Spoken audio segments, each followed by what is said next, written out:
勝ち負けにはあまり固執しすぎるな。楽しむことこそが上達の秘訣だと思うぞ。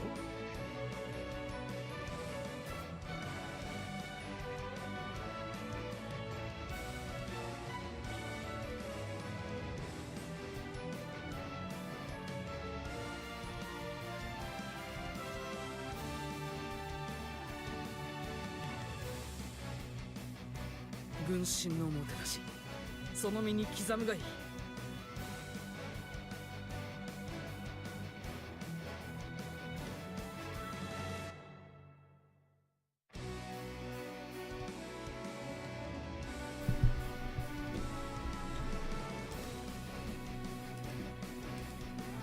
俺と共にロビーを駆け抜け、風になってみないか。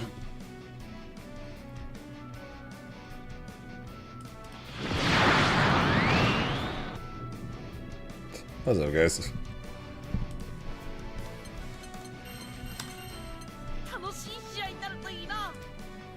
How you feeling? How you feeling, Reverend? Feeling any better than yesterday? Here begins Squeaker! No! Versusia versus Grimner. Oh my god, they actually put the Squeaker funeral. Believe in victory. Battle 1. Engage.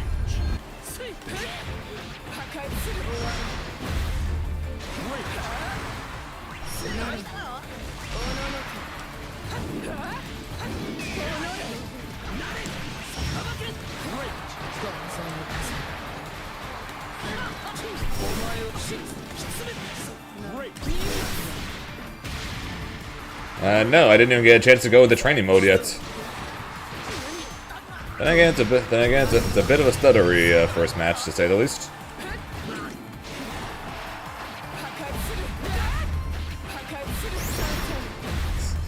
That's both hilarious and sad at the same time.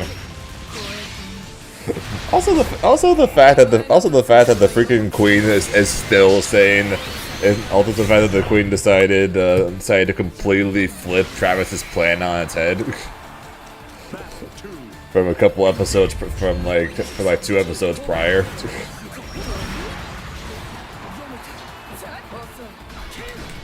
I just wanted peace between the races, and then in this episode, despite that traitor's Travis's plan, there's now peace within the races. Like, wait, what now? She's just completely. He completely just decided to just completely change what was going on there. To make herself sound better. Oops.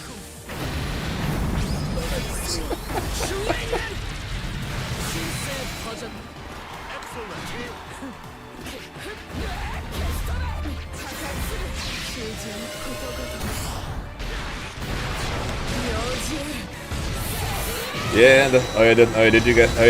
Did you see what the bracket looks like?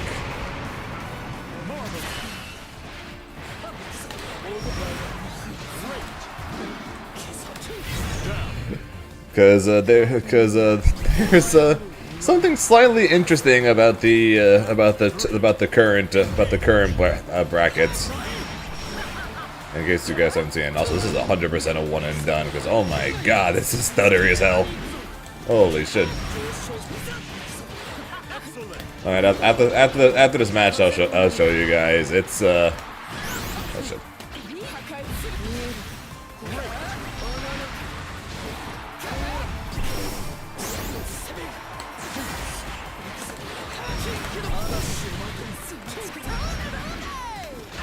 Jesus Christ! Okay, that's an easy one and done. Holy shit. Wait, I'll show you guys. So you guys know how Elsa and Zippy are currently the ones like in the cuts, but they're not. But at least with the case of Elsa, she's not very far in the cuts. Zippy's at least a decent bit. Yeah, about that. So as you see here, we're at the CEOtaku Star GG page. We'll go to Grand Blue Fantasy versus Rising. We'll go to I'm pretty sure it's top 16, right?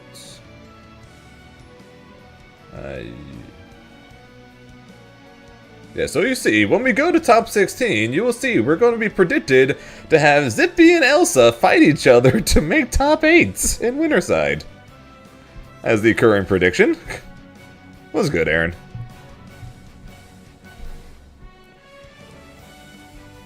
What's up, Strauss? So yeah, the seeding is not 100% guaranteed or anything yet, for the record. But Elsa and Zippy are currently seeded to fight each other to make top 8.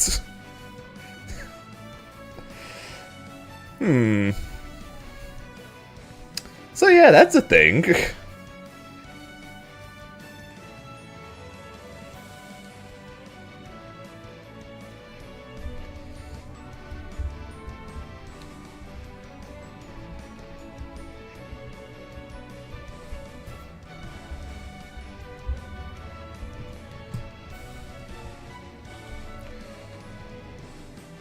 My path. What's Aaron's path looking like? I don't know who Lon Nu is. So besides that, Aaron's got to fight against my boy Lucar. And then besides that, I know who this person. I've seen this name before, but to be honest, I don't remember anything about them. And if you're talking about me, yeah, I'm not going. I'll be right here watching it on stream with you guys. Been a while since we've had a tournament watch party. Since the last couple of tournaments, I've either been at said tournaments or been at a different tournament. So this will be the first watch party we've had for a while. So I have enough points to overqualify. I do have enough points now. And then people would have yelled at me if I decided last minute to go to CEOtaku. Where did I put my... Sorry, my glasses are over there. Hang on. Hang on, Grin said so we gotta do it.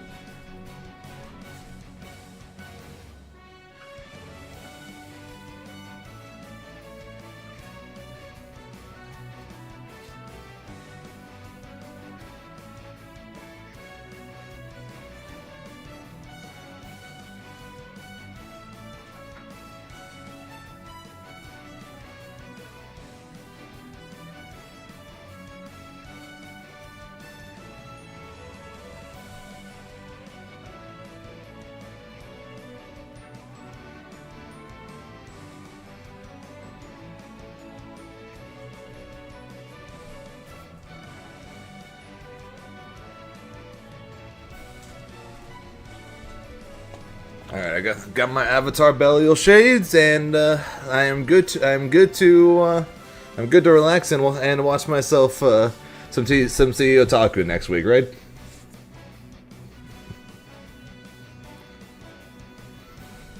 These aren't actually avatar belial shades, but the ones that I use actually match. Actually, the ones that I use when I do play avatar belial actually matches this one, so. I've had these ones for years, so funnily enough, it just surprisingly matches the one that Avatar uses.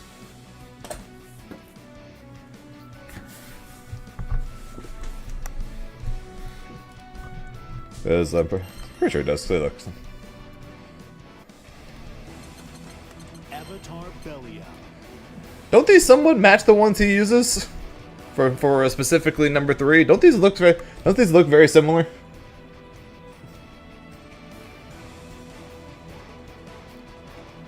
Also, I'm not gonna lie, it's really hard to read the chat while wearing these.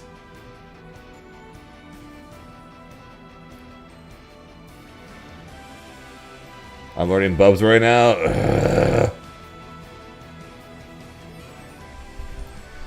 Fuck that matchup, dude. Aaron, I showed up to Paragon 70 minutes late yesterday because I was streaming Dragon Ball. And I lost only 2 matches during those 50 minutes. I'm pretty sure if I won either of those 2 matches, I would have somehow qualified. And one of them was the Kilvins, because as soon as Kilvins saw that he was fighting me, he immediately swapped to Beelzebub. and he knows how terrible this fucking matchup is. Try again in the lab and Rising, do some combos and boot up some Tekken. Also, what's going on Monday?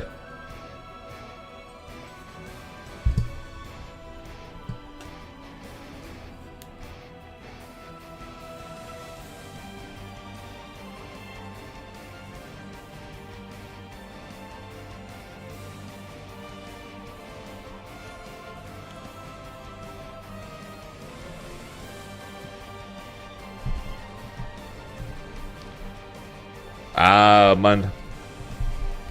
Oh yeah, the 16th.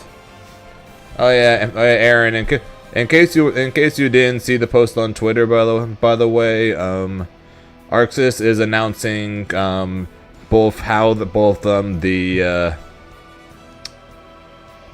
going to seed on the Arc World Tour, along with how the tournament is going to work.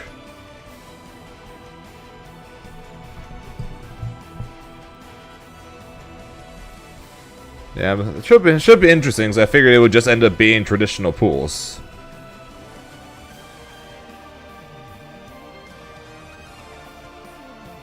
Weird.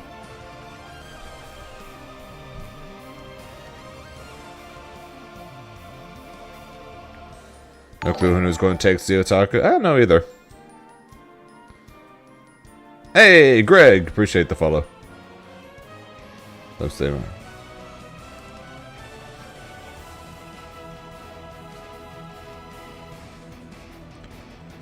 I don't want to. How dare you not be following? Piece of shit.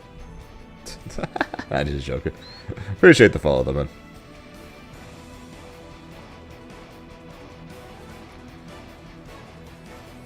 Yeah, I ended up playing Lars just because that's who I played when I played 7.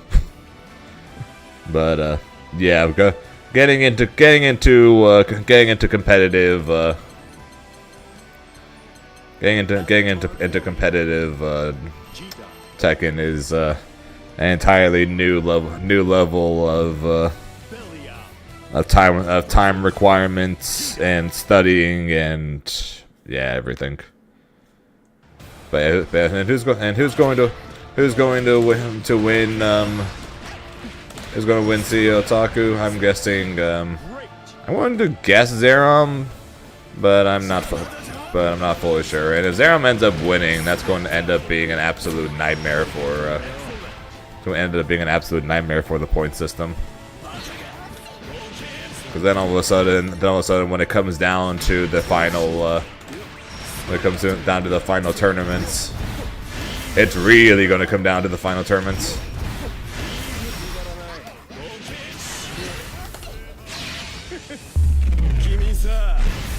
Or Aaron will just win it all, and it's really not going to matter.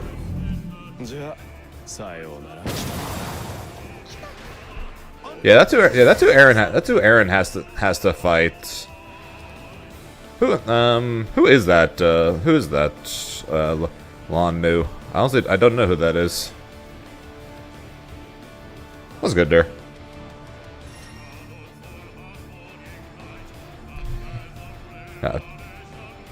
It's Korean. Oh, interesting.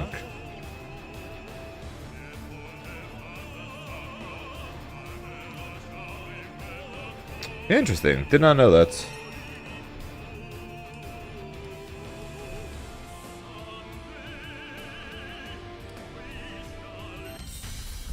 Here begins Fate's episode. Grimner versus Grimner. Ah. Wait, why is Lime playing Grimnir? Believe in victory. Battle. But yeah, so my guess is that my guess is that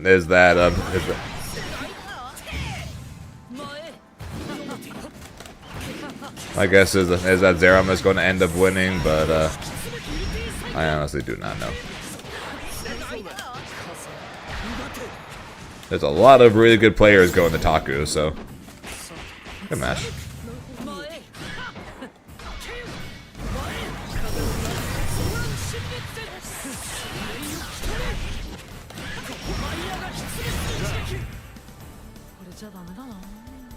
It's kind of interesting seeing what people have done when it comes to Heihachi, because like freaking Kudon's one of the longest standing Devil Jin players swapped to Heihachi.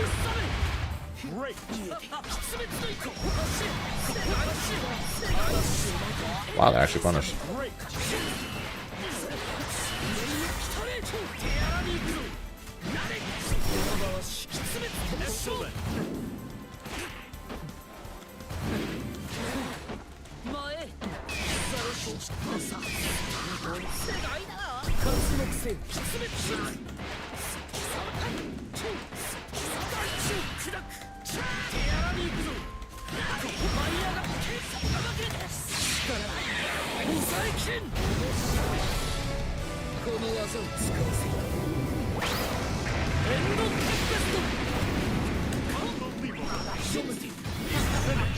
Yeah, not sure who I would play if I went and played Ada again. And again, before I had stopped playing Tekken and started focusing on this game. I had started learning Xiao Yu, but then she got nerfed to decent bit.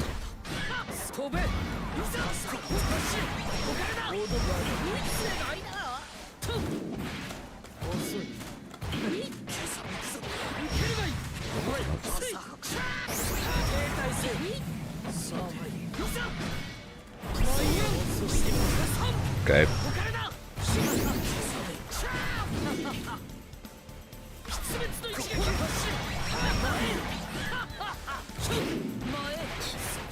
Air dash beats ground the dash. Maybe I keep doing that anyways. Freedom!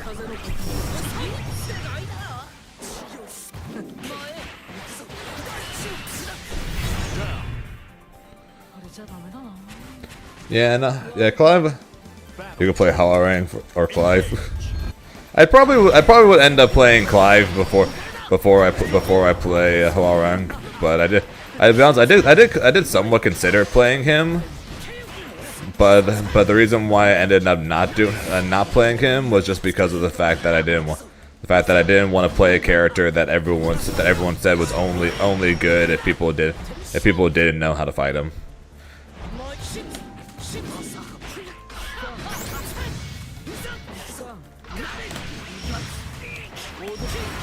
Like, I know I somewhat do that now with Grimnir, but at least he's still good. At least he's still good even if people wouldn't know how to fight him. Although now people seem to be starting to put Hwarang in a higher tier anyways, though. So who knows? Battle 3. Engage.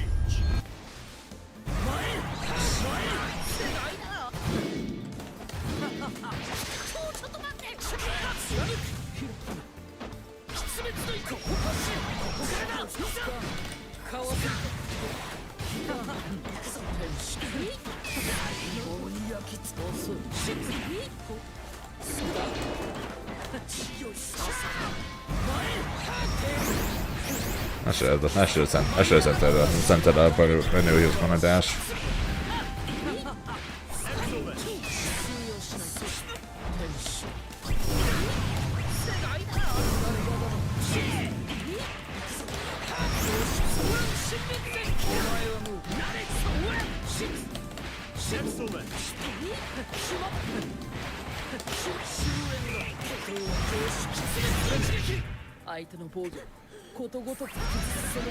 Beelzebub is very strong.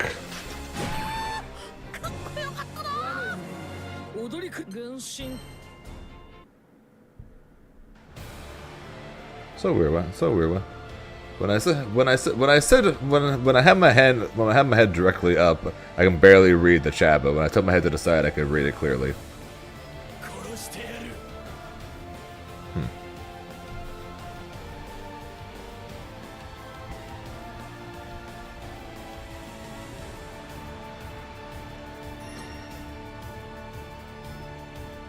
Weird. Here begins Fate's episode. Alright. Versusia versus Grimnir. Believe It only really works if I'm playing Avatar, anyways.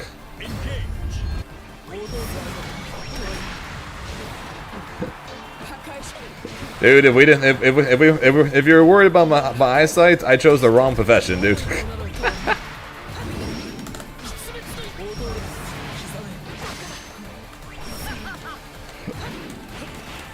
I'm literally staring at flashing lights for a living right now.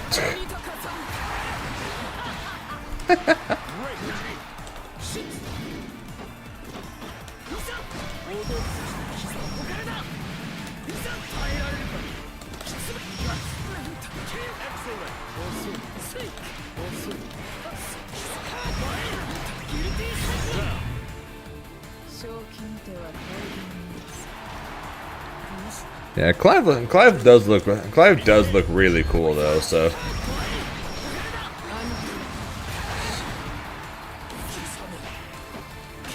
it's gonna be so much like what I was saying about the season 4 changes for Guilty Gear.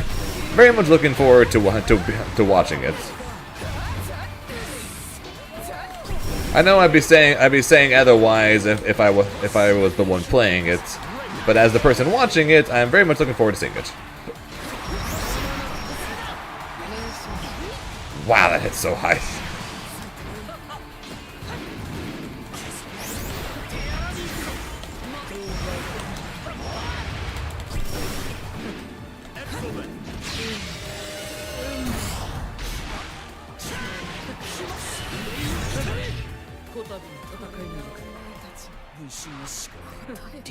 You bought blue light glasses? I got those too. I typically end up using. They're kind of annoying to wear for me personally, so I tend to only use them whenever my eyes start hurting. But whenever I do and I put them on, though, they do work.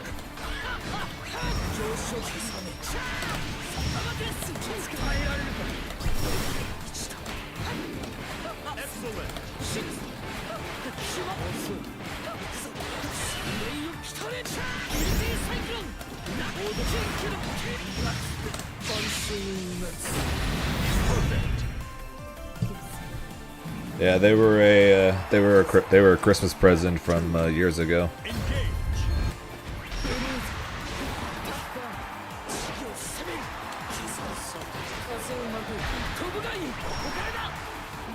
Like I said, somewhat uncomfortable to wear, but they do work though.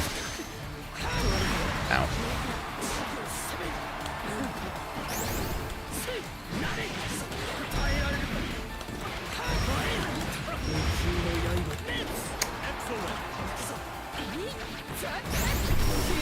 Not give my two to you.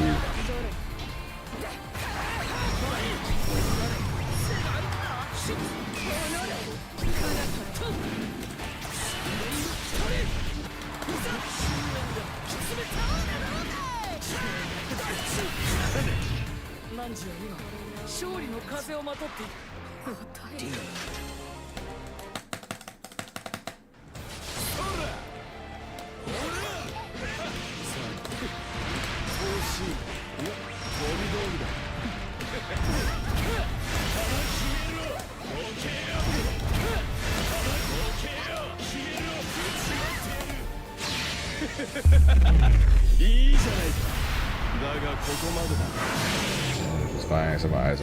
They're pushing my bean. Ah. Yeah, neither my sunglasses nor my blue beam glasses or blue light glasses have any kind of magnification or anything to go along with my nearsightedness.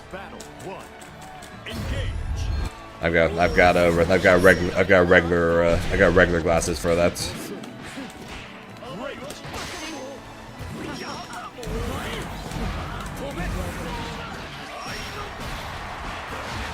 Not that I pretty much never wear anyways.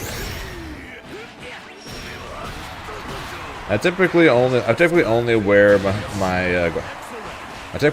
my glasses when I'm traveling somewhere that I don't know where I'm going to, and I need to be able to read street signs or read where I'm going for stuff.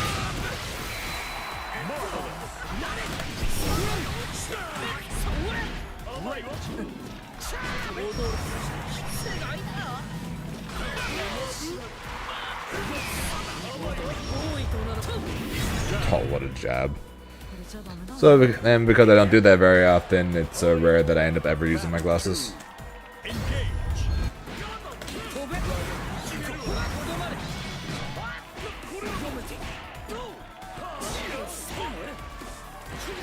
Negative on hit.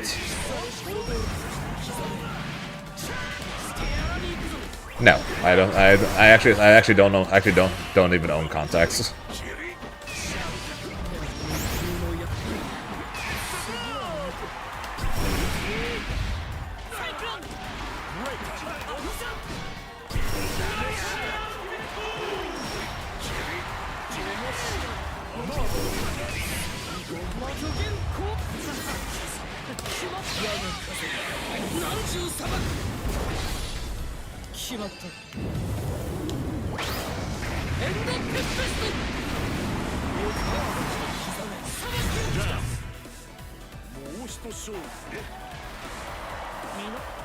Battle 3. Engage.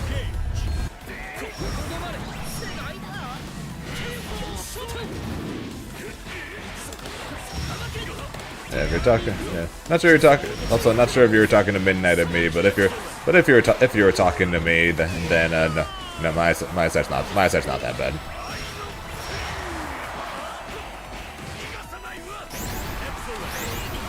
For me, it's just hard to it's hard to read it's hard for me to read like street signs or things like that until long after it's too late. So like if I know where I'm going already, then it doesn't really affect me at all. Main reason why I had gotten glasses in the first place was because of the fact that that I was in an auditorium classroom, and my teacher, rather than using the projector screen that was applied in the classroom, would just okay. Apparently you can grab me out of my DP there. That's nice.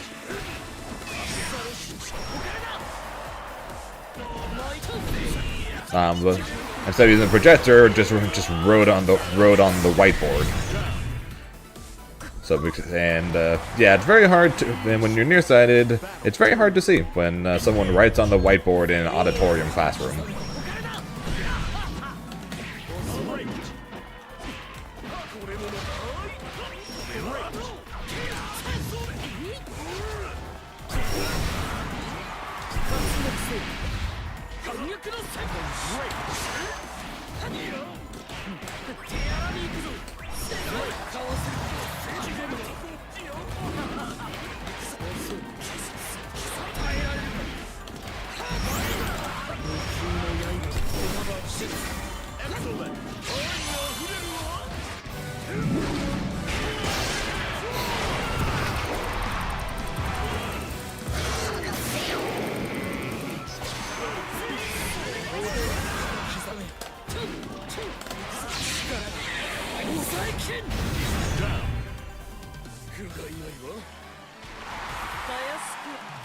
Yeah, no. Fortunately, I'm not to that extent.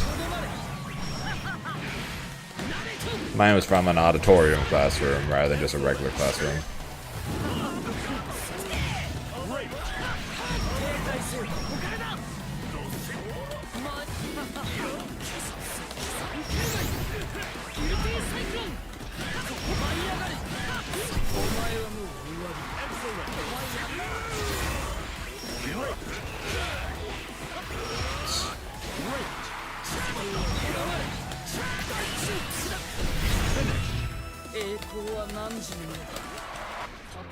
Believe in victory.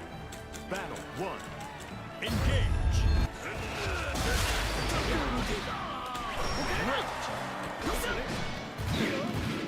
Yeah, mine was in college when it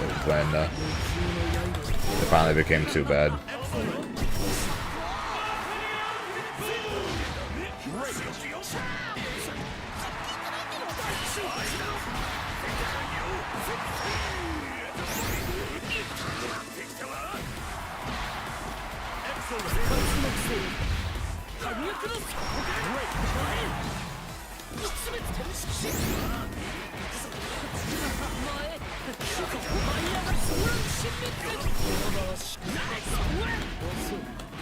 Marvelous.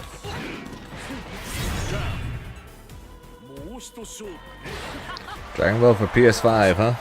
Battle 2. Sparking Zero or Fighters?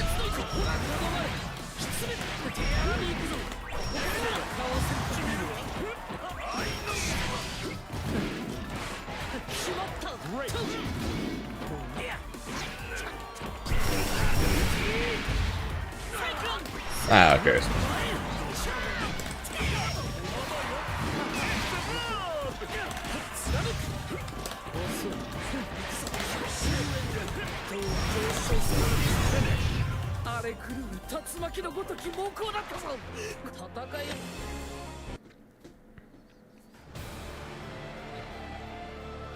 Yeah, Bandai is having a sale for a lot of different Bandai Namco games.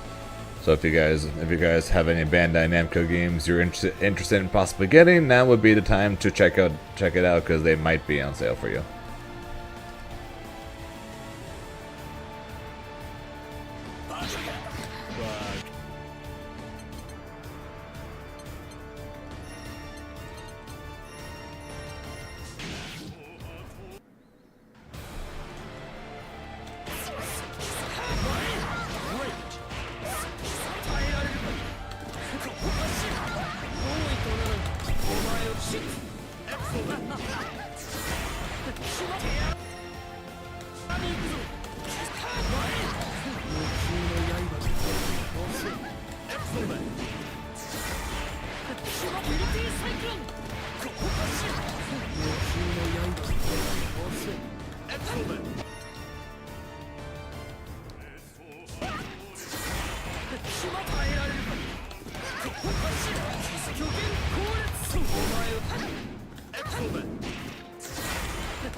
Yeah, how much you want to bet that the the battle hour is going to come with a code for Dragon Ball: The Breakers to get people to try and play it.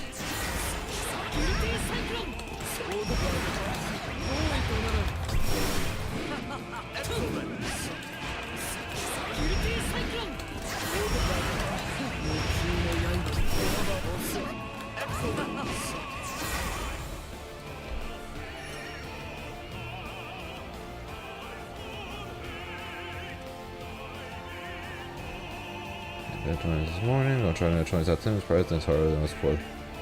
Yeah, definitely unsurprisingly. Definitely unsurprisingly. Grimner versus Vicola. Jesus, what the fuck? Believe in victory. Battle 1. Engage. Great.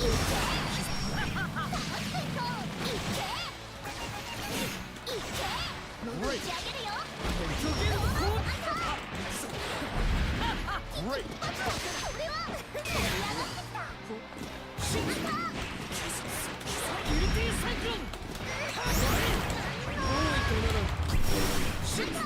Excellent.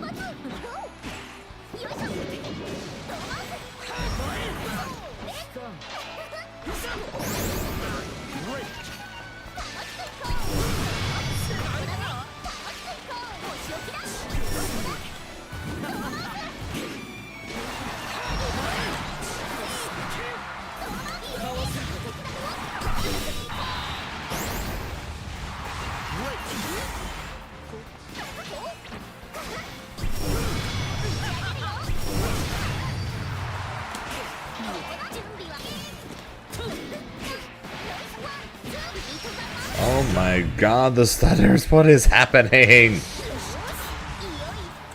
Battle 2. Engage.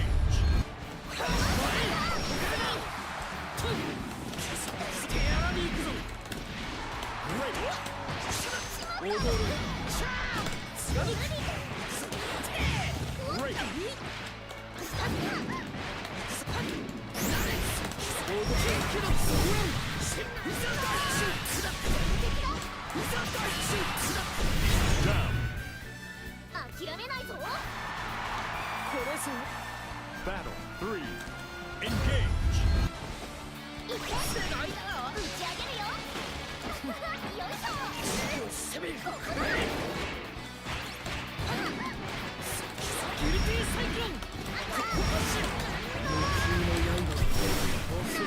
Excellent. Not sure why I did this.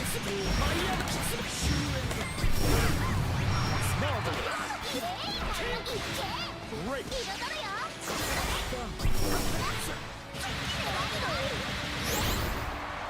Great. Sweet Jesus. を歩まんとする汝の核 Sweet Jesus.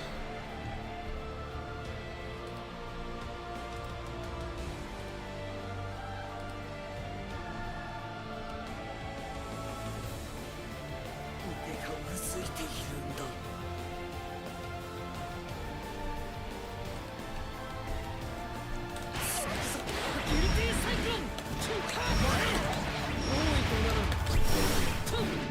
Excellent.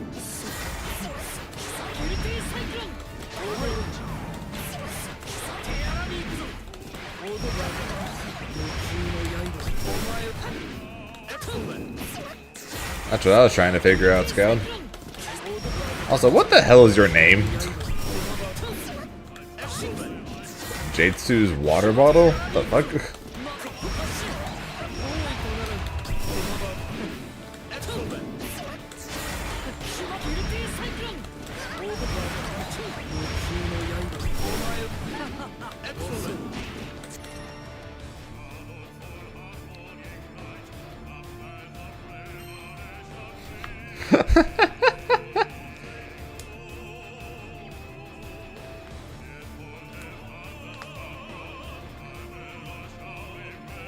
Alright.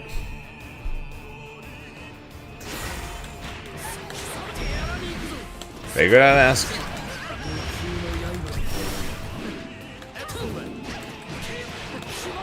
I figured I'd ask.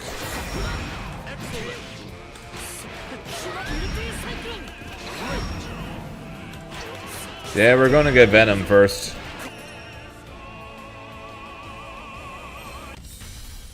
Here begins Fate's episode. Belly out versus And we're getting Moral on we're getting Moral on Monday for the Hunter x Hunter stuff, Hunter Net Impact stuff. So I'll be curious to see what the rest of it should look like, because the stuff he did was cool, but at the same time I probably should have guessed that he'd be like the slow, bulky bruiser type, basically. But that should. Oh shit, he actually hit into that.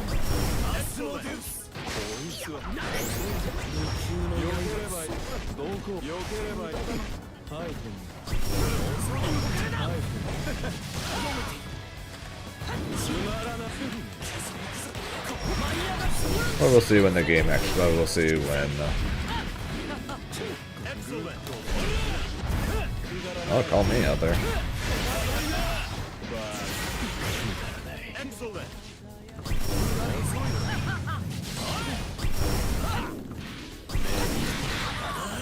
Great. Down.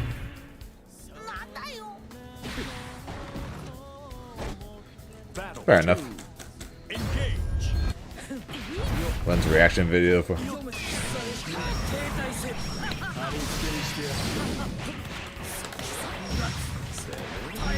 I figured I was going to wait till the Monday announcement show and see what.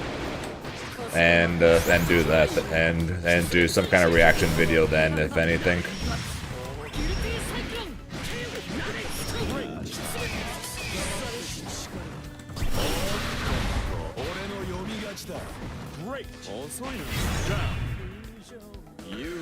Because I doubt that they're going to show the trailer for the character yesterday, and then just show the exact same thing on Monday and call it a day. I'm sure there's going to be gameplay, or there's going to be much more to it than that.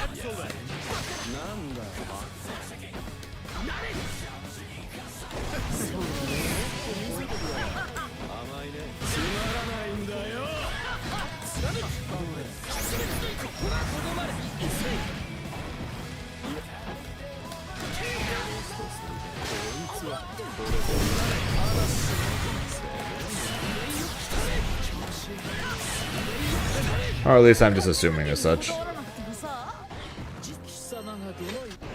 Believe in victory.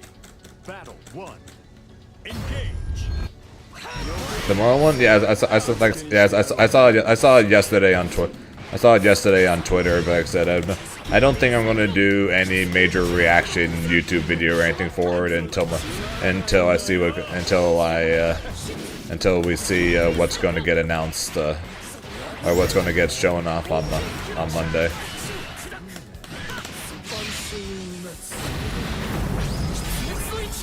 Strauss holds it down. Strauss holds it down for the YouTube channel. But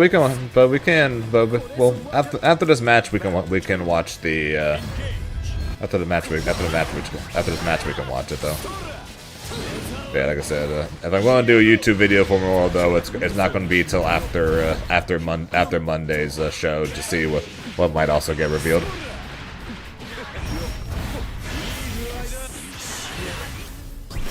So like I said, there's a chance we might get actual gameplay for him Monday, in which case that would be much more interesting to react to.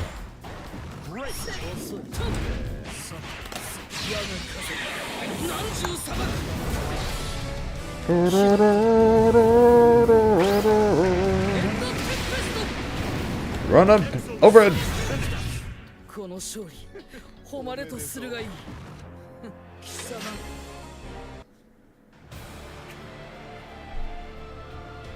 Nah, you're good. Hang on, I will, let me,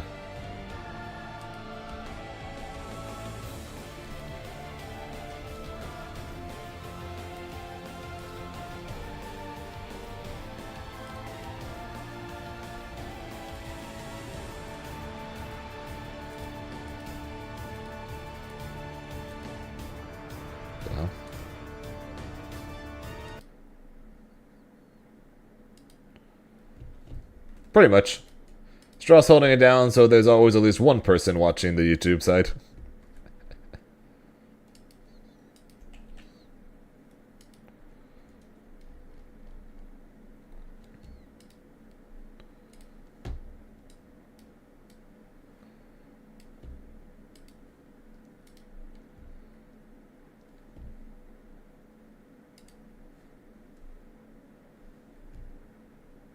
What the hell's going on right now? There we go. That was weird. But yeah, so Arxis posted yesterday the trailer for Morel. But like I said, they're supposed to be going over the new character on Monday. So I'm guessing we might get a full breakdown of him Monday. But let's check out the trailer. Might as well check out the trailer though while we're here, right?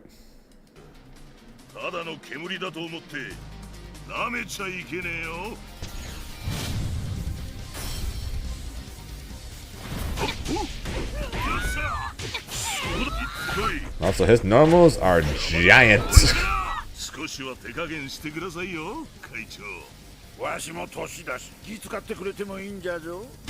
Also, just me or just the graphics of the game look better already?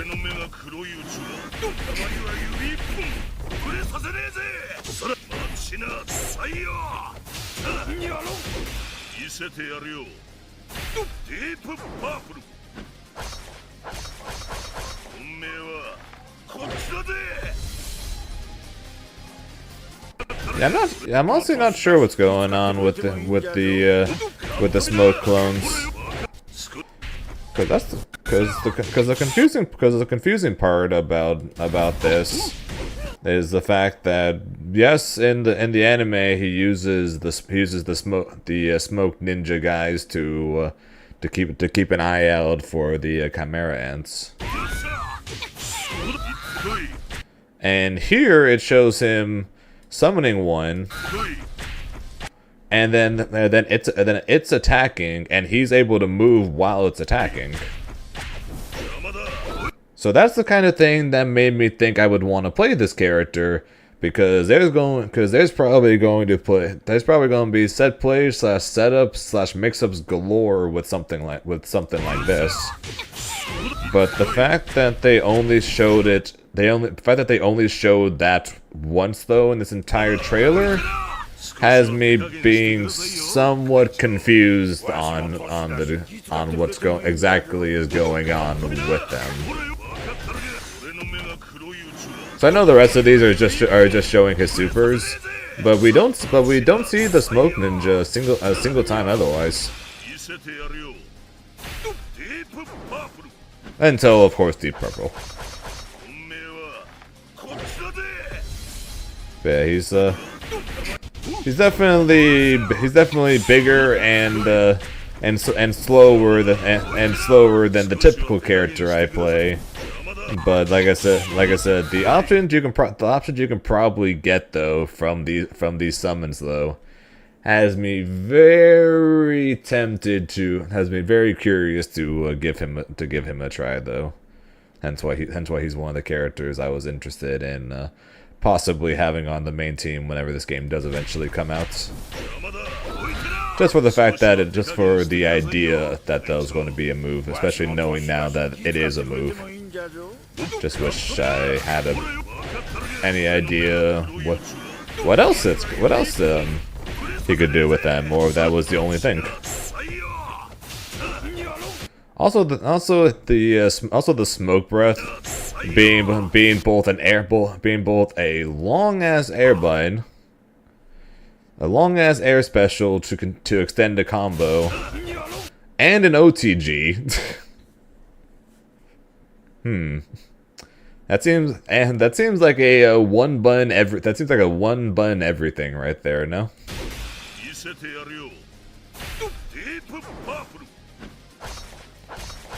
It's a way to confirm air hits. It's an OTG. But we'll find out more about this on Monday, though. Or at least I assume we're going to find out more about this on Monday. But yeah, that's moral. Saying gonna use a big body? Possibly? I know that's incredibly unusual for me, but he does seem to have quite a bit of set play and mix-ups though attached to him because of the smoke ninjas he makes. So even though I'm very much not a big fan of playing big body characters, obviously because I like my speedy, I like my dashes, I like my movement characters, I wouldn't be against the idea of playing a big body character if he's a set play mixed character like it seems like Morel might actually be.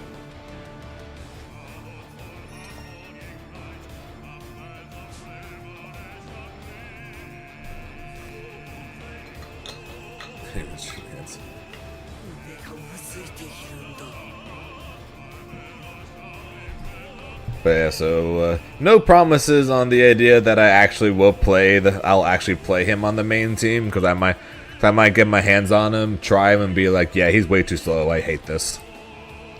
But like I said, it seems like he might be a set play character with mix-up options with the smoke clones. So it's got potential, even with the slower speed. He's got potential as a possible character I might be interested in playing. Like I said, there are 6 characters in the Nen Impact based roster that I'm either for sure interested in or possibly interested in depending on when I actually see their movesets and everything. So I just gotta hopefully find a team. Hopefully find a team of 3 of those 6, ideally. Otherwise, I might have to join every single other person and just play Leorio. God, I hope they nerf that. I hope they nerfed him. I hope they nerf him between now and the game's release. He is too much.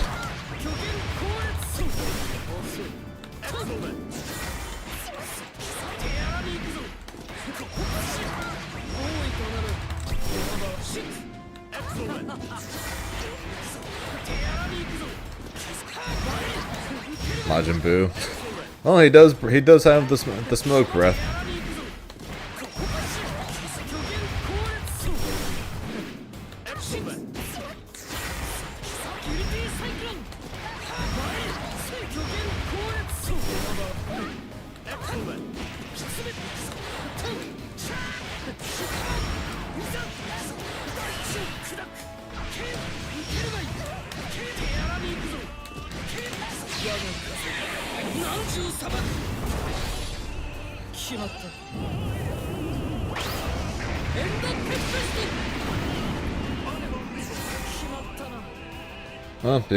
Well, you guys know me. I like my set play. I like my set play. I like my mix, and I like my speed.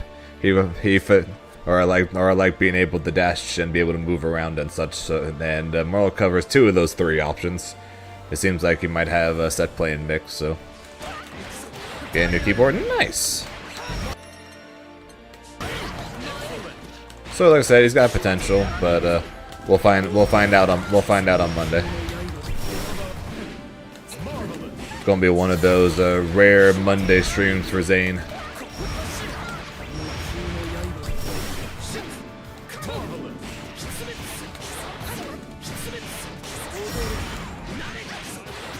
We have to see what the Arc World Tour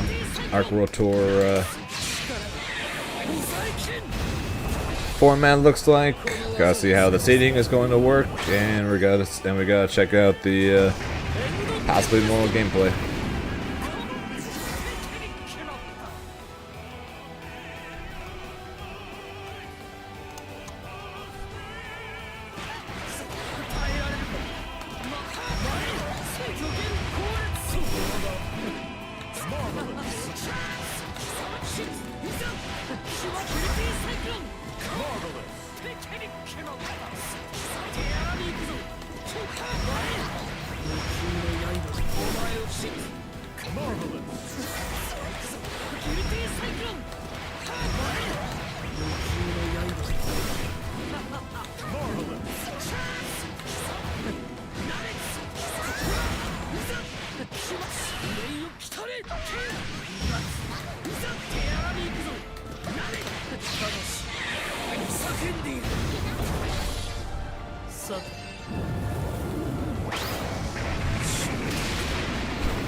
Nah.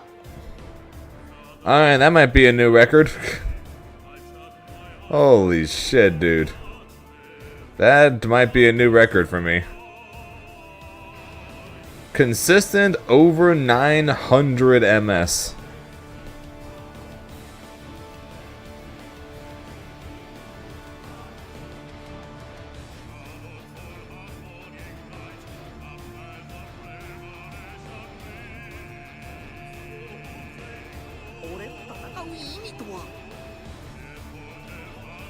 The Timbuktu.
It's over 900!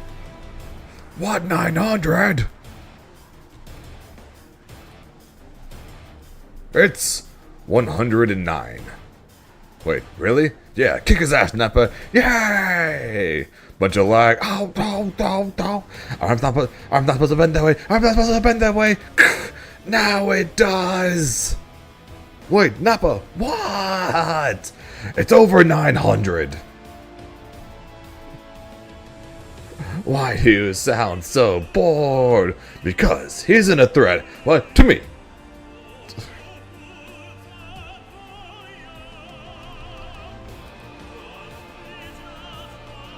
I wasn't able to hear the the Nappa's arm game broken thing until watching the Team 4-Star reacting to Dragon Ball Bridge, where they mentioned where they brought up Nappa in the background.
Oh, really? Interesting.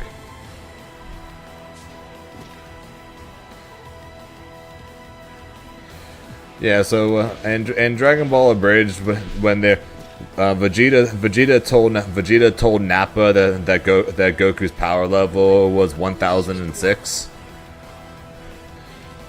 So Nappa gets all excited and runs forward to go beat him up. And then Vegeta starts messing with the scouter after Nappa's getting destroyed.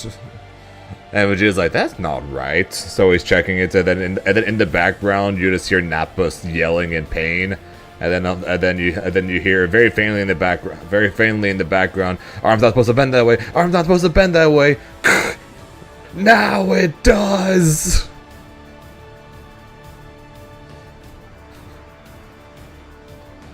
And then Vegeta tells him that the scouter was upside down.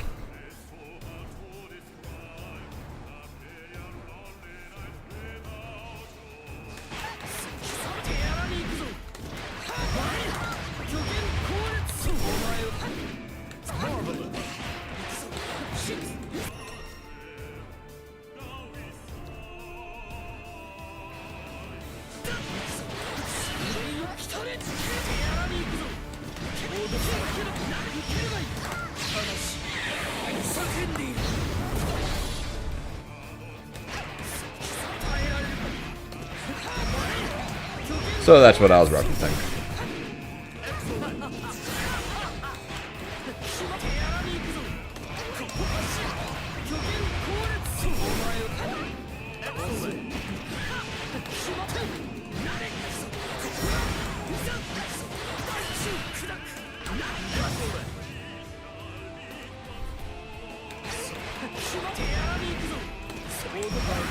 Yes, doing the 50-50 this way does more damage, both in terms of the actual mix itself and as well as the follow-up.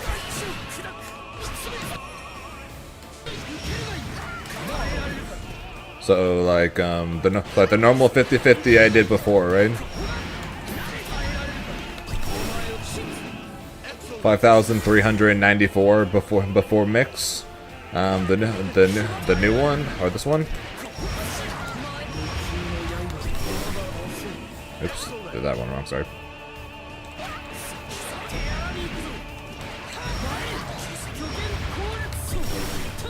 Actually, never mind. It does look.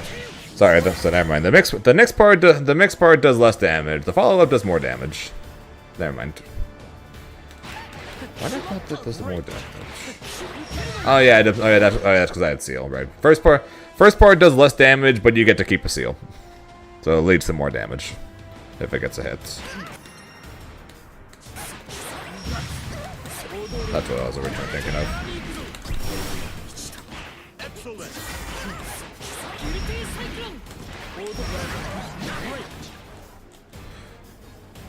So let's see here. So let's make her not regain HP, and let's see what the damage difference is.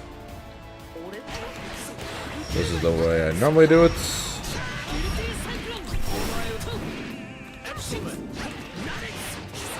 Actually, that's not the way I normally do it. Hang on.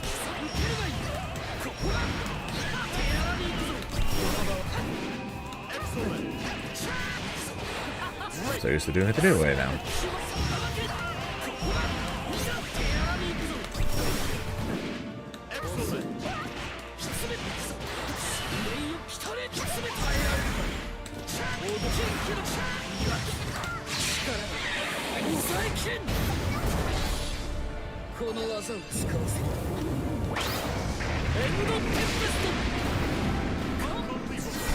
It does like somewhere around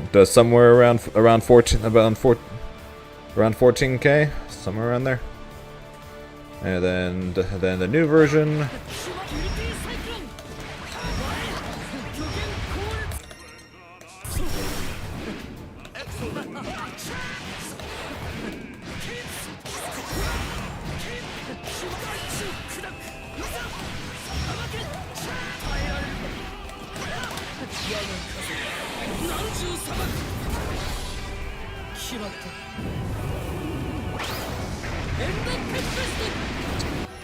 Just shy of 15k. Here begins Fate's episode. Primarily because your follow up if you get the hit is better because you still have a seal there, and your follow up is better even if they block it because you have a seal there. Battle 1. Engage.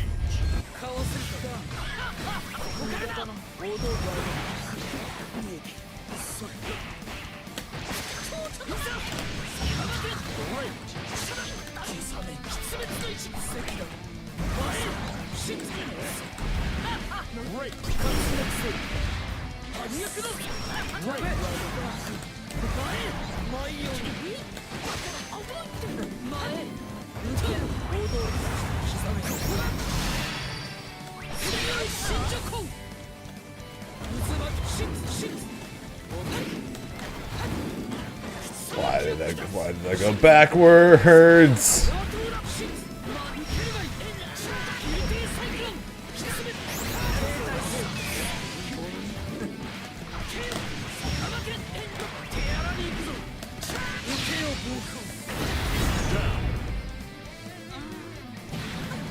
Why did my swing hit backwards? It would have hit him and it would have been good.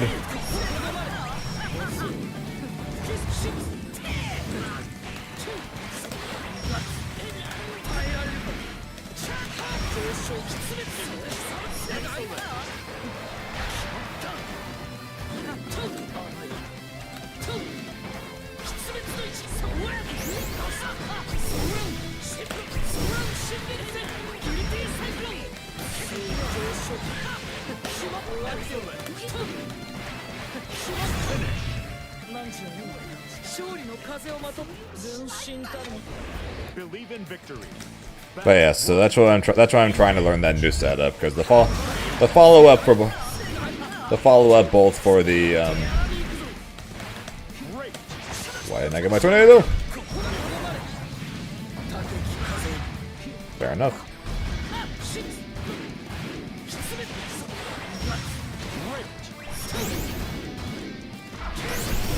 About watch that new what now?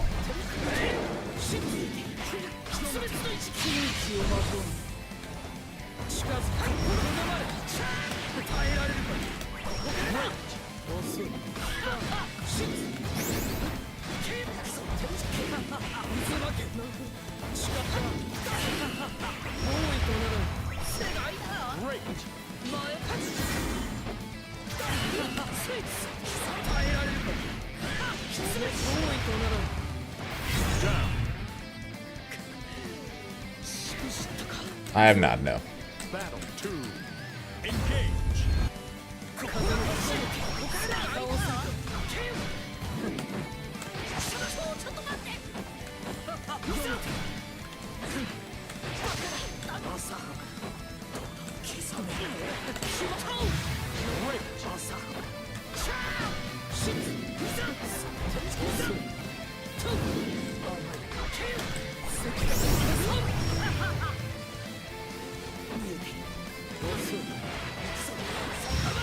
What am I doing?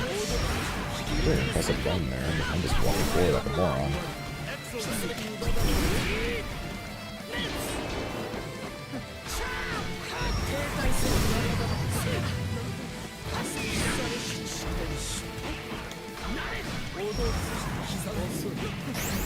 I ducked it, I mashed it, and I still failed.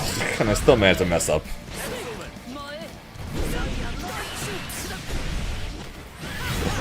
I ducked it, I mashed it, and I still managed to mess up the punish. I suck.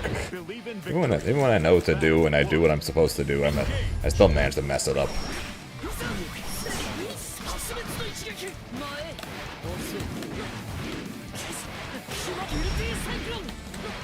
Come on, game.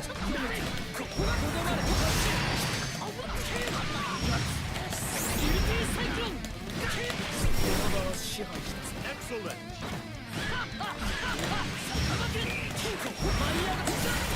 Please let me do the thing. One of those Pac-Man directly into the new game to show. Interesting. Battle 2. Engage.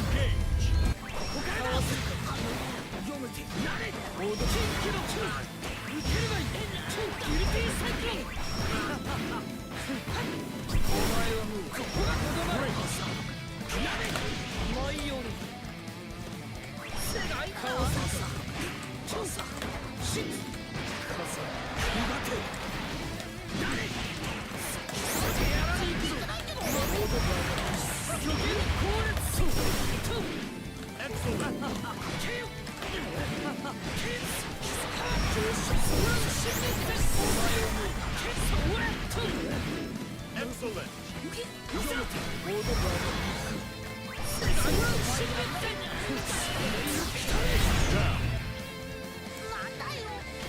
Unless you're done with the game. That's fair. Battle 3.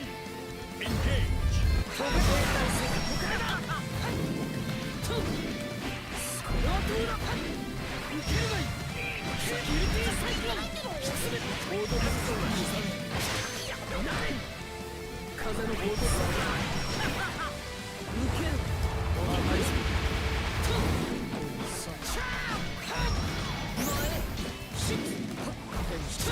That was alright, so that seal was non-existent.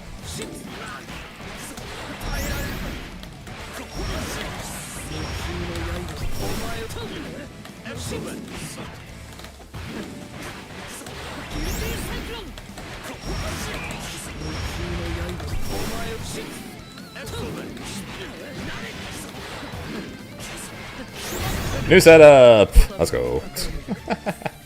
New setup. Let's go.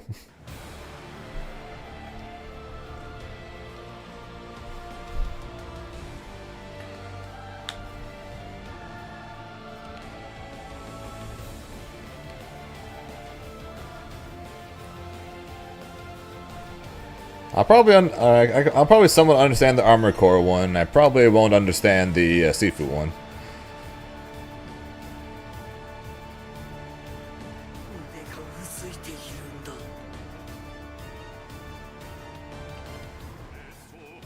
I'm not sure if he knows, but he probably do by doing J5. Alright, so J5U. It'll give J214L, I think.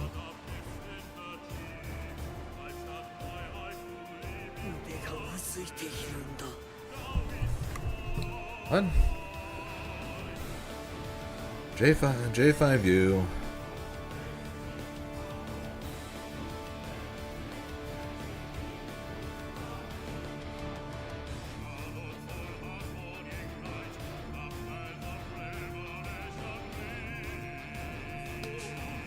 What? I'm slightly confused.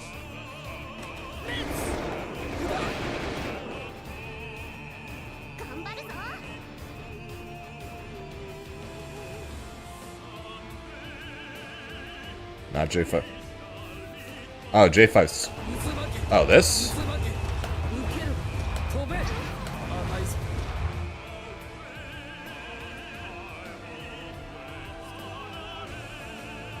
And no, there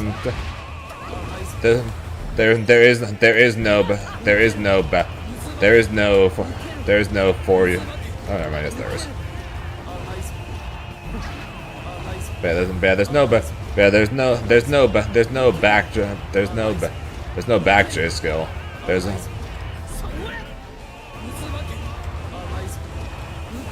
There's just J skill.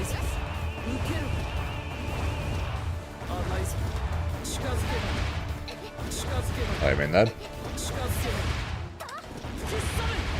Typically, whenever I do this, I do this while being on top of a seal. So I always try to make it.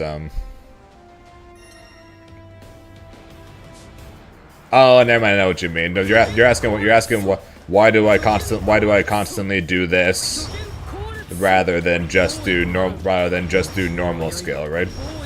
I don't know, habits. Because since air skill is this, no matter which direction you do, I kind of just do this out of habit. Because originally I first thought that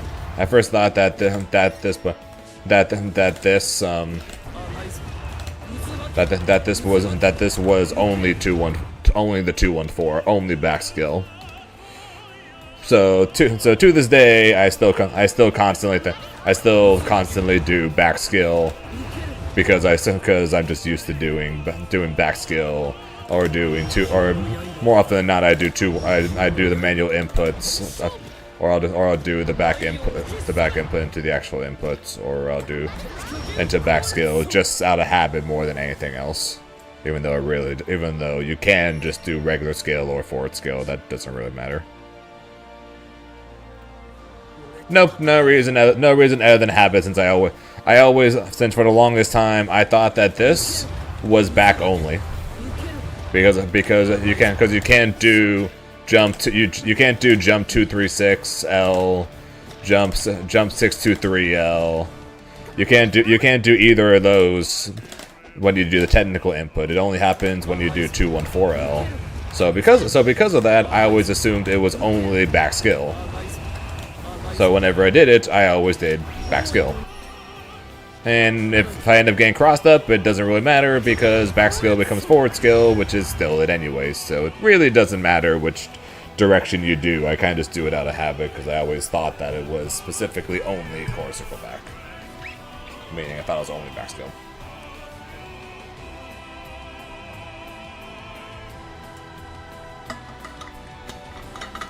And also thank you, not ground. Glad you approve. It does slightly less damage on the actual setup part, but it does more damage on the follow-up. Because unlike my old setup, I actually still have a seal left over, meaning more damage. Here begins Fate's episode.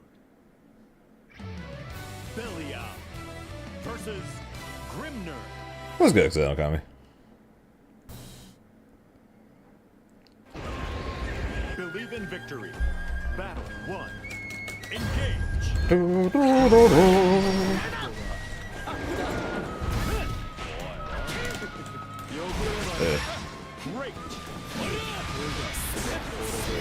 Freedom!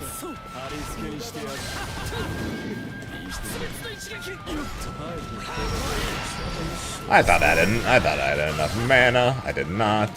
That shit. Fair enough. Also fair enough.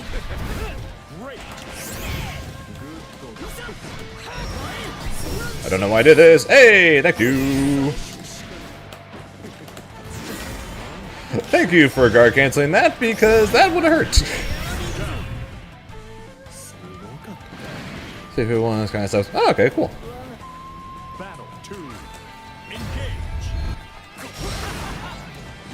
that's probably the best way to do game adaptation kind of things like that. It's you can, like, if anything, throw in things that like people who play the game will only they will recognize, but don't make it where you can't where you wouldn't be able to understand what's going on if you didn't play the game. I think that's the best way to make any kind of game adaptation.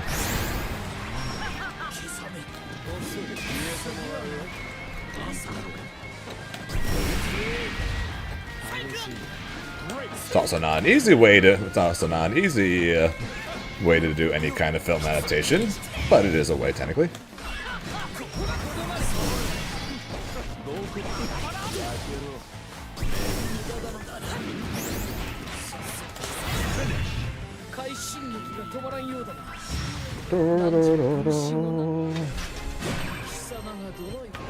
Believe in victory. Battle 1.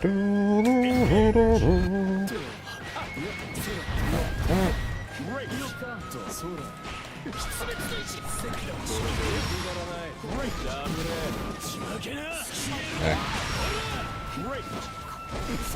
Of course he does. He's got the low. He's tied for the lowest HP in the game, and he kills himself.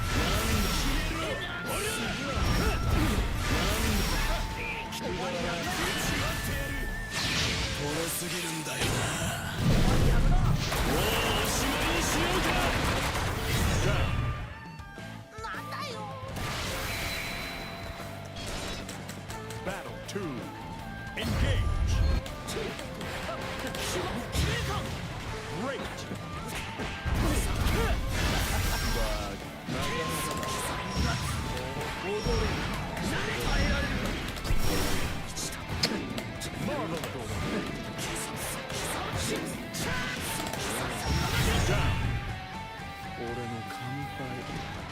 So I think it's just nice drives and cool fights. Fair. 3. Engage. Don't worry, guys. Though we're 1 week away from Grand Blue Fest, and apparently last year's Grand Blue Fest is where they announced 2B, or where they revealed the trailer for 2B, as well as announced Beatrix and Vayne. So season 2 is getting in. So we're getting something major for season 2 soon.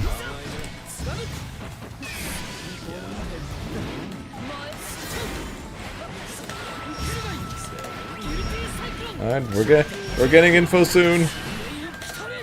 I hope.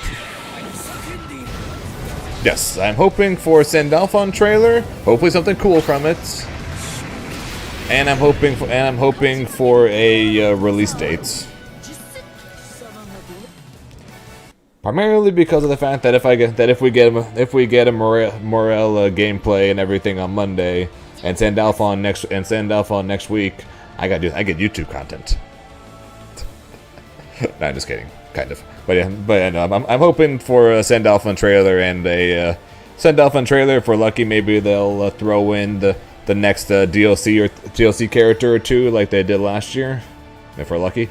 And then we'll get a release date for season 2, because I primarily want like I said, more so than even the Sandalphon release date and trailer. I just want to know when season 2 is coming out, because I want to know if I have to worry about season 2 coming out and worrying about whatever changes is coming with it before the world tour, or are we playing on this specifically right now, in which case I have to figure out what I'm going to do right now on this for the world tour in March. So more than anything else, that's what I want to know. The YouTube content is always just a plus, but more so than anything else, I just want the release dates.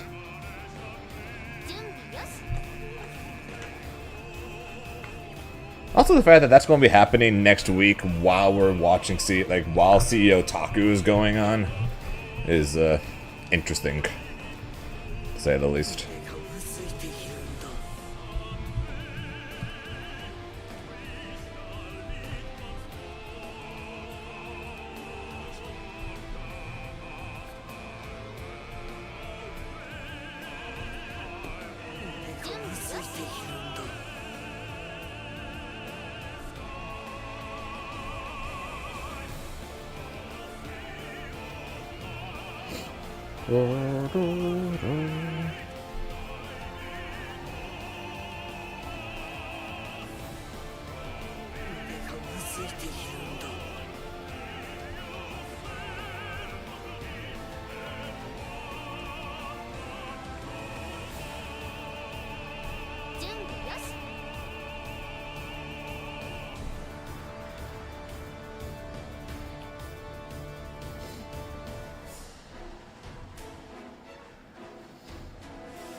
Here begins Fate's episode. Grimner versus Grimner.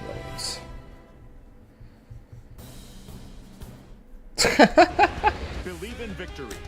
Battle. Sounds good. I wish you the best of luck, Reverend. I'm probably going to try and hit the treadmill myself tonight.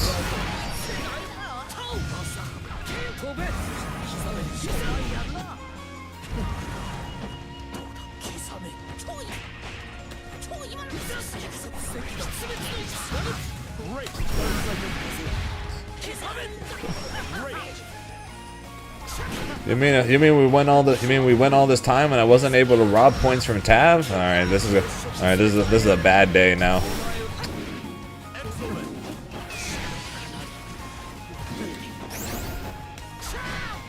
I don't even want to hear it anymore. This is a bad day.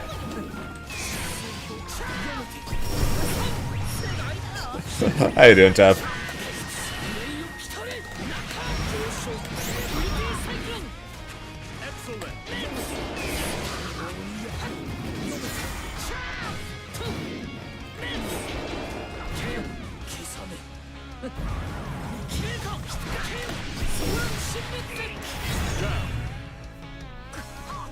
You still rocking the Bellio right now? Also, who do you think is winning Taku next week? It's stacked as hell, man.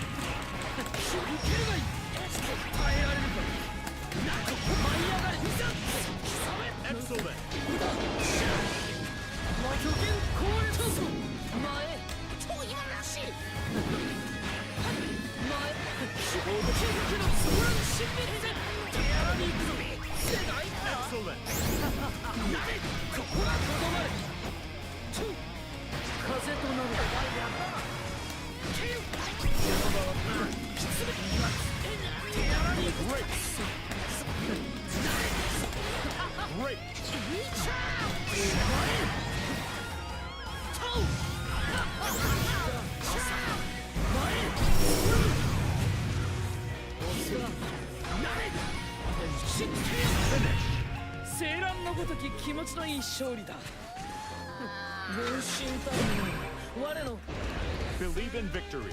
Yeah, that's what I was thinking.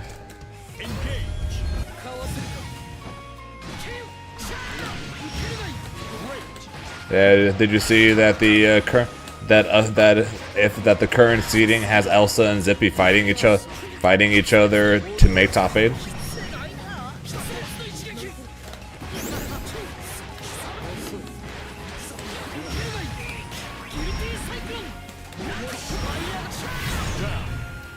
Yeah, we'll see if the seeding ends up changing or not.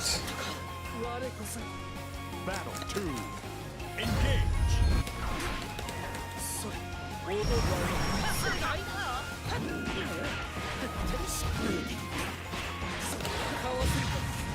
Great.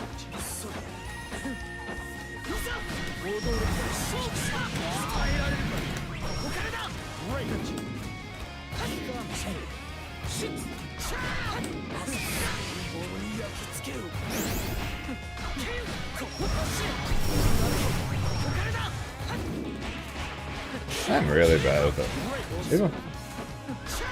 Even when I know what to do, I'm still really bad at it, at dealing with it, apparently.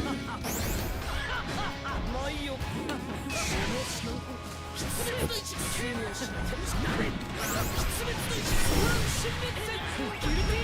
Nah, he's not gonna reach. Oh, okay, no.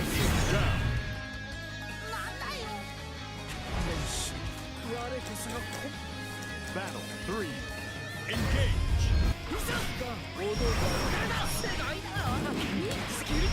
Not that time.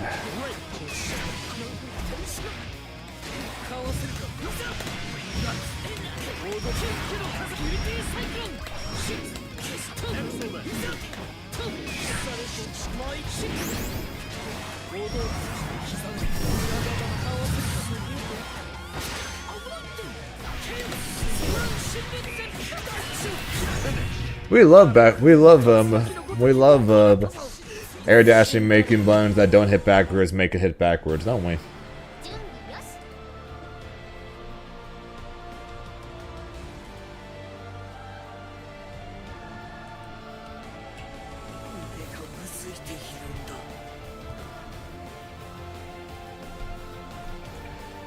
Oh yeah, Tab, have you seen the new the new Grimnir high-low?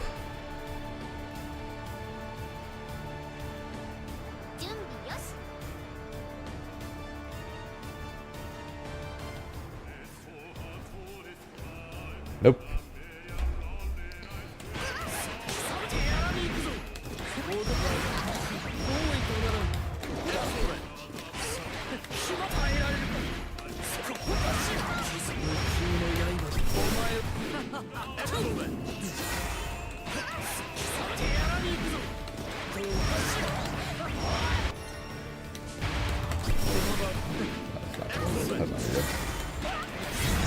Alright, I have it on no HP game.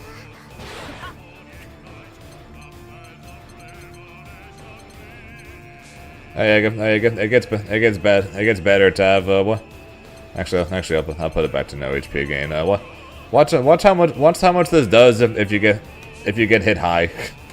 All right, full HP, full brave counters, right?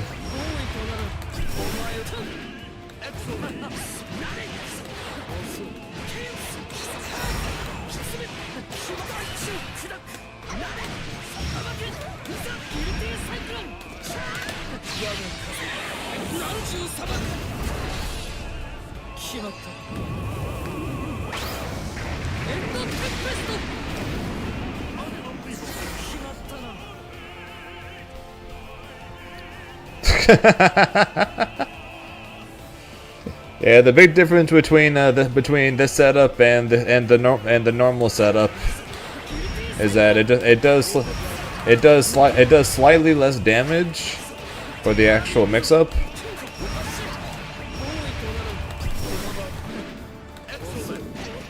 But you still have a seal left over.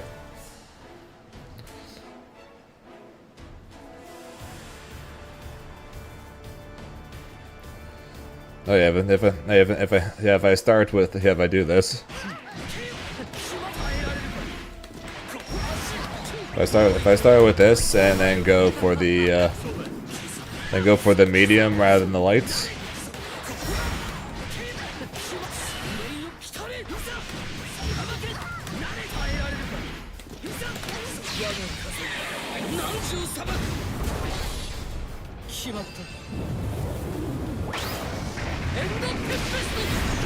It's death.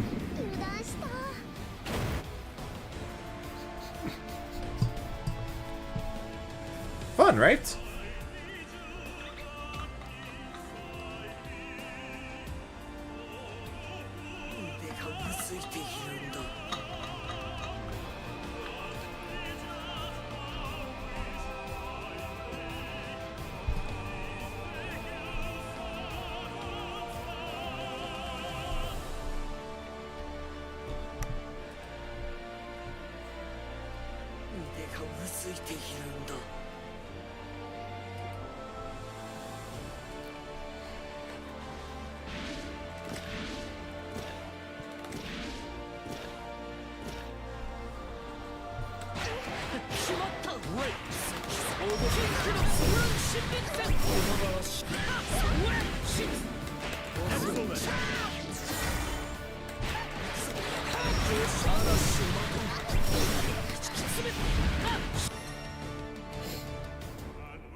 But yeah, so now I'm trying to get consistent at that setup.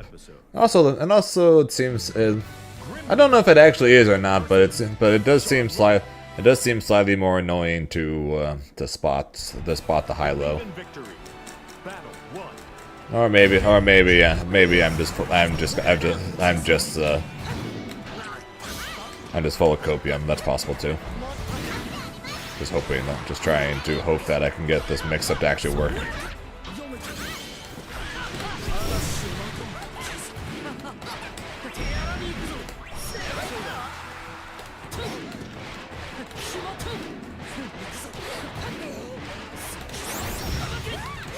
Your favorite potato? Your favorite potato? Definitely not my favorite potato, I can tell you that much.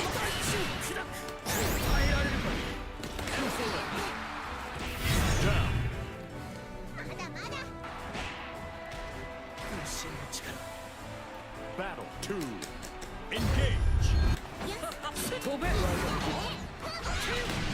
My favorite kind of potato is chopped up and fried.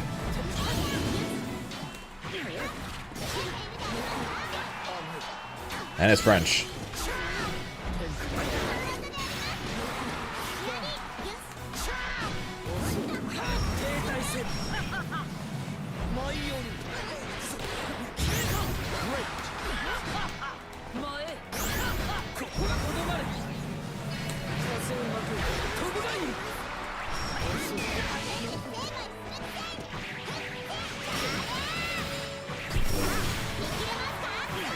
Well.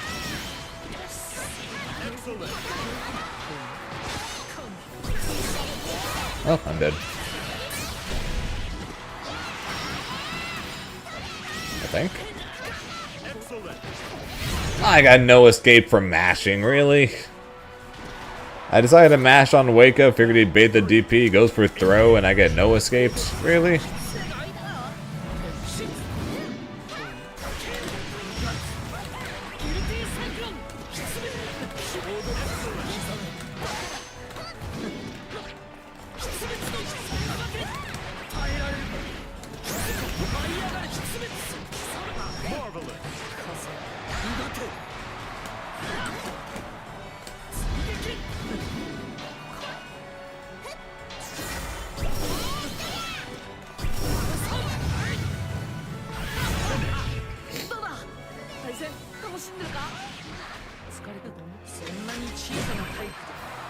Believe in victory. And before Sandalphon comes out and he's the size of Charlotta.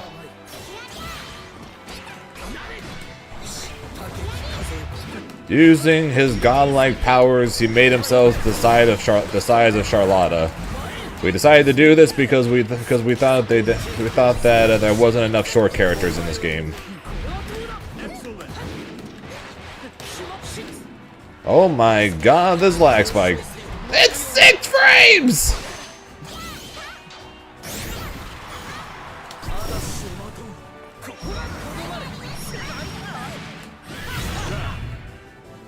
Yeah, no, fuck you, die. You deserved to die because you should have died like 2 hits ago.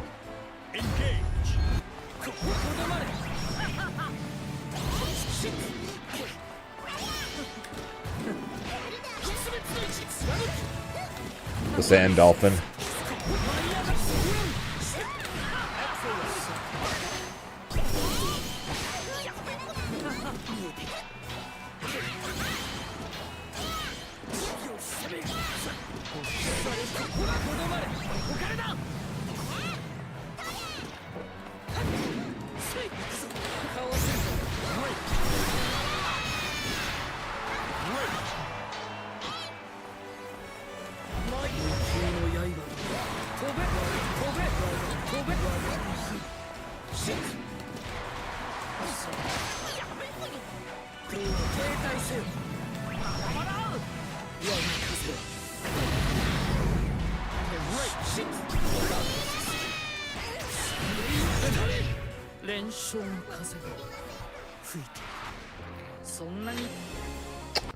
Jesus Christ, that was bad.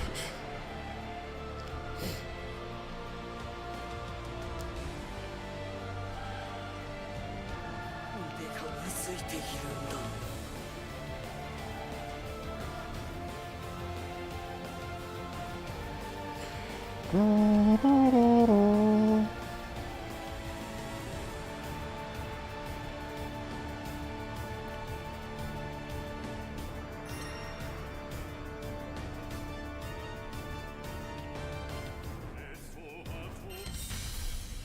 begins Fate's episode.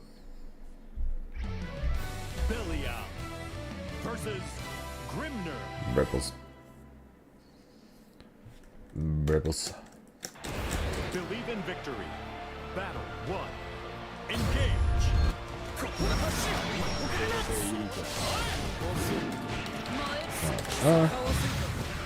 Great.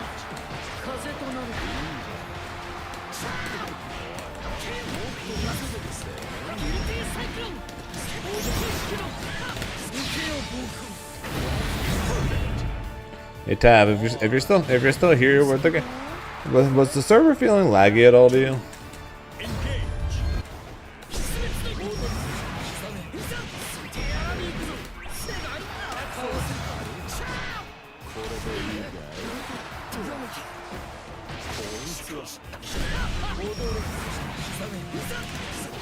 Excellent.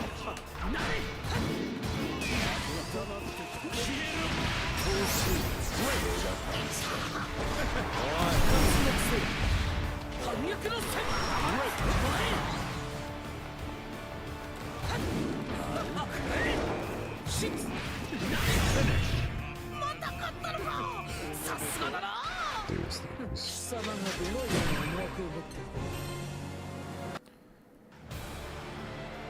I'm not sure why it's lagging so much now. And it's fluctuating too, that's the weird part. Like I fought against the first match of the day was against the Versusia and it was laggy as hell. Then I fought them again a couple of matches later and there was no lag at all. So I don't know what's going on. Here begins Fate's episode. Charlotte versus Grimner. Believe in victory. Let's see, this winds up being massive lag again. Oh no, I understand, bro. I'm in agreement with you there. I'm not blaming you in the slightest for leaving there. I would have done the same.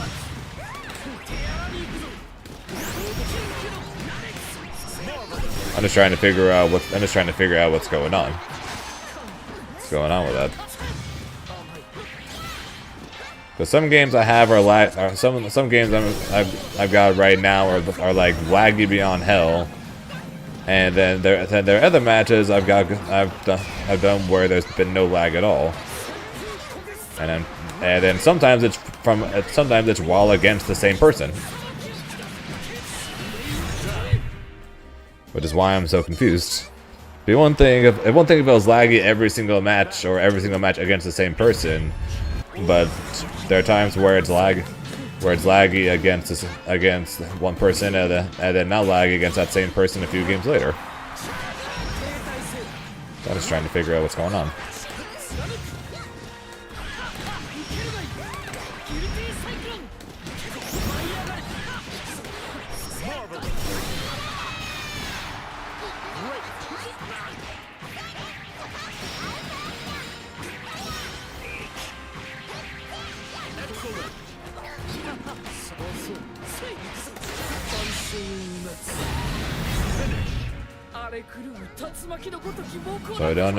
So I don't know if my connection is fucking up. I don't know the server's connection is fucking up. I don't know what's going on.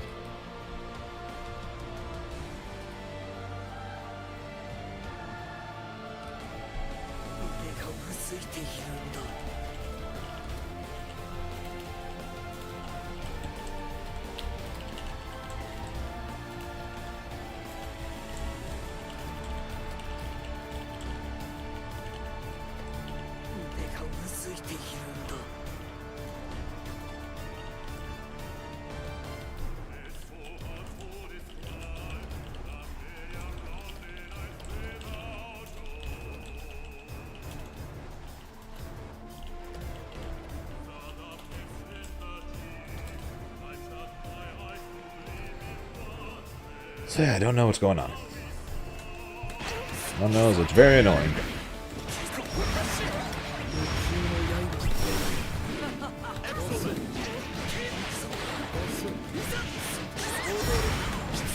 So I didn't really have problems with verbals before. Very rarely have ever had troubles with Megasaki, the potato player. So I don't know what the heck's going on with the damn connection. I can't blame it on Steam maintenance because that's not till Tuesday.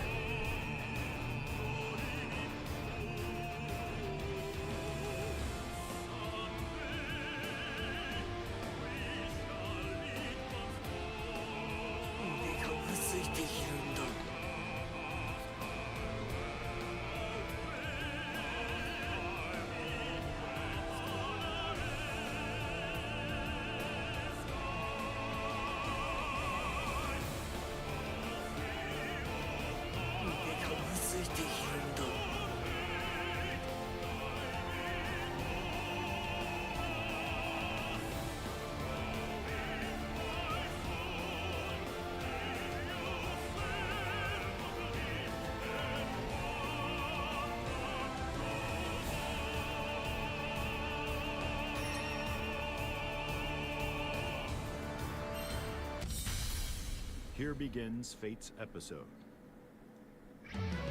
Grimner versus Lucifer. Hi, Zippy. Sounds like a dream come true. Battle one. Yeah, I'm not gonna lie, I've been a man. Zippy? Hello? Okay. Why was it not lagging the slightest when Zippy was AFK? Then the second Zippy showed up, it jumped to 4 frames.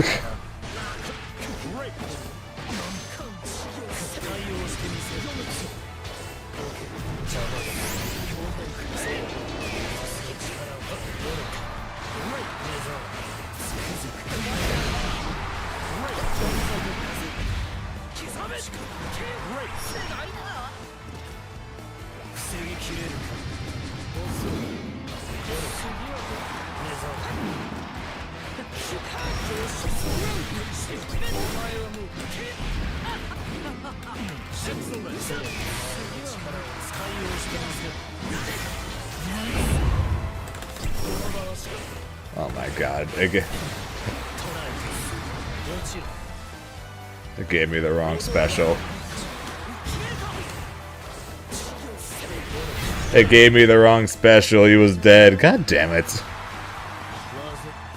Battle two. Engage.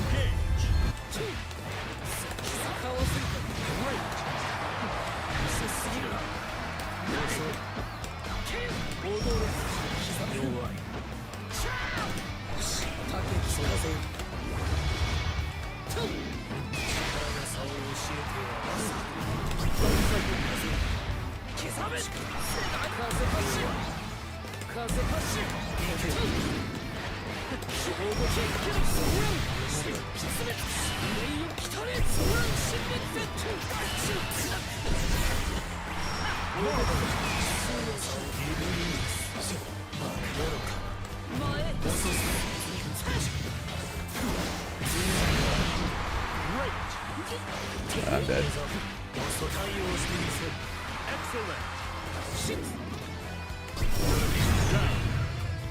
Yeah, I don't know what's going. I don't know why shit's so laggy right now. Battle three. Engage. I really don't.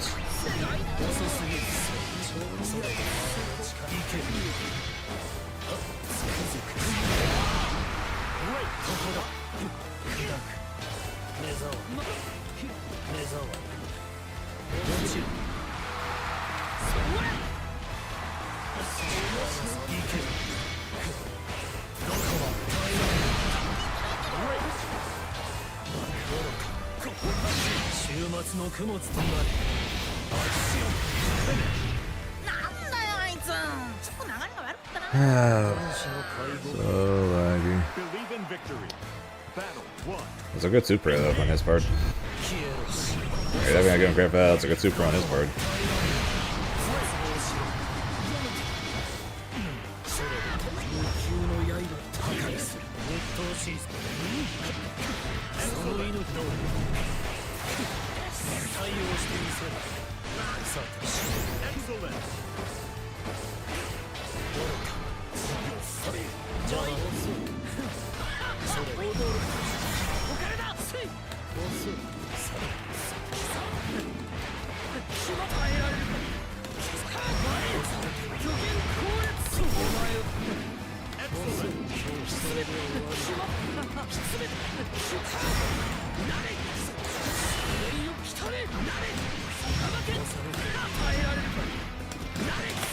New setup, baby!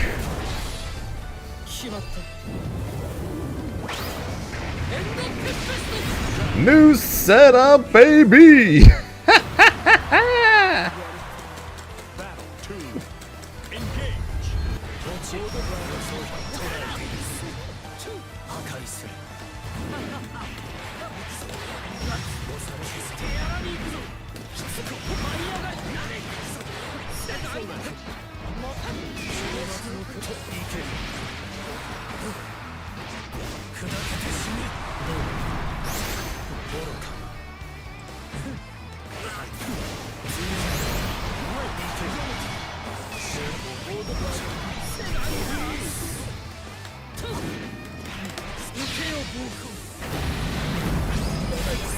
Lane's cooking in the lag.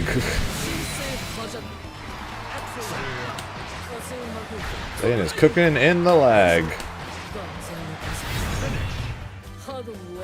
God, it's so laggy though. Believe in victory. I Battle. feel bad for both of us in this.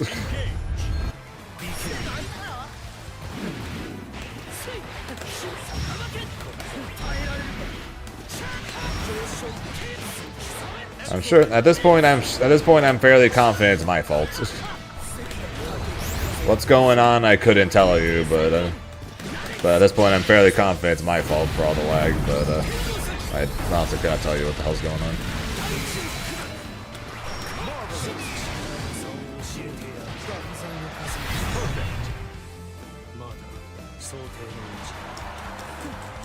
Battle 2. Engage.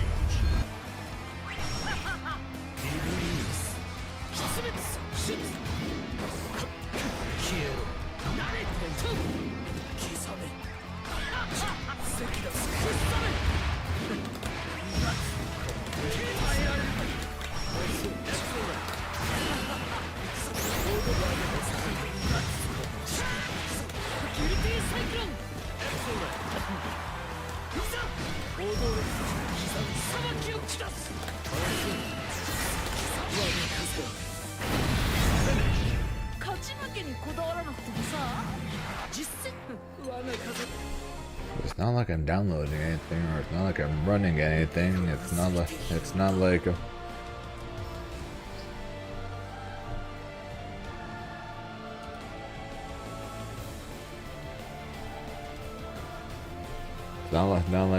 any of my drivers or anything are stocked up to hell.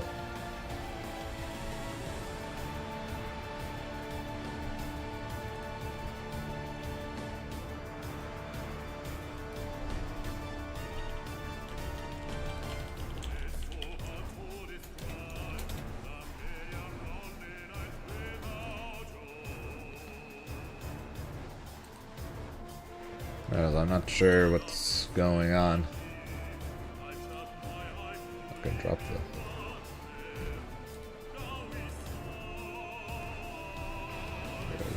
That. Anything else open? Nope. No, I do not. I literally don't have anything else open. I have Discord open, I have Steam open, I have OBS open, and I have Twitch open.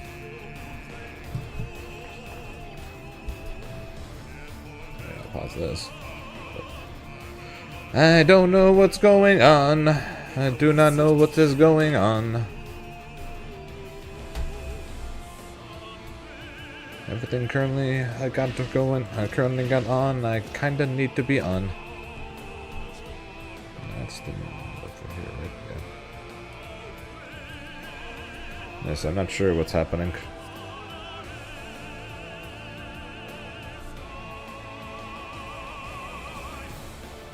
And it's not like it's the same lag it was like the first day when I got the monitor, because if it was this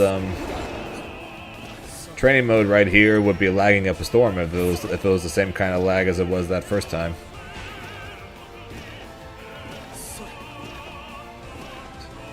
Hey, we'll still consider it a new record. Good shit, Reverend.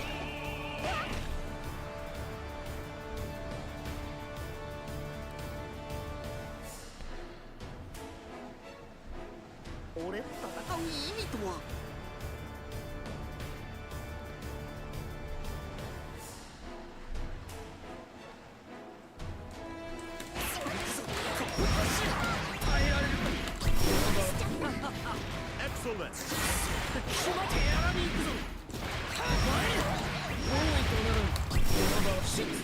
Excellent.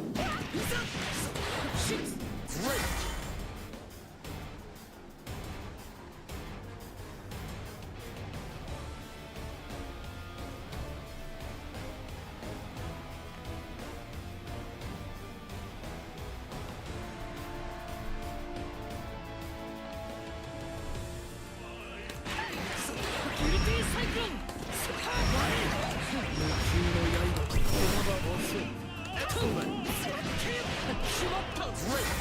Please do. Fair. Yeah, gotta get my fat ass move in, right? Grimner versus Belia. Well, we'll see how it goes this time, eh, Bribbles? Believe in victory. Da da da da da da. Engage. Don't insult Zane like that. I don't care if you are Zane. You can't insult Zane like that, Zane.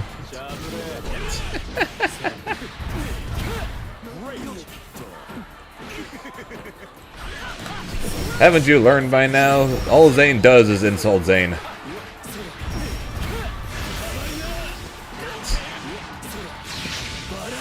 Hey Reverend, do you mind doing exclamation point Zane for me?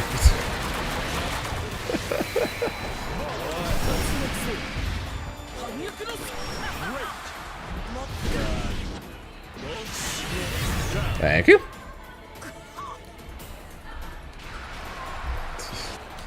Battle 2. Engage. It's funny. I tell people about that command and they don't believe me. They don't believe that I would actually do that. So it's really funny when they find out that it's real.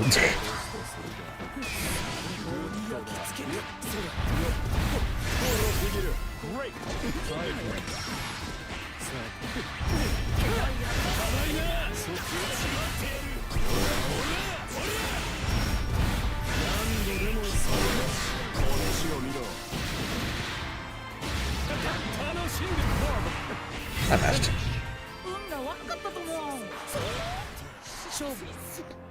残念。純神様の判決は死刑。執行今すぐ。Believe in victory. Battle 1. Engage. Yeah, Reverend. Just for the record, I know you said you don't watch the bridged anythings. You would be a big fan of the recent episode of SAO Abridged.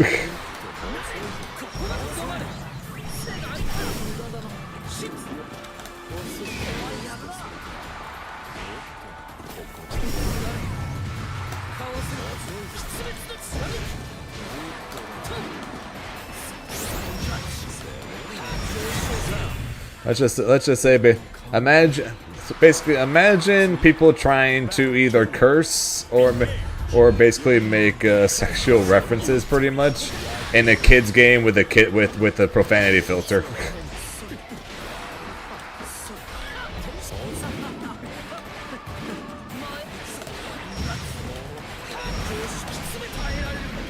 Yeah, it came out yesterday.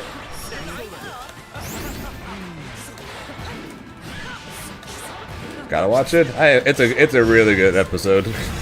there's a couple throwbacks in it, and there's one thing that when you see it, you are going to yell. When I'm curious, Nutground, when you go and watch it and you see the thing that I'm talking about, come back and put it in all caps for me, just to say that, just to let me know that you figured out the part I'm talking about.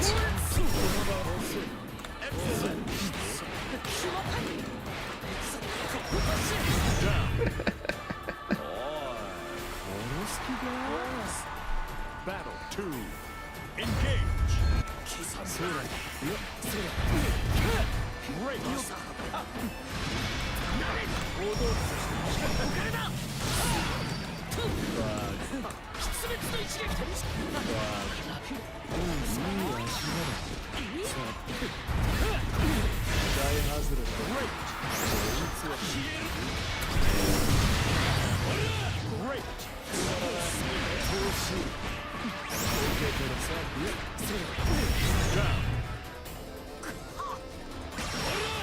I'm not gonna lie, Reverend.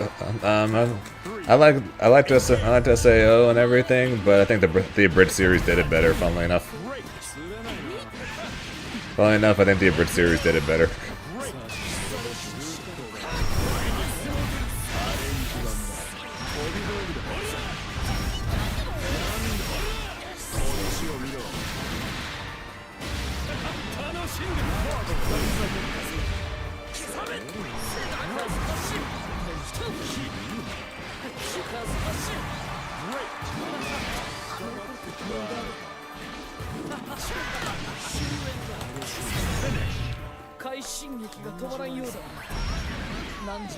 Also, I don't think SAO hit its peak until Alicization.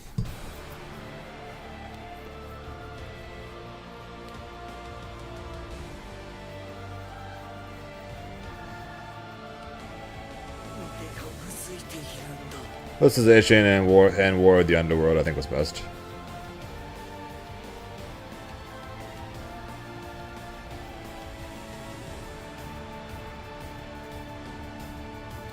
Yeah, that'll definitely put special meaning to it. I watched SAO when I was stuck sleeping upstairs on a blow up mattress because one of our dogs just had surgery. So I just put it on. So I just put it on since it was on Netflix. I like the original. Was not a fan of Alfheim. Gun Gale was fun because I've said before and I'll say it again. Watching basically a Jedi get put into an FPS game is somewhat hilarious, and it's a really kind of a cool premise. Mother's Rosario hit way too hard. The Mother's Rosario arc, that hit me way too hard. And then Alicization was really good, and then War of the Underworld was awesome.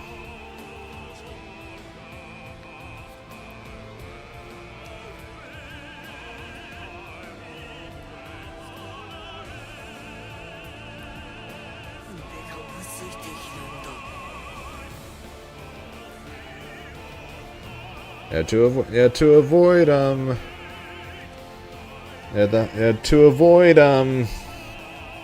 going into too much details for my personal life, but let's just say for those of you guys who have seen the Mother's Rosario arc, imagine I'm Asuna and my sister was Yuki. Let's just put it that way. And I won't go into any more details from that.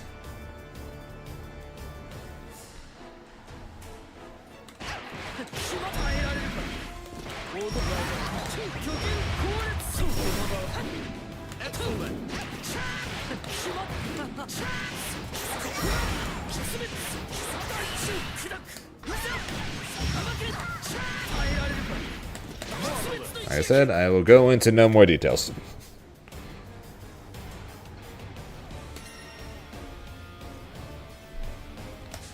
But yeah, Alicization and War of the Underworld were both awesome.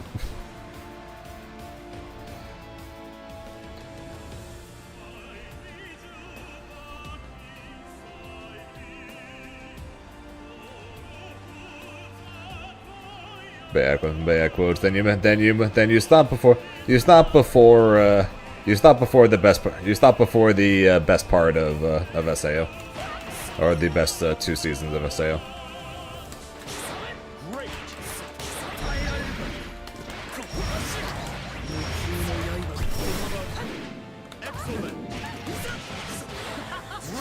Them to do that. That's fair. That is fair. I'm pretty good when it comes to finishing shows. But I have a difficult time getting started into shows.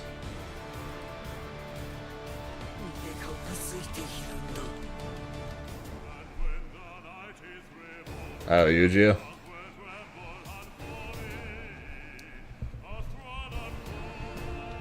He does continue to play a role in War of the Underworld, of course,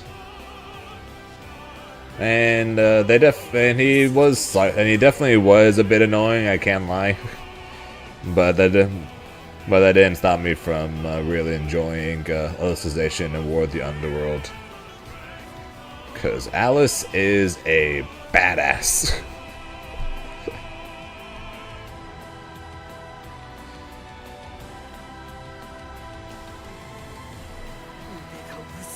Ignoring Alfheim Asuna, they do SAO, despite the fact that ends up being harem bait half the time. The SAO is really good at making some badass female characters. Season one Asuna, Gungale, Sinon, Alicization, and War of the Underworld Alice. It ends up being harem bait half the time. They're really they make some badass female characters.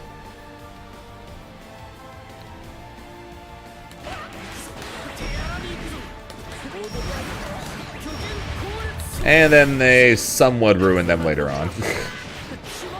Oh, Yuki was the most badass of all the badasses. In fact,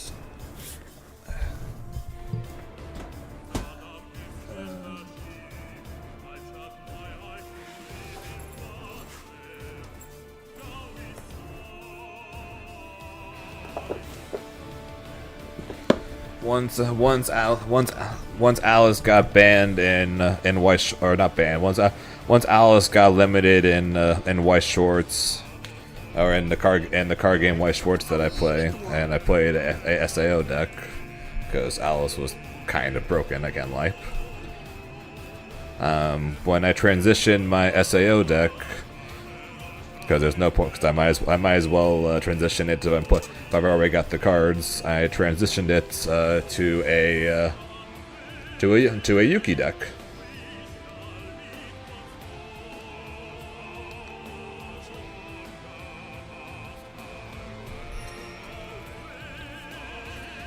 Yuki for the level 1 combo, and our resident pop star Yuna for the level 3.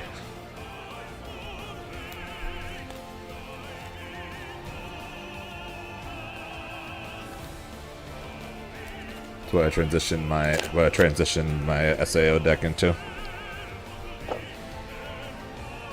So I mean, I already had the cards, so there's no reason not to.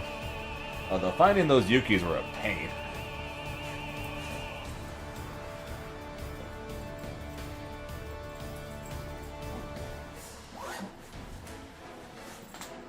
Those Yukis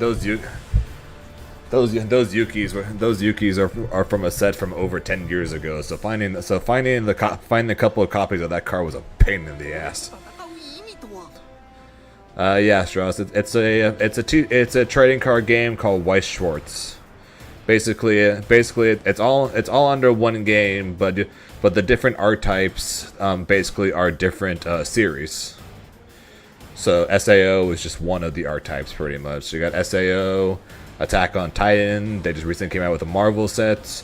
Freeren just came out. Pixar. One like the strongest deck I think right now is Overlord, Hololive, Avatar Last Airbender just got crushed on the last ban list. Yeah, Freeren literally just came out like a week ago. So I've got 3 decks for Weiss right now. I've got the SAO deck, which used to be my main one, but then they hit Alice. Avatar Last Airbender. I run an Aang Toph deck, and then my new main deck.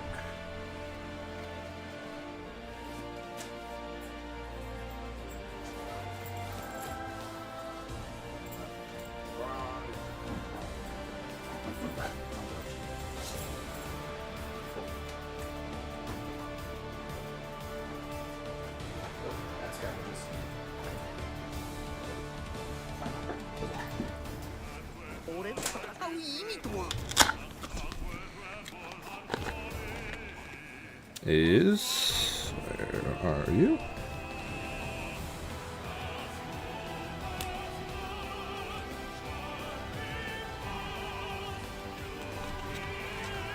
Because of the new bonus that they just got is Ruby. So I'm running the Ruby Crow Standby as my new primary deck for Weiss right now. Although for the most part, me and my friend just play for fun. But this is my strongest deck at the moment. Ruby Rose.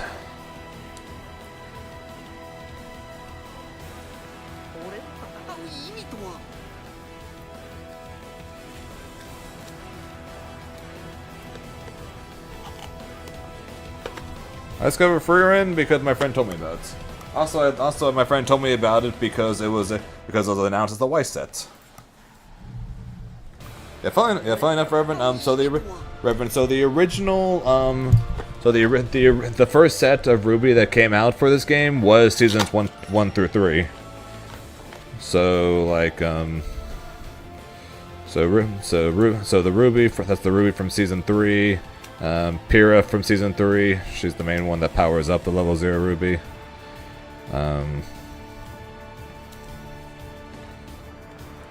Original Nora when she's literally just riding on her hammer.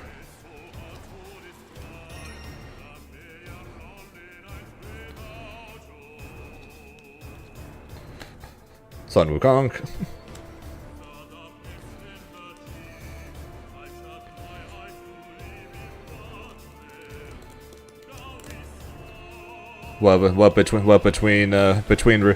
Between Ruby 1 through 3 and Ruby afterwards. Rest in peace, Monty.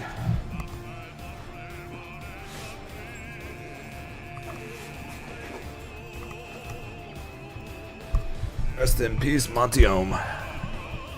Yeah, I know.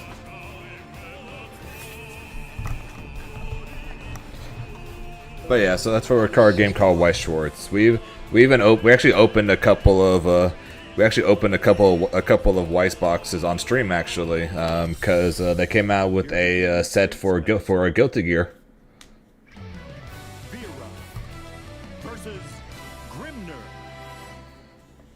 So we opened a couple of Guilty Gear Weiss boxes on stream.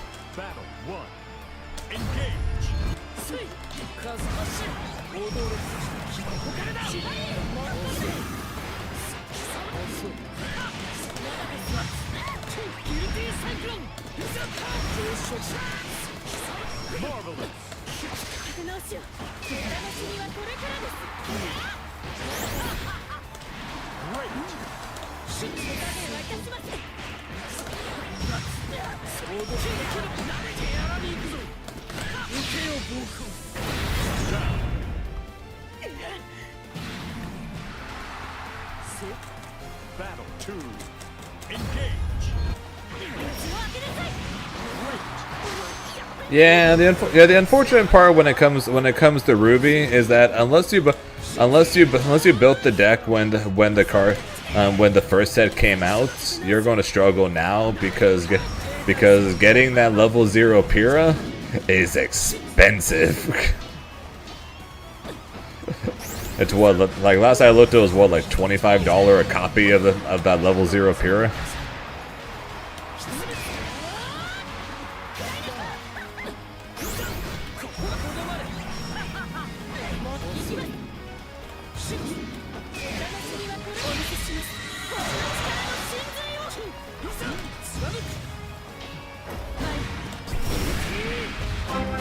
Yo, Dummy World with the 6 months. I appreciate it. How you doing?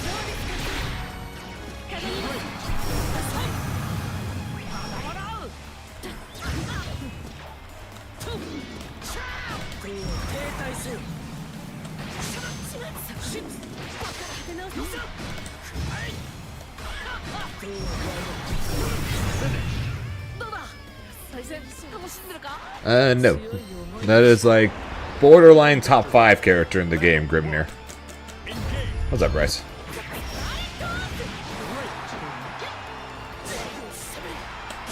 That stream's been alright, I think. I don't know. You can ask the I guess you can ask the people in the stream, but I think it's been okay. Like I said, you guys can tell me otherwise, in which case I'll have to go fix that. Either that or get out of my chair and let the chair do the stream, since the chair is a much better streamer than I am.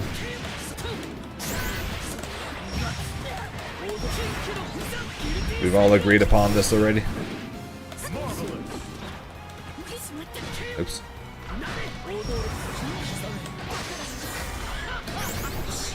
We have had a lag issue online today though.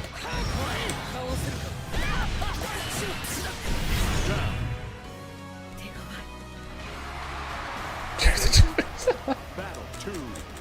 Engage.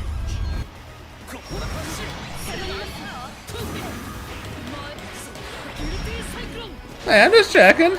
It's good it's always good to check with you guys, make sure everything's okay.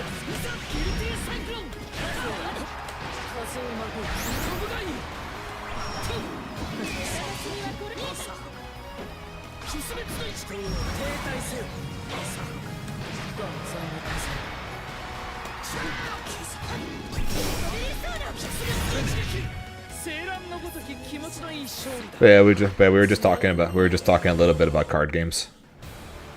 Since originally we were talking about anime, and then came up a bridge series, which then led to me bringing up the new SAO abridged episode, which then led to talking about regular SAO, which then led to me bringing up Weiss Schwarz, so now we're talking about card games. So yeah, quite the rabbit hole we've been going down pretty much over the last, I don't know how many minutes.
Also, I managed to actually hit the new setup into the hitting somebody with the overhead in an actual match, and it was against Zippy too.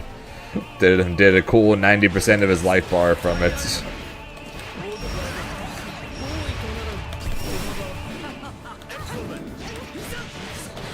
So I was very happy with myself.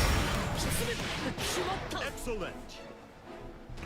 I'm sure he wasn't too pleased about it, partially because of the fact that it was the match was lagging, because we've having a very annoying time with lag so far today. But otherwise, yeah, we're getting better at hitting the setup, and actually hitting the setup a couple times now. So I think it's slowly becoming possible. We might finally be able to do the setup somewhat consistently. And then we're going to find out in a week that it's going to go bye-bye.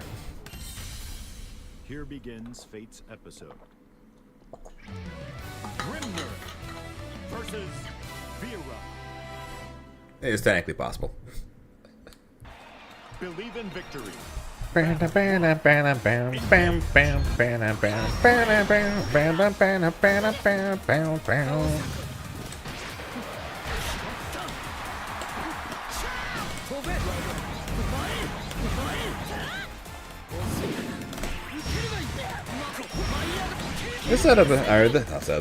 This song is so well made for Vicula.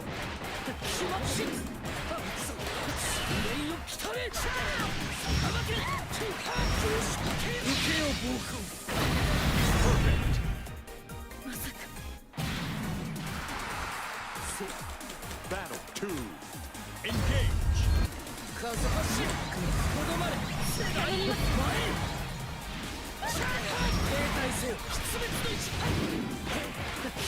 Excellent.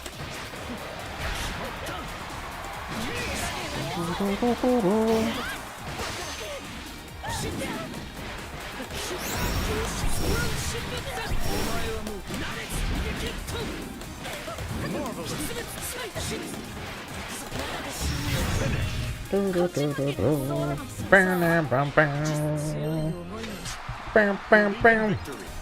Battle 1. Engage.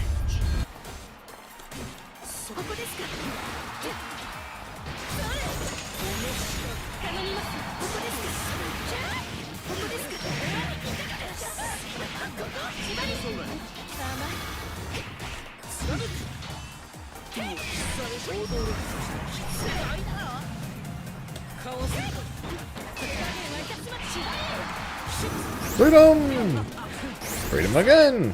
And drop combos! Boo!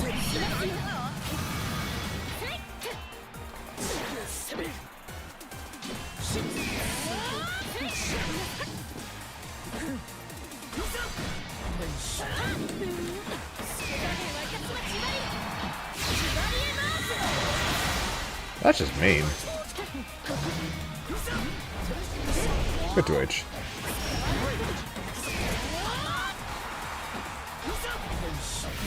Yeah, I should have done 2-1 for H. Oops. Drop him my headset. Battle 2. Engage.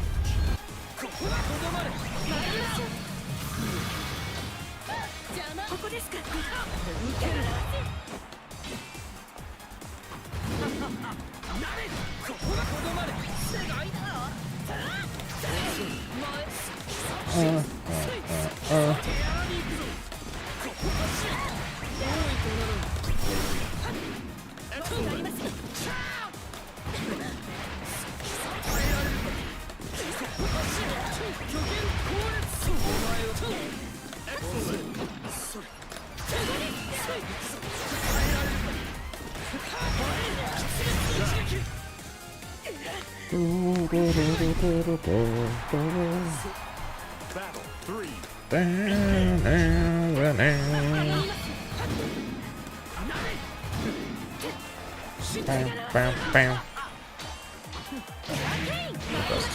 Just again.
I cannot have those, no. I cannot have tree nuts of any kind.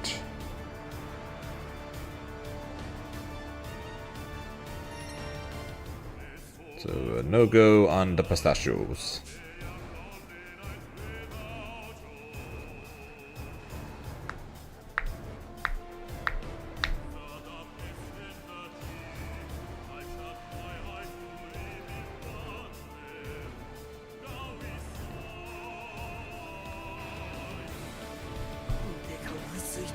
Yeah, more often than not, I can't either. So typically, typically when it comes to any kind of nuts, I just automatically assume it's a tree nut and say I can't have it. Except for peanut butter, I'm good with that.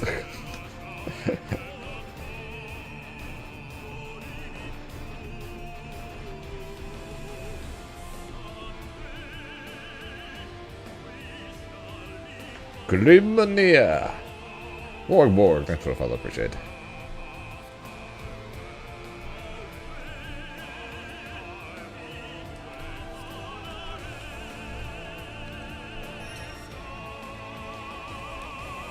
Explains why I can have those. Here begins Fate's episode. Grimner versus Uno.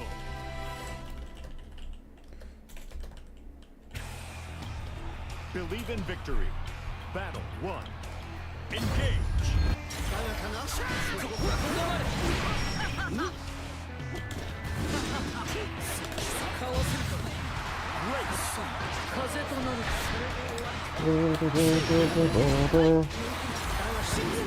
This guy is really into that slide, apparently.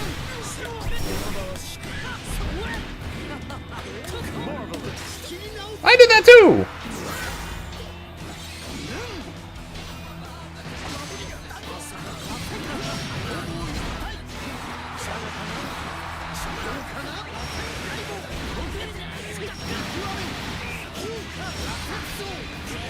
I ain't dead, just in a lot of pain though.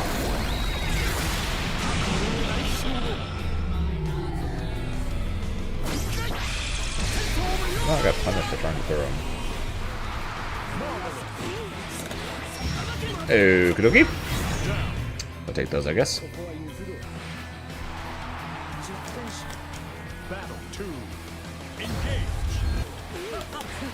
Yes, there are, and when they're allergic, they are incredibly allergic.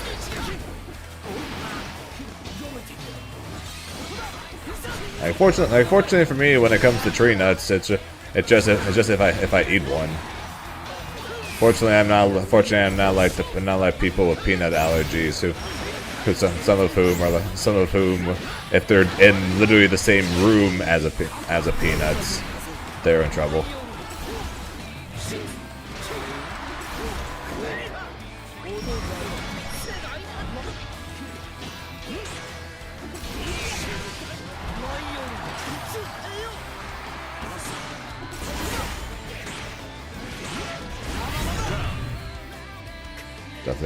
My point exactly. In general, when it comes to his damage, it's definitely on the lower side.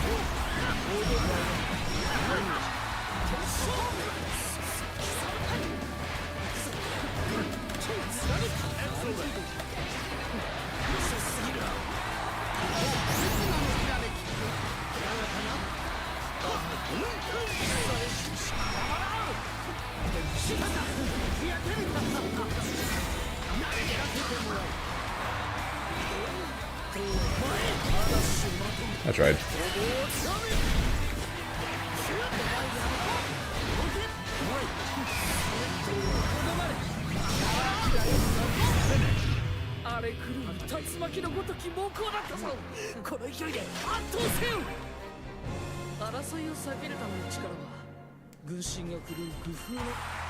Believe in victory.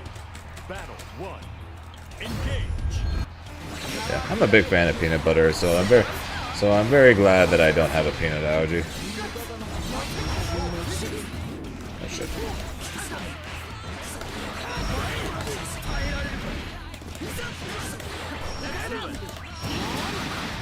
Interesting.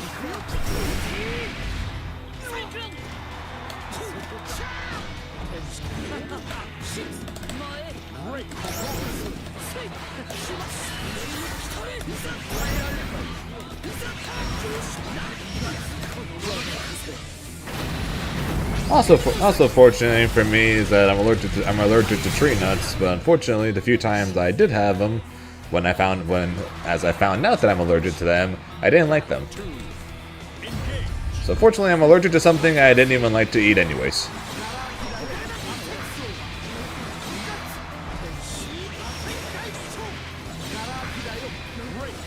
So in that sense, I'll consider myself lucky.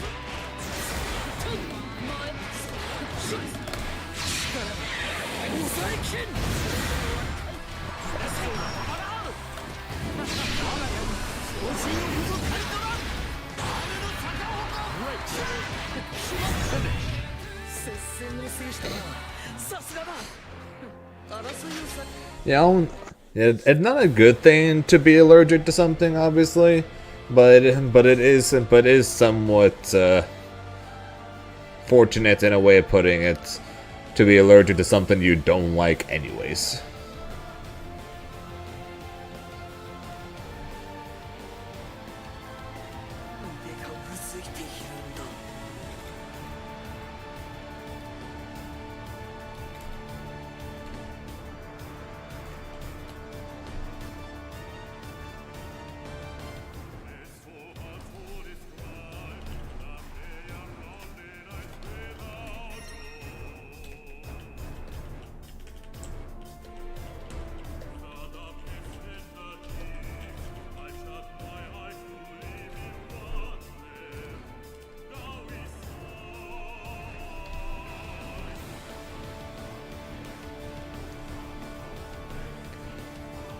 Yeah, eggs.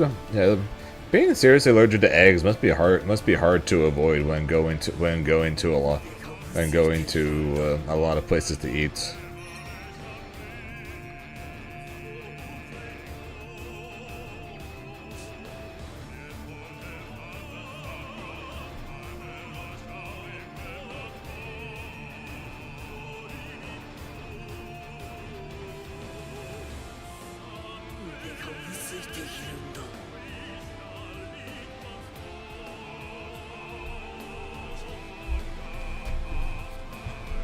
My phone just died. I'm gonna grab my charger.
Now, for me, it would be if I was allergic to gluten. If I was allergic to gluten, I would just die.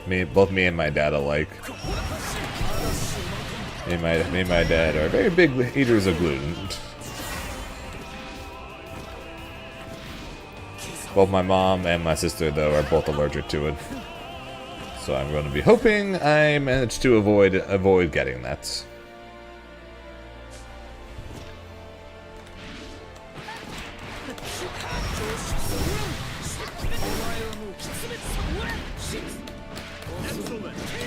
I'm not as crazy about bread as my dad is, but I am still a big fan of bread.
Restaurants.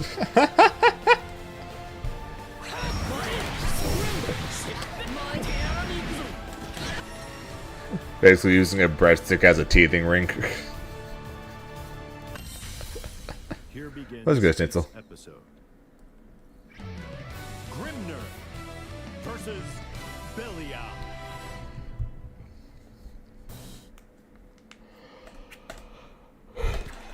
Believe in victory. Battle Sorry. 1. Engage.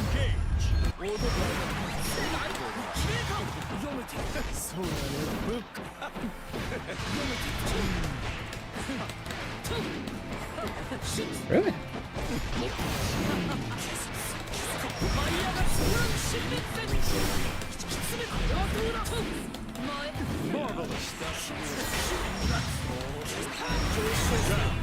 That was a brave and very foolish decision going for the Avatar command grab when surrounded by Grimnir seals.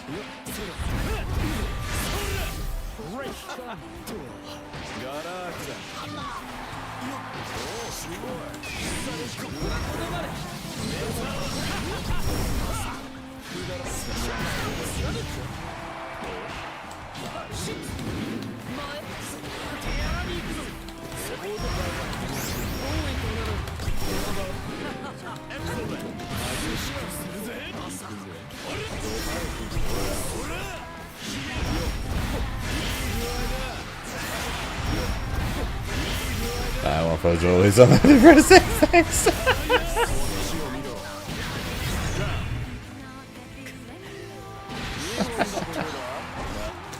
Battle 3. Engage. When I was younger, the breadsticks I was always obsessed with was from a restaurant called Pat and Oscar's.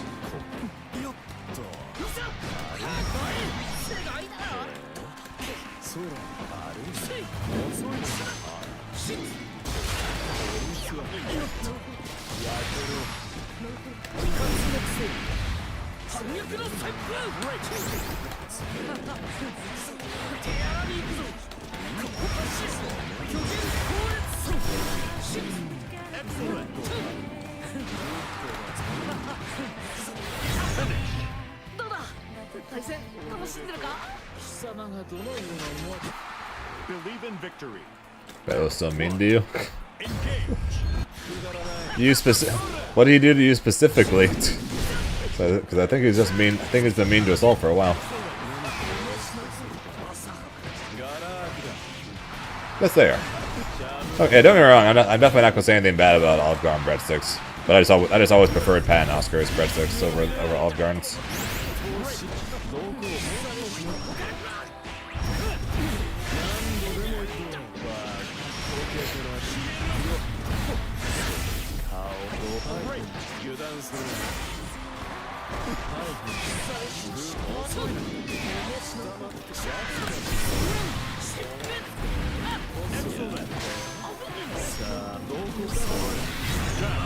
I should have dashed upwards. Apparently, I didn't think my button would miss.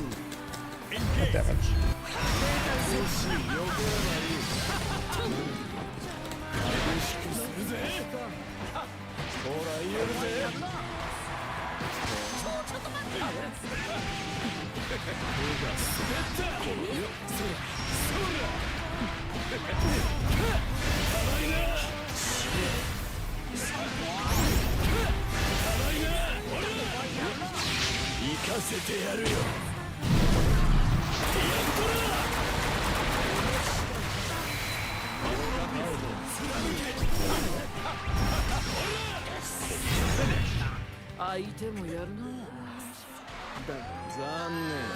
With Olive Garden? I honestly could not tell you. I haven't had Olive Garden, be it the breadsticks or anything on their menu, in probably since I was a kid, to be honest.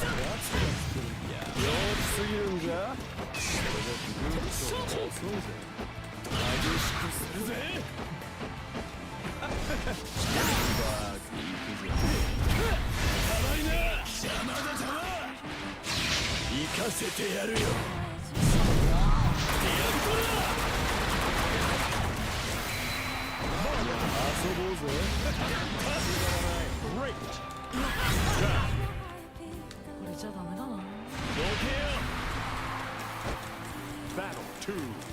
Engage.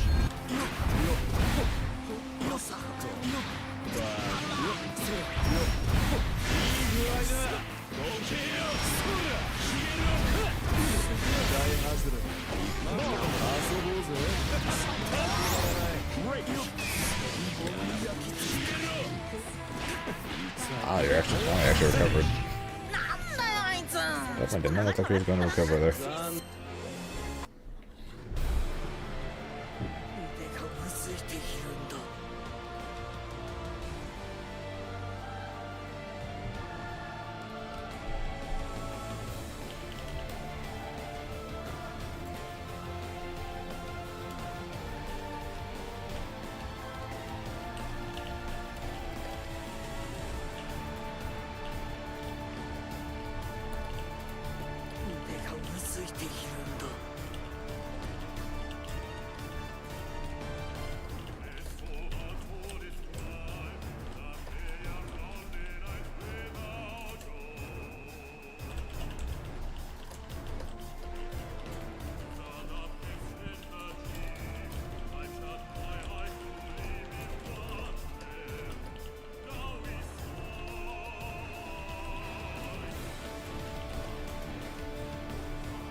Took over the quality suffered for it. I guess the older generation didn't pass on the the same knowledge, I guess, Here begins fate's or the same values. Grimner versus Grimner. Believe in victory. Battle 1. Engage.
2.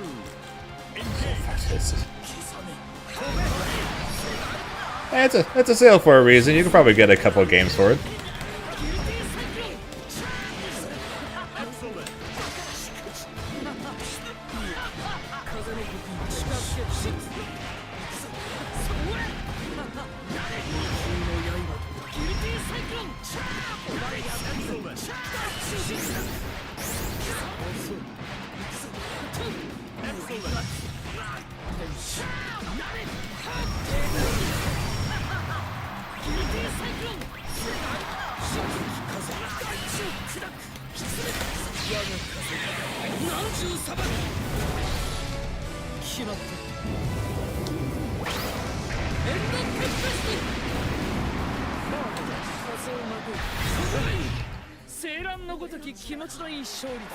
Excellent.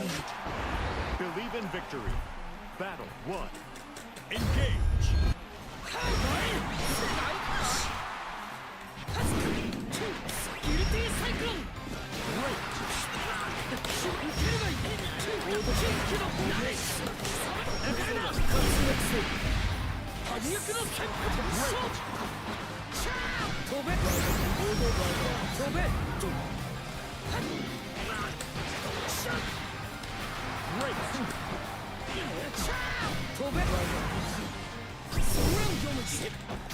Oh, come on.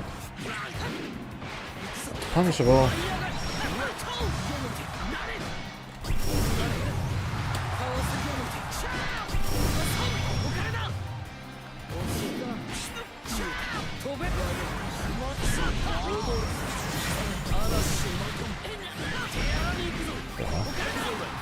Dude, why didn't you just super?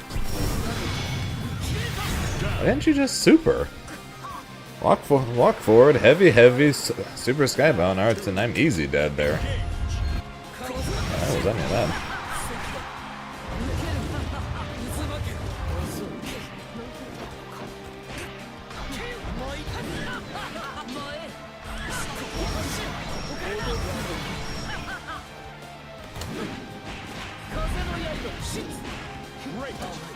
Oh, that was almost cool.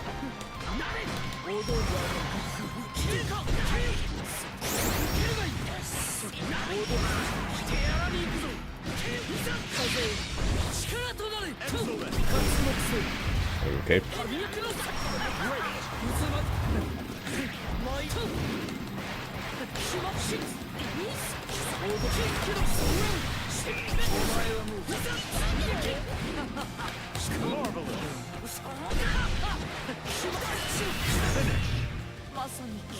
Sounds good. Go enjoy your food there, Strauss.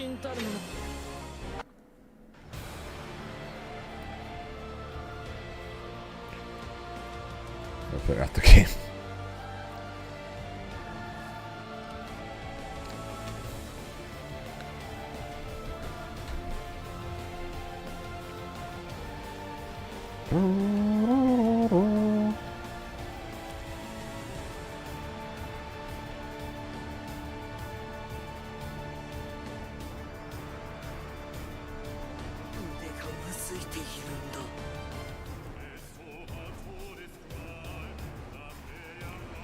So apparently today is the birthday of Granblue. If so, they should have done. They should have done. Today's the birthday of Rising. Okay, I was gonna say that if today was the birthday of Granblue Fantasy in general, they should have had Granblue Fest today.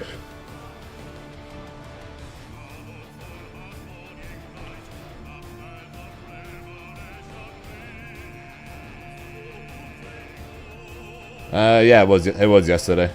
Never mind, it was yesterday. But still, that means they should have had Granblue Fest this weekend instead.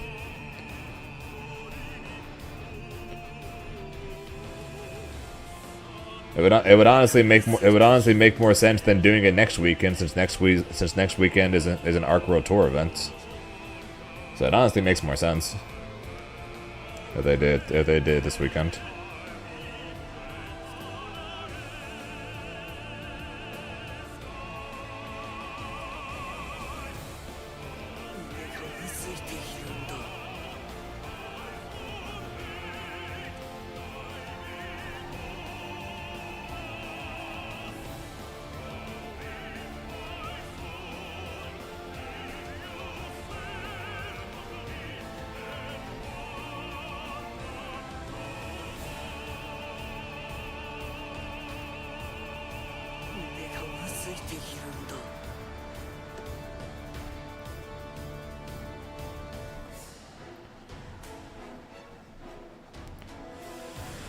I wonder if we're going to get. I wonder if we're going to get season 2 of a Rising, the same time that the Relink anniversary is, or around the same time.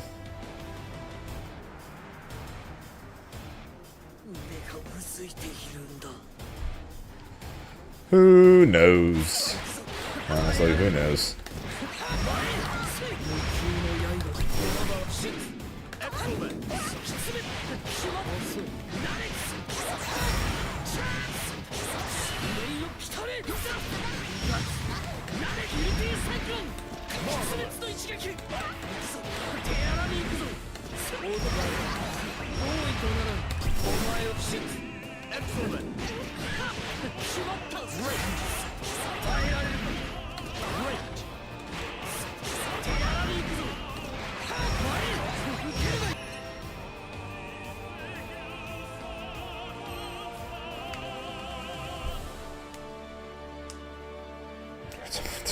Jesus Christ.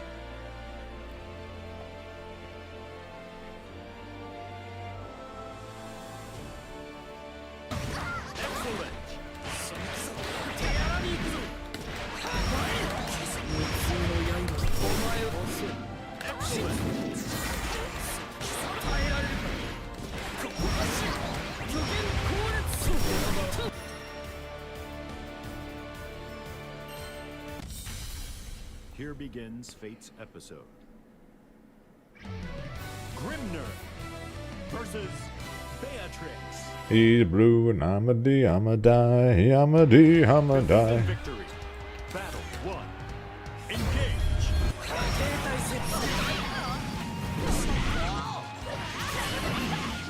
Fair enough.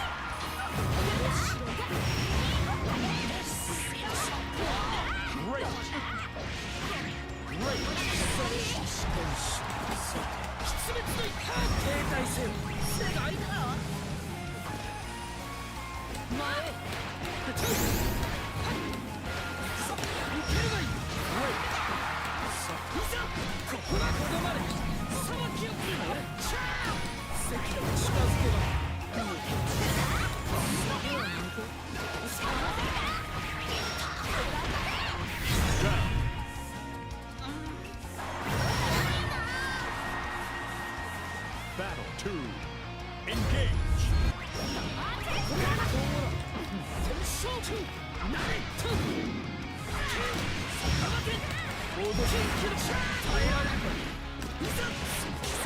Marvelous.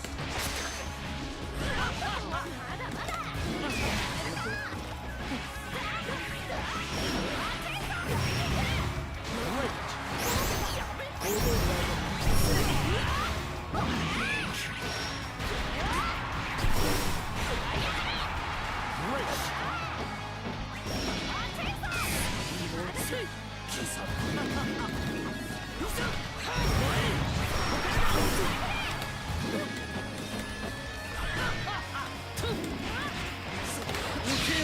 It's things like those, Reverend, on why I did not enjoy 100%ing Xenoblade 2.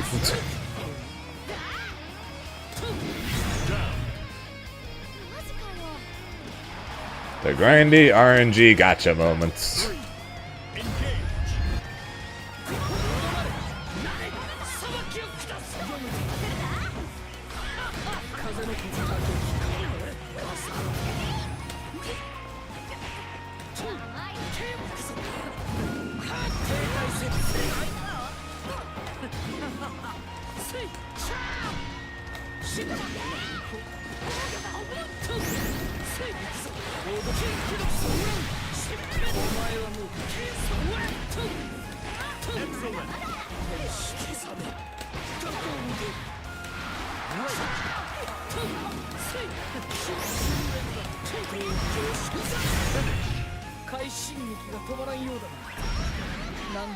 Not fun.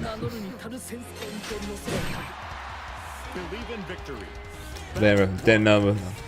Not gonna lie, the only time I've ever played Relink was at Risk. They had a they had setups there to try out Relink, and if you tried it out, you got a free shirt.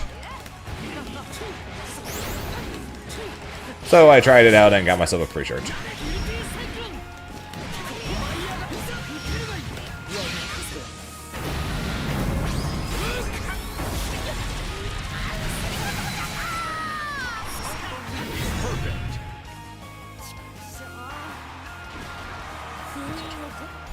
Battle 2. Yeah, sounds about right for Xenoblade, Reverend.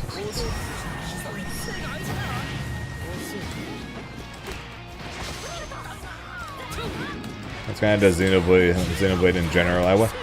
First time I played through Xenoblade 1, I got it on the new 3DS, and I got it before going on a cruise vacation with my family.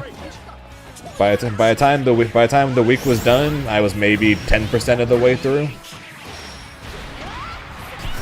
While basically playing it basically every time I was back in the room.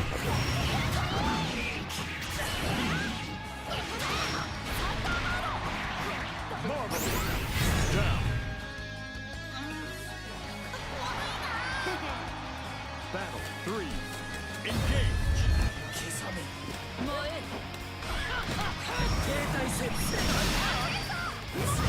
Unfortunately, there's no online missions for Xenoblade 2, but you very much have to pray to RNGesus,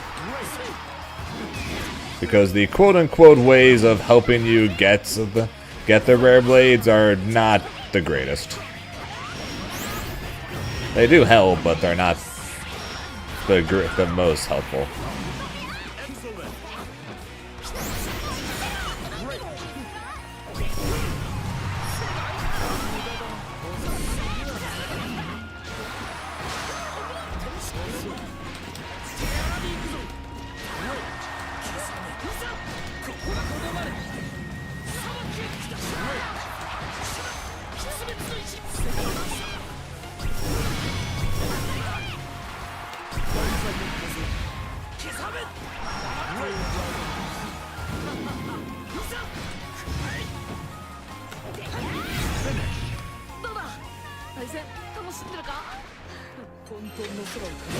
Yeah, you're trying to slash through the enemies to get your abilities back, and then while you're doing it, you're just running away from everybody. Probably look a little silly.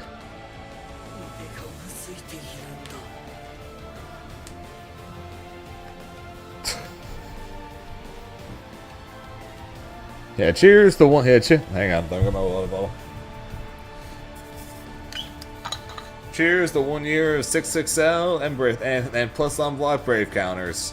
Maybe we get another year with them nerfed.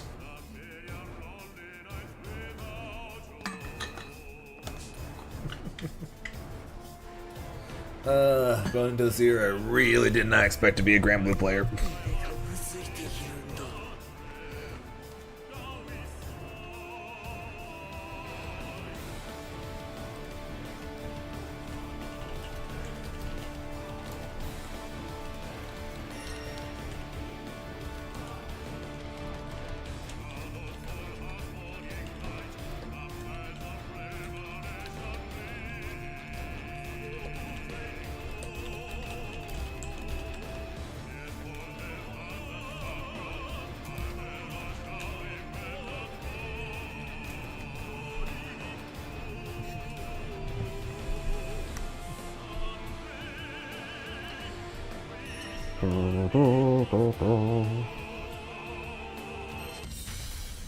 Here begins Fate's episode. But yeah, 1 year. But yeah, 1 year. If yeah, 1 year Grand Blue, and we'll see if we'll see if I'm still a Grand Blue player for another year, right? Battle 1. Maybe I'll be a Fatal Fury player, or if we're lucky, I'll be a 2SKO player.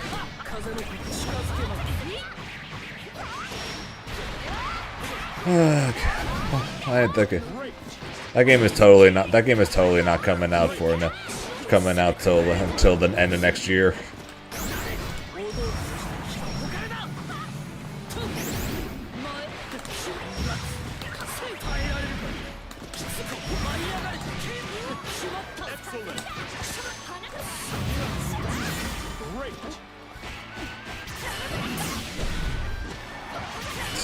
Yeah, I'll try.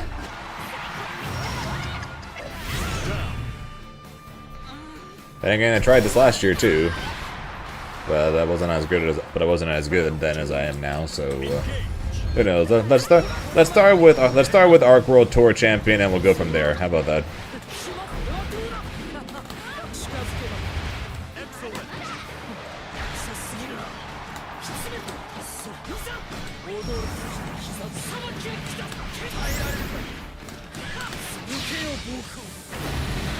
Thanks, Yoda.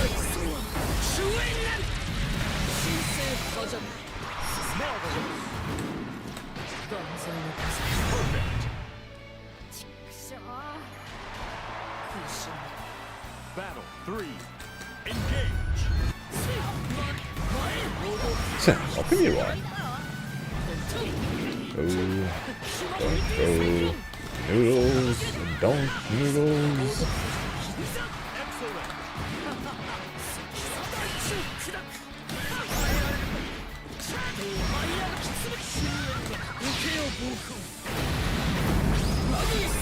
Yesterday, it's history. Tomorrow is a mystery. But today is a gift. That's why they call it a present. Believe in victory.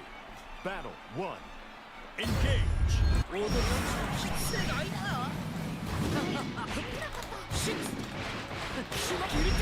Never would have guessed I would hear a line like that come from a movie like Kung Fu Panda.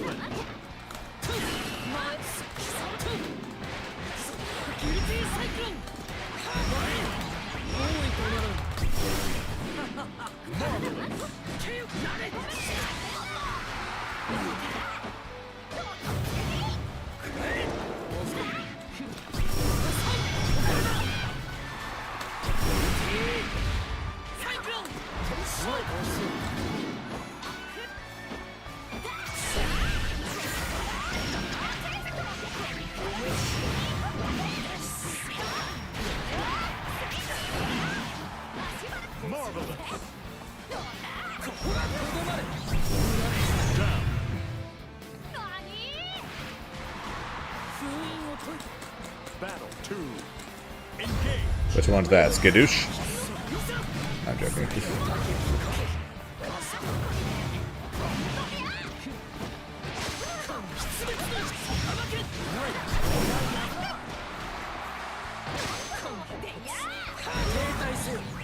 Don't tell Monkey.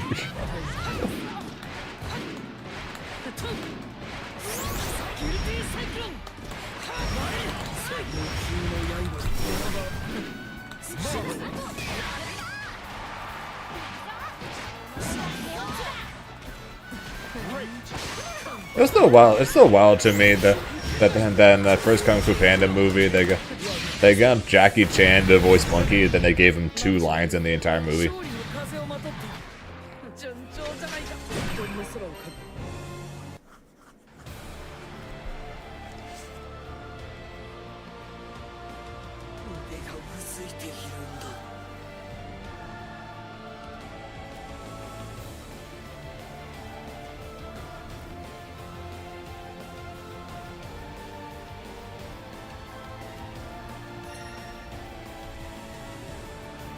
And one of them was to make a fat joke about Poe.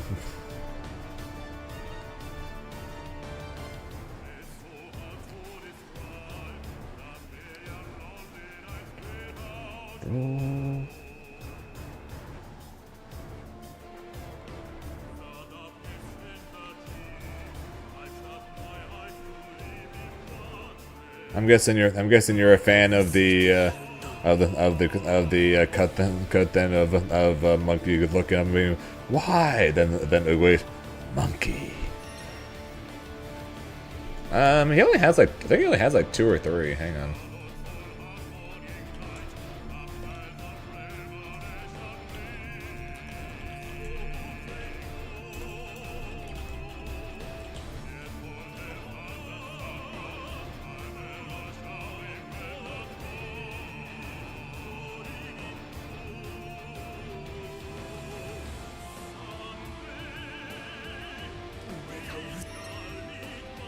This tweet says 7.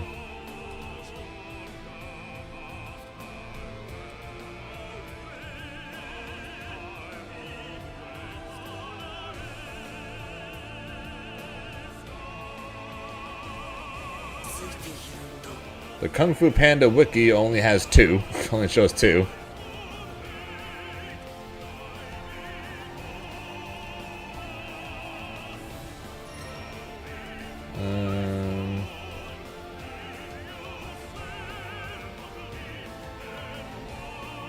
Monkey only had like 2 lines in the whole movie. Shit, damn.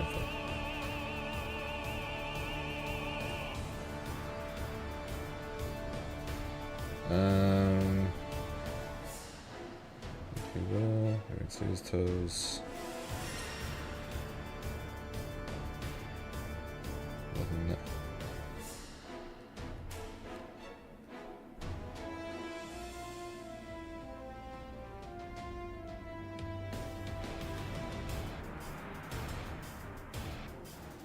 Okay, so there was 1, 2, 3, 4, 5, 6, 7, 8 lines.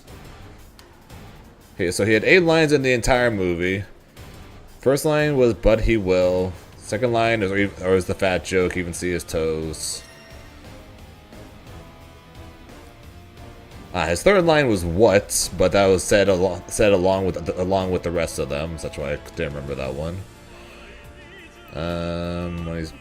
When he says "Po" to Tai Lung. Monkey in a dream. Monkey during the fights.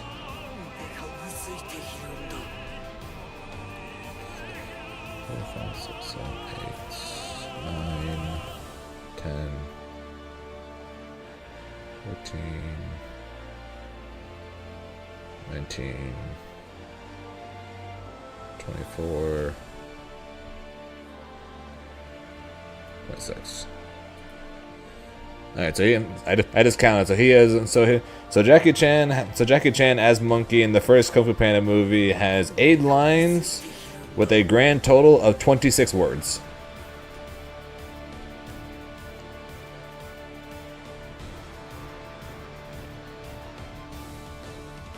So yeah, 8 lines and 26 words in the first movie. Oh, I'm sure he had to make some kind. Yeah, Jackie Chan was Monkey in Kung Fu Panda.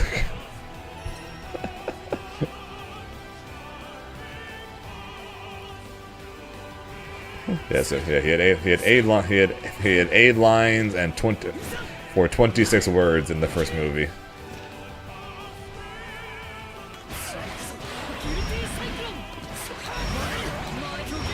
Because like 3 of his lines are 1 word.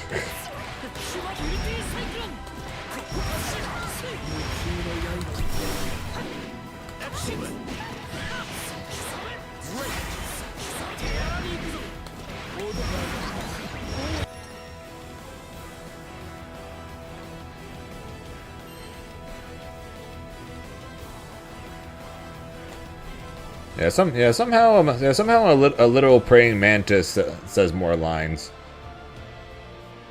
But I'm pretty sure that's because it's Seth Rogen.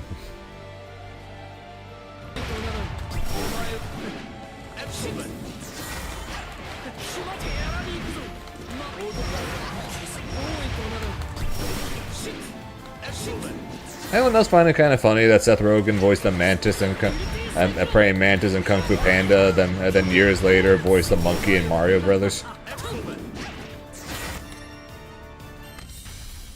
Here begins Fate's episode. Charlotte versus Grimner.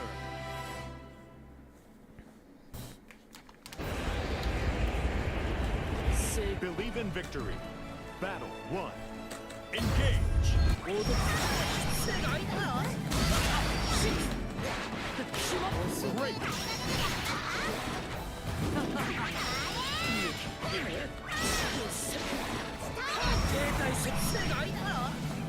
The random question of Zane's mind. Did you ever find it weird that Seth Rogen voiced the praying mantis and a monkey in different movies when the first movie had a monkey in it?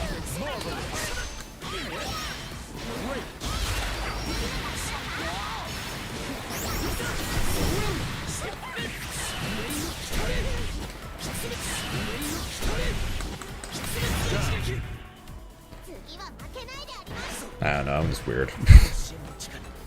Battle 2. Engage. Round start, medium jump into sweep, huh?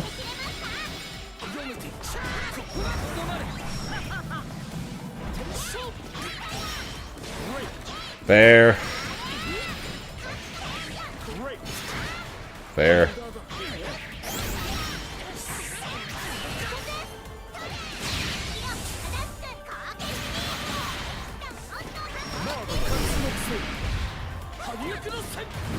Oops.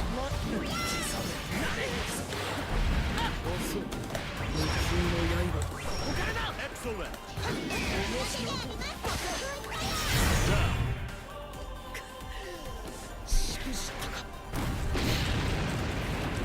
Battle 3. Engage.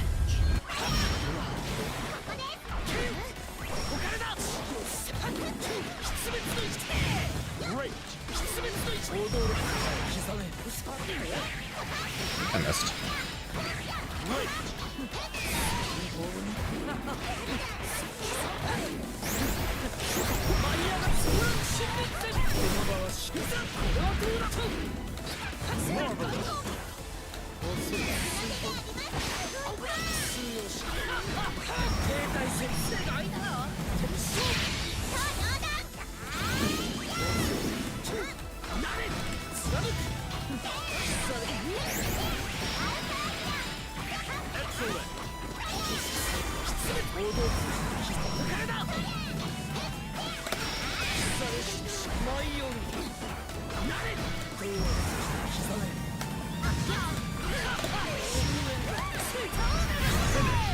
Plus.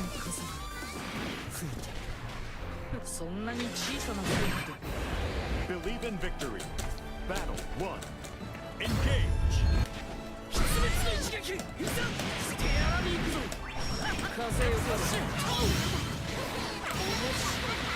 Fair enough.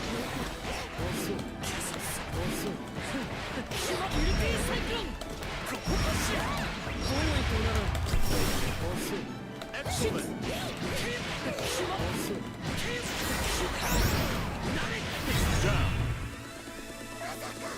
Musaka. Musaka. Battle 2. Engage. Yeah, I'm pretty sure I just blocked it. She would have fallen into the tornado. I'm dumb. Shouldn't have pressed anything. Of course.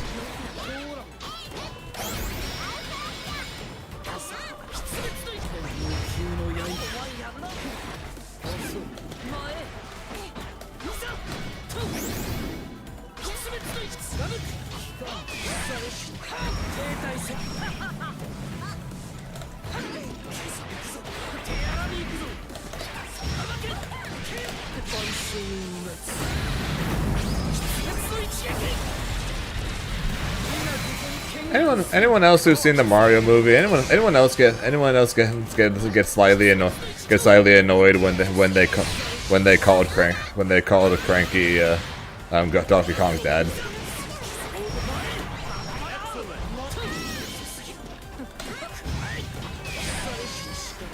Or was it just me?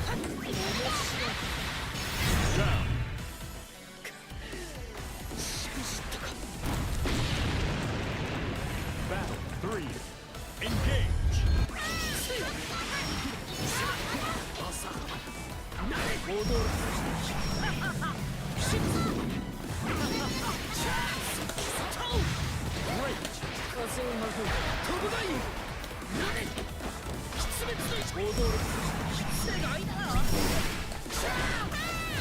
Alright, I'd ask for anyone who saw the the Mario Brothers movie, that anyone else can get annoyed at the fact that they called Cranky Kong Donkey Kong's dad,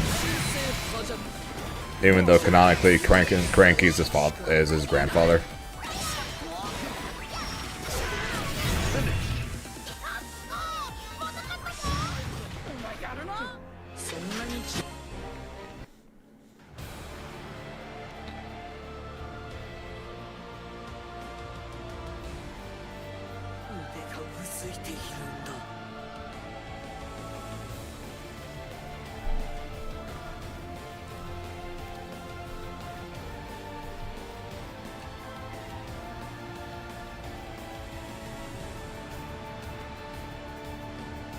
Yeah, I think that was probably the whole point.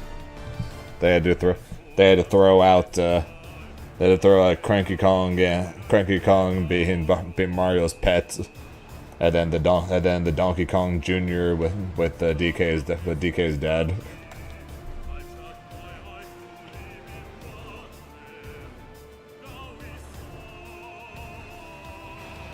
The dark side of the Mario timeline that they don't want you to remember, because that was from many years ago.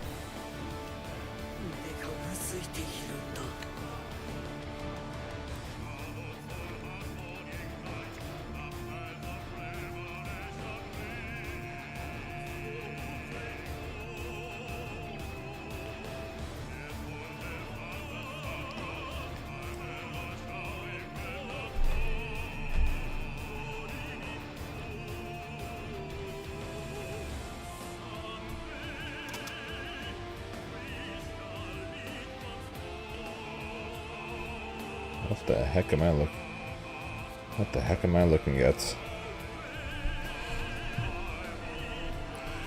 Hang on, you want to see something funny? Also, I don't even know what the heck I'm looking at on top of that.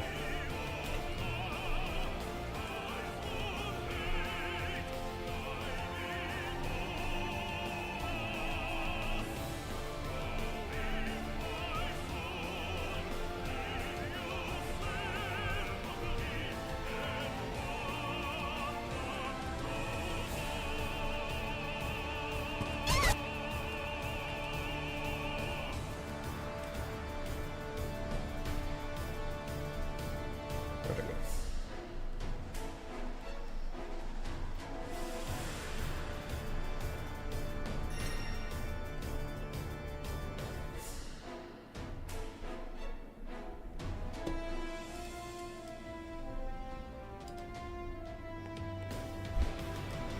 What? You done? Yeah, you guys want to get? What? How would you feel if you got hit by this combo?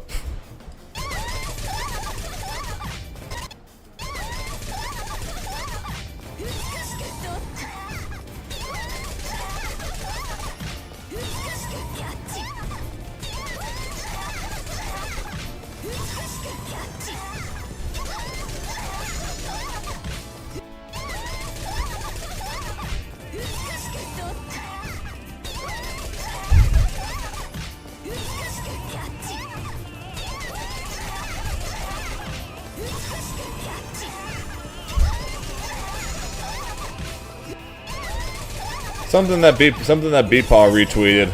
Apparently, this is a combo from a fighting game.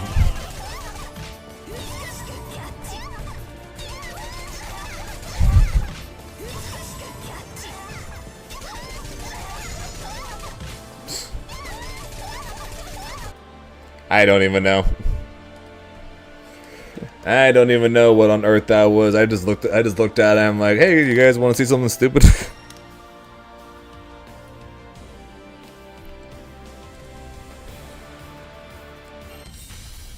Here begins Fate's episode. Narmaya versus Grimner. Uh-oh, who's ready for flips? in victory. Battle 1. Engage. The Flip Gallia is alive.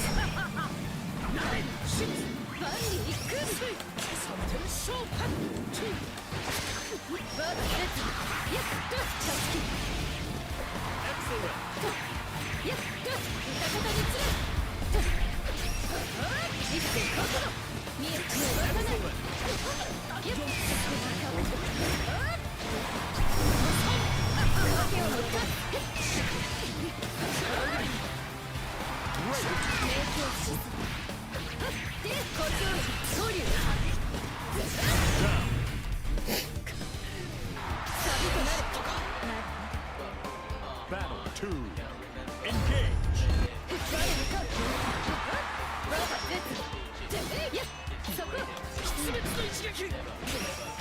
Oh, my cooldown.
I'm not surprised that it works. I'm surprised that it only cuts out once an hour. That's more so what I'm impressed by. Believe in victory. Battle 1. Engage.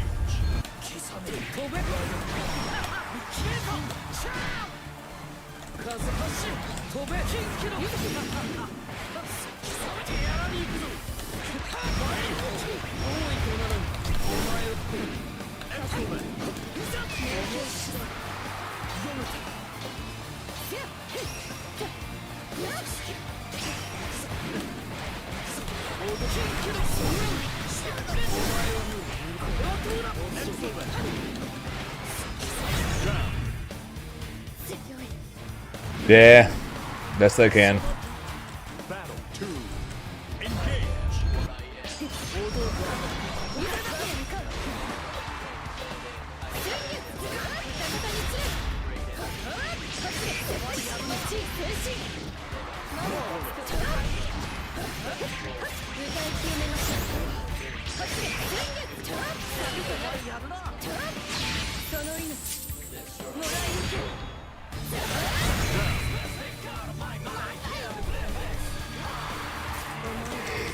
Battle 3.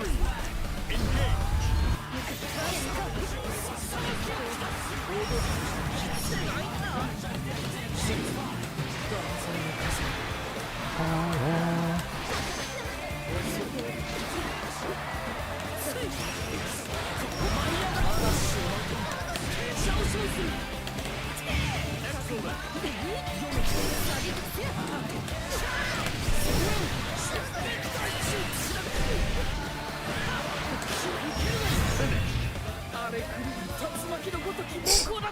Yes, you did.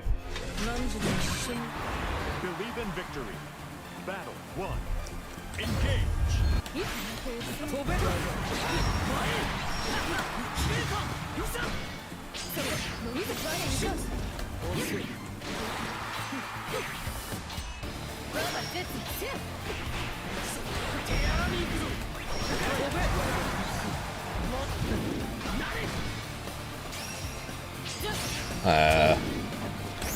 Well, at least I remembered. At least I remember where my seal was there.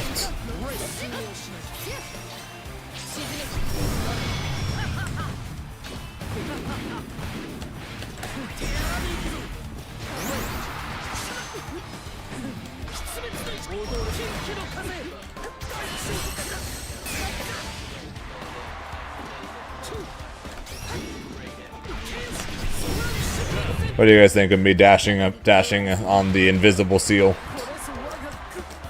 Battle 2. Engage.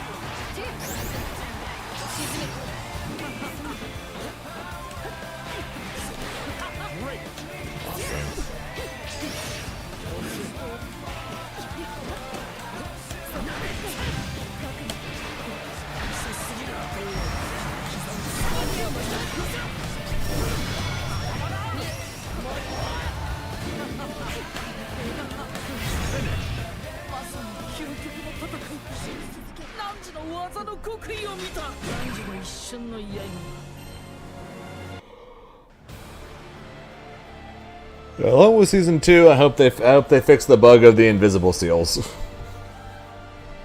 Both for me and my opponent's sake. So it's annoying when my seals disappear on me and I have to try to remember where they are. And it's also annoying for my opponents if the seals disappear for them and they don't know whether or not I can dash.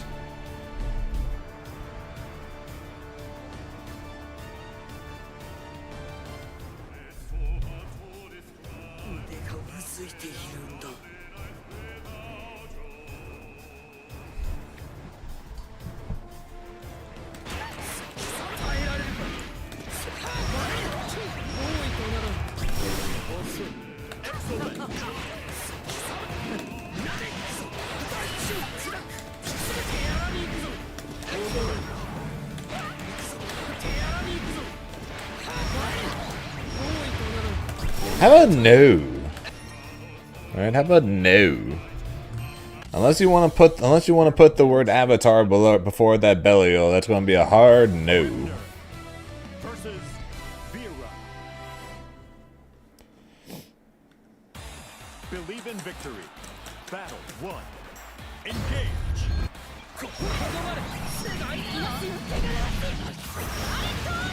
Yeah, no, I need to message Colonel and ask him if he can show me how to make those. Ideally, I'm going to have those figured out how to be made and have them made before kind of as a Christmas gift to you guys. is the hope, at least.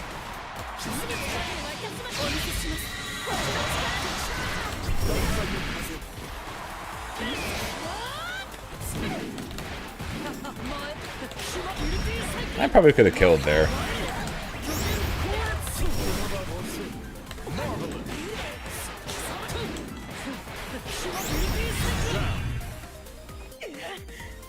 Trigger fire? Never heard of it. Hey, that dude just keeps getting buff. Tell me about it. Oh yeah, it's Saturday. I'm not gonna lie. I literally just forgot about it. So I guess the answer is no, since it's already happening at this point.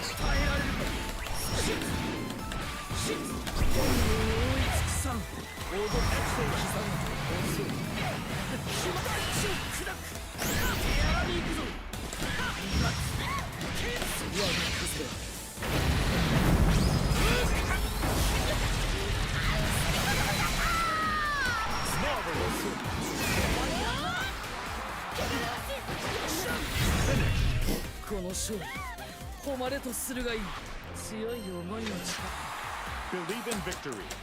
Battle 1. Engage. Yeah, we need the Beerus Hakai, the Knuckles oh no.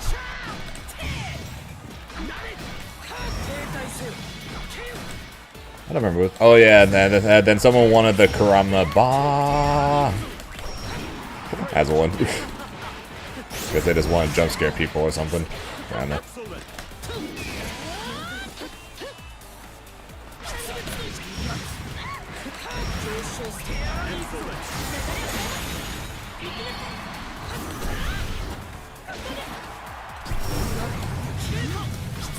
I thought it starts at 3 PST.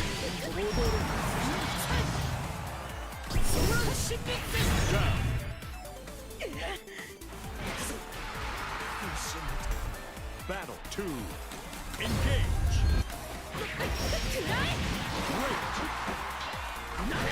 I'm pretty sure. So I'm pretty sure KOF is happening right now on TNS, but the actual bracket for Grand Blue has already started.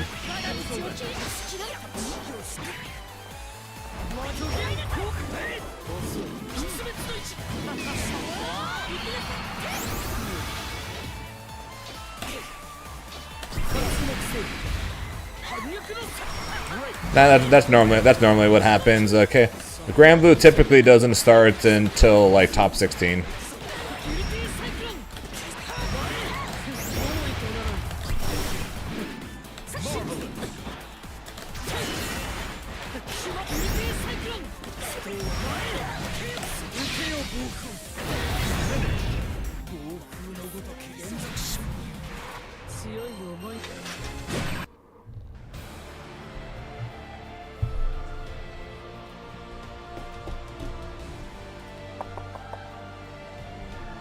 Let's see.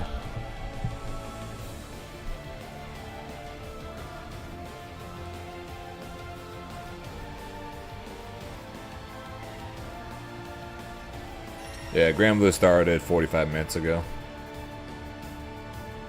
They're doing the matches to get they're in top 16 and they're doing all the matches to get into top 8 on stream.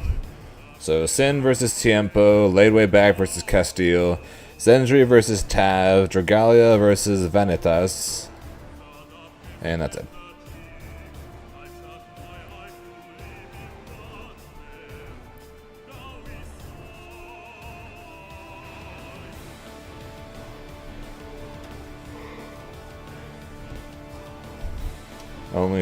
Only 32 people this time.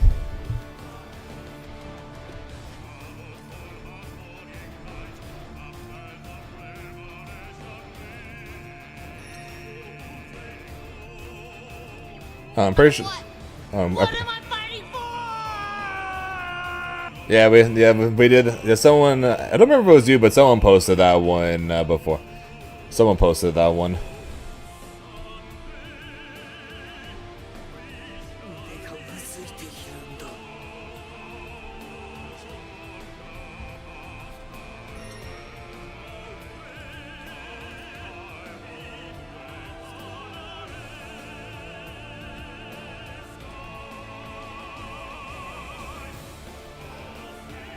No.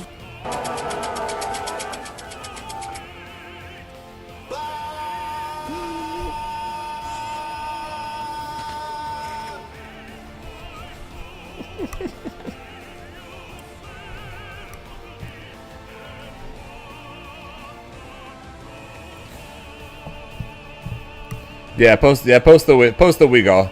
Yeah, post the Wii Golf one.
You cheated.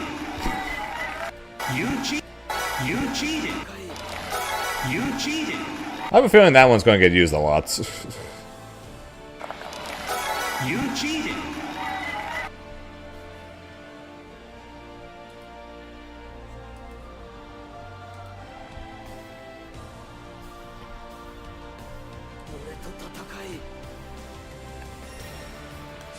I have a feeling that one's going to get used a lot if that became one. I had a mix-up. You cheated. I got lucky in something. You cheated. And then Neela appears on screen. Bah!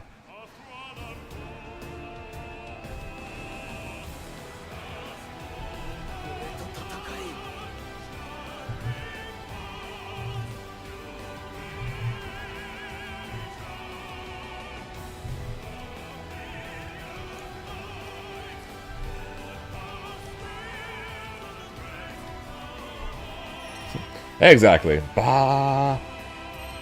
Speaking of those sheep, when the hell was the last time Tyron played this game? Grimner versus Beatrice. Hey, it's Tempo. Shouldn't Tempo be fighting Sinrai by now? Victory. Battle 1. Engage.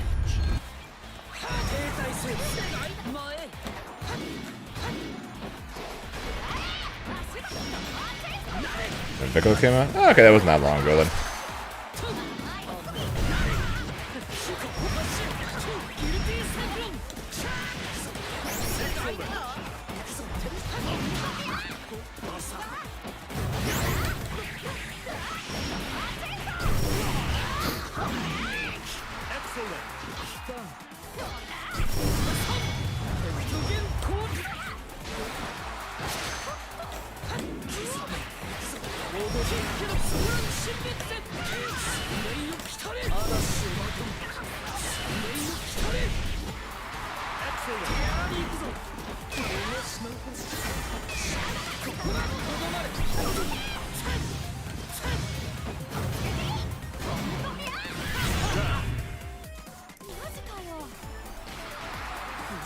Yeah, I think that's one less stream than I did. I think I did 3 streams with her. I pretty much exclusively played this game.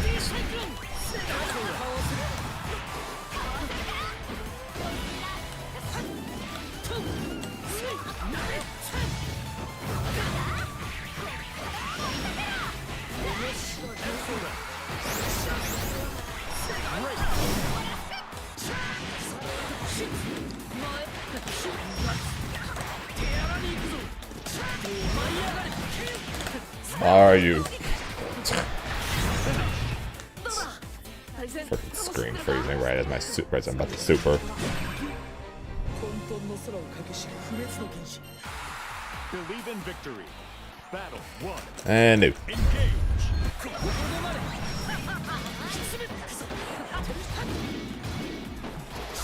I might be hoping you guys forget about that. I'm not even gonna lie, I might be hoping you guys forget about that.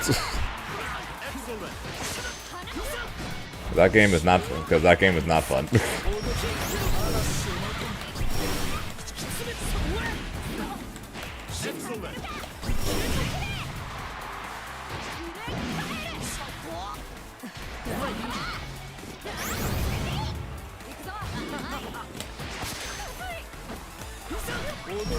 Probably.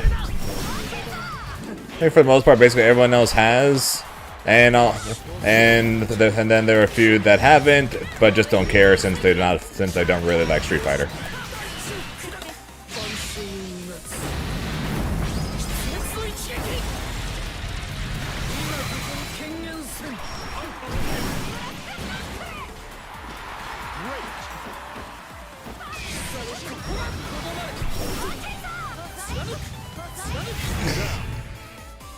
Dodge! Dodge! Dodge! Dodge! Battle 2. Engage. Don't touch me, don't touch me, don't touch me, don't touch me, don't touch me, don't touch me, don't touch me. That's basically what she was doing there.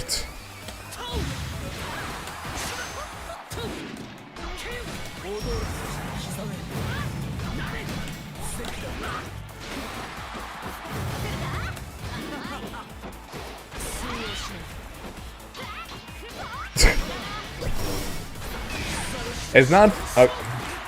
I'm not saying the game isn't fun for a lot of people. It's not my type of game.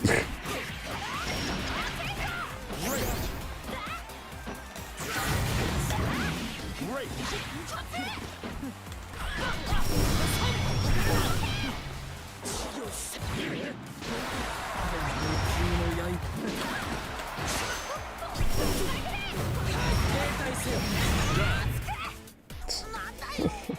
I know. I'm just saying.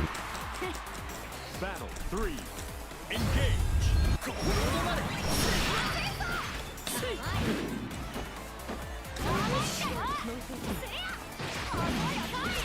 This is really not my kind of game. It's really just not my style of game in the slightest.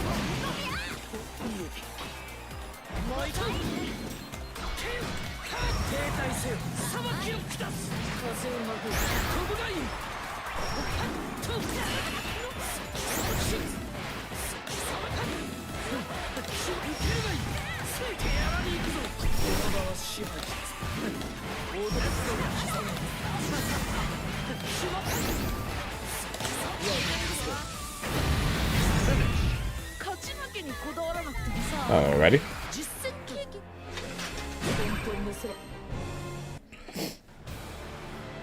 Yeah, you got the My teaser, so not too far away, I guess, technically.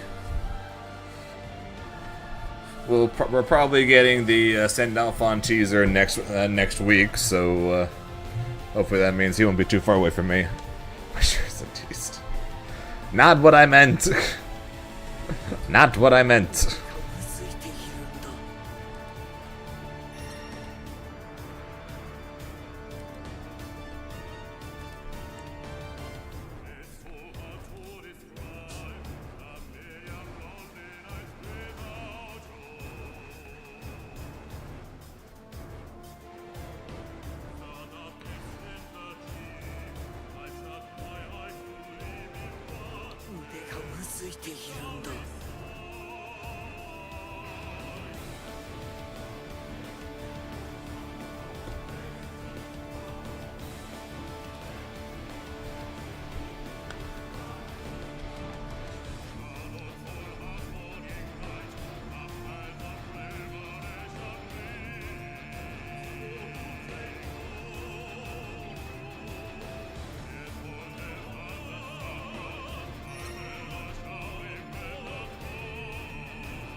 Here begins Fate's episode. Grimner versus Belial. Nerf everyone. I am the only honest one. Believe in victory. Battle 1. Engage. I think Avatar is like the opposite of an honest character. He's a poorly designed character full of bullshit.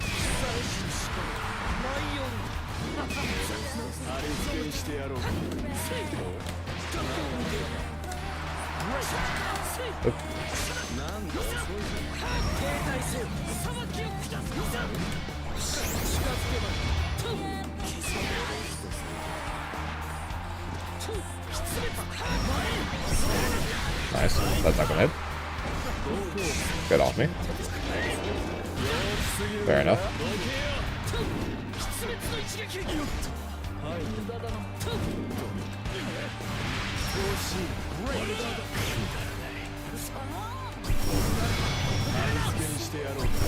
Why do I do things?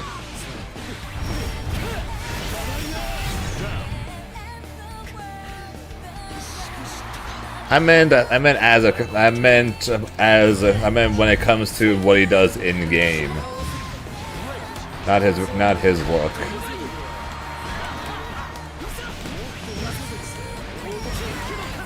It should never be good though. Well, that's kind of my point on why I say he's a badly designed character. If you're saying a character should never be a character designed like this should never be good, that's not a good designed character.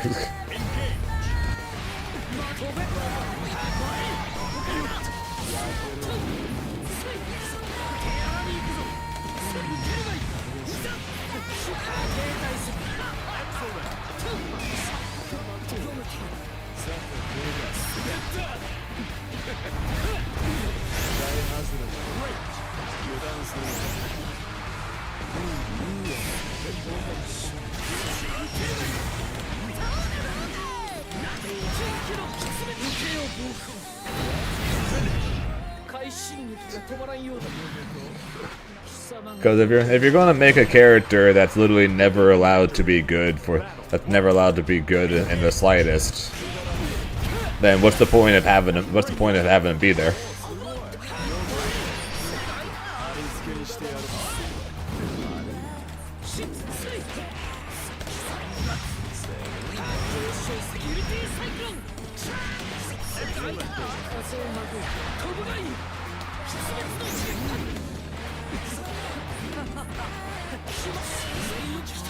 I agree.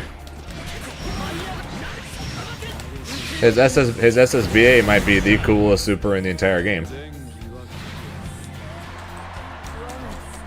Battle 2. Engage.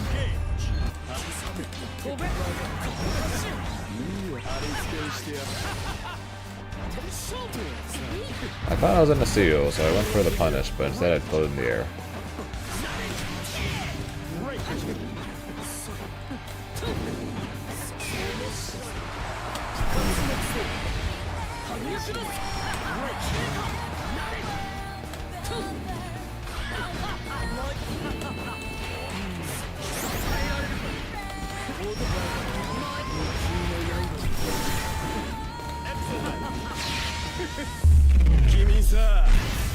I guess I saw myself walking backwards. I assumed I walked far enough backwards. I did not.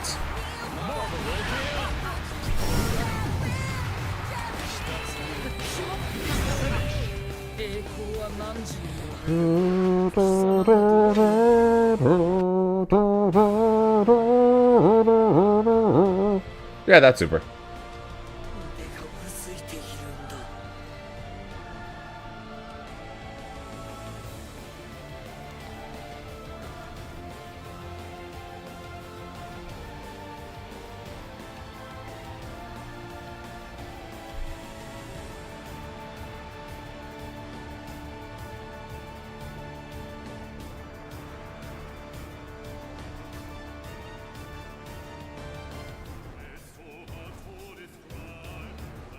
Street Fighter in general.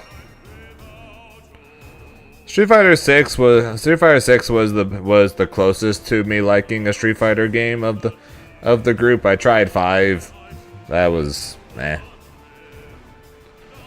6 was at least better, primarily because it was more comboable, more fast-paced compared to the regular Street Fighters, which of course, being an anime fighter is ones I prefer. Is definitely what I prefer, but Street Fighter is definitely as a franchise. I guess in a way, playing is just not really my style. Here begins Fate's episode. 3-year alpha, never played. Narmaya versus Grimner. Believe in victory. Battle 1. What do you mean an update on the 50-50?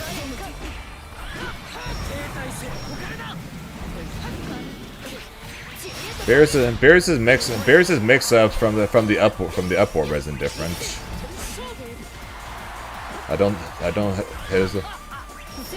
His 236 S setup in the corner isn't different.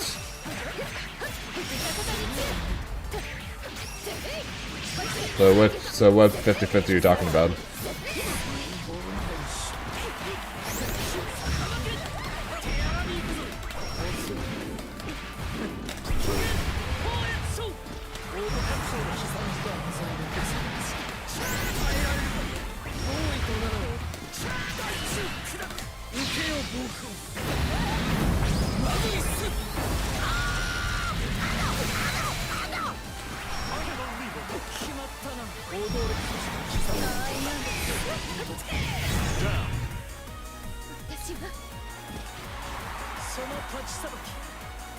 Battle 2.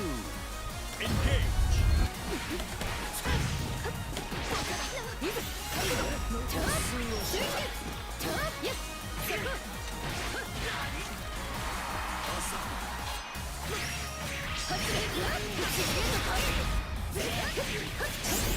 Well, you get the yelling Grimnir by holding the light button when after you cast a super. So I'm doing it on purpose.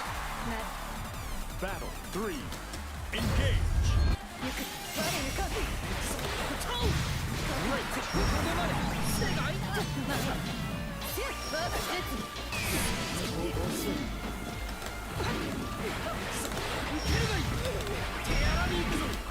Yeah, as far as I'm aware of, none of his mix-ups or anything has changed. The only thing different now are his combos. And I believe in my part 4 Beerus update guide, part of the guide, I showed off a new Beerus corner combo.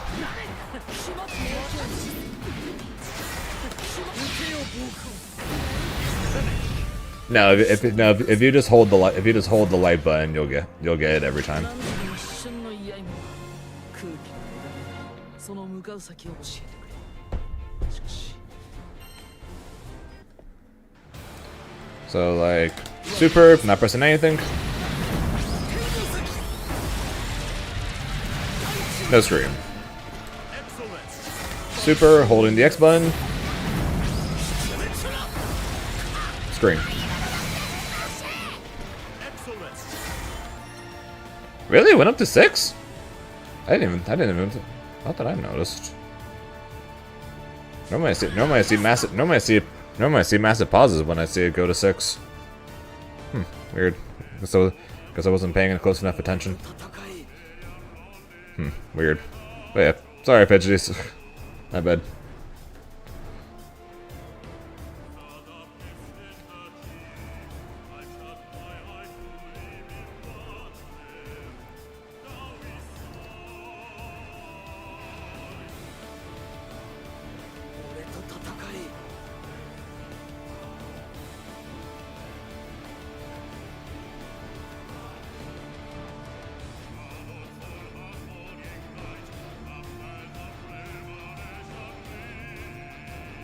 Yeah, of course.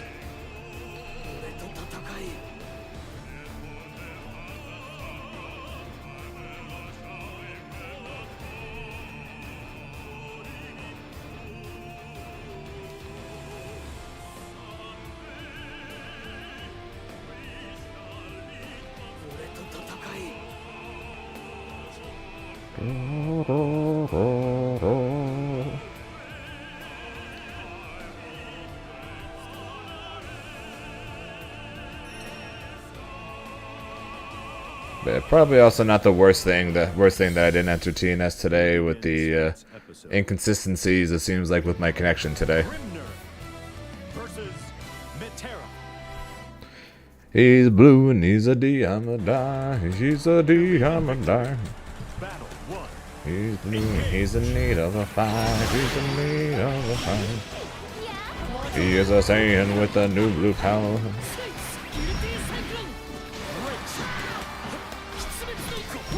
Who's the color of my hair? I have a best friend, and he is so good.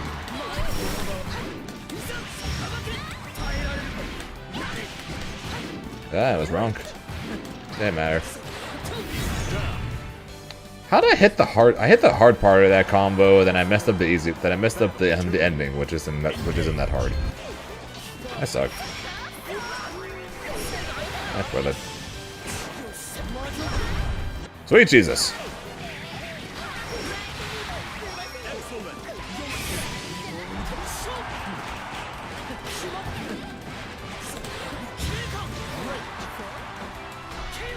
Tomorrow.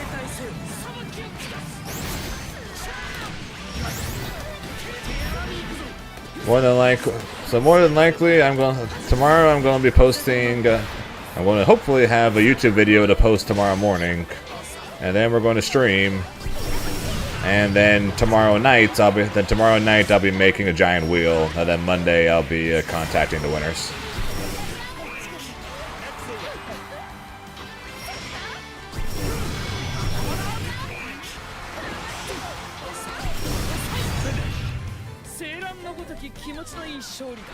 No, my giveaway wheel for the two combo fight sticks that I got.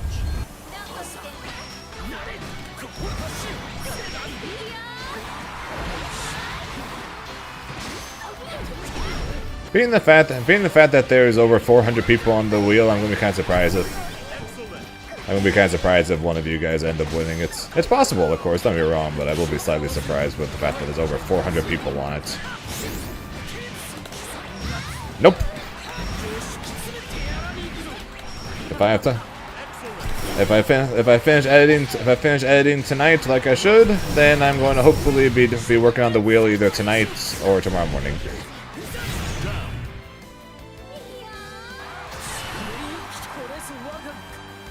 Battle 2. Engage.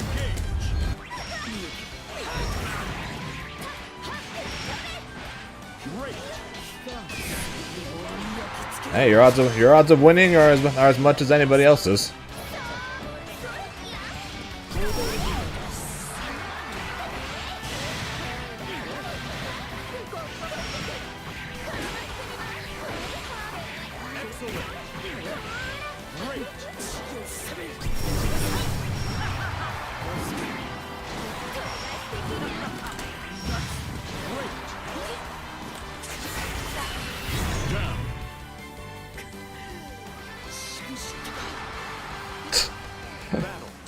Okay, that's something I can't quantify. So.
Alright, it's not bad. Like, I'm not saying it's bad to use a fight stick. Like the difference between pad, fight stick, and hitbox, there is a slight gap in peak level of played by robots. Using those controllers. Hitbox will be best by a small margin, then pad, then fight stick. But because we are not robots, we are humans. It is the gap is so narrow that there literally is basically no difference, and it's all just entirely based on which is more comfortable for you. It is literally all just whatever is most comfortable for you will be what you do best with. The difference is so negligible at complete peak that's entirely up to you. Or are we humans? Or are we dancing? I don't have any research on that one, guys. I'll leave that up to you.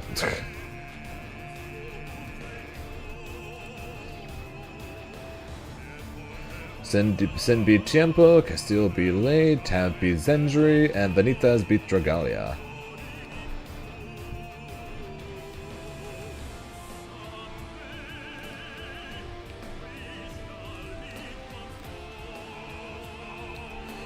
Hey, there are people that play on Guitar Hero controllers, so anything's possible.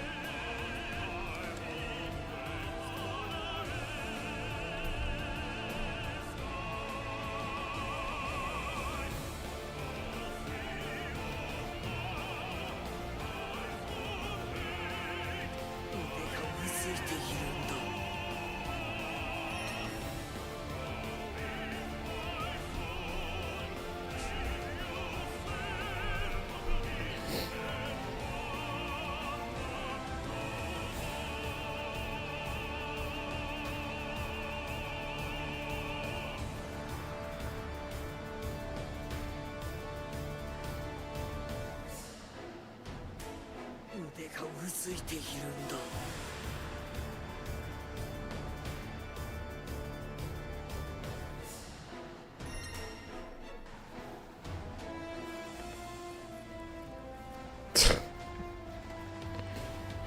It happens from time to time.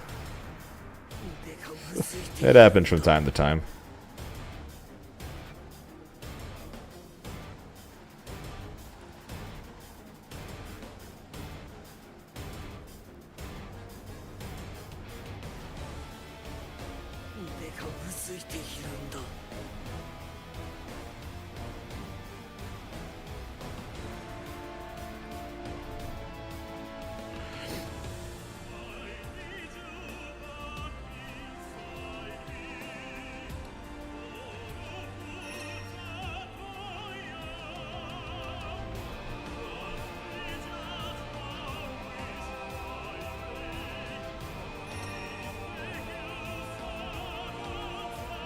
Probably nothing.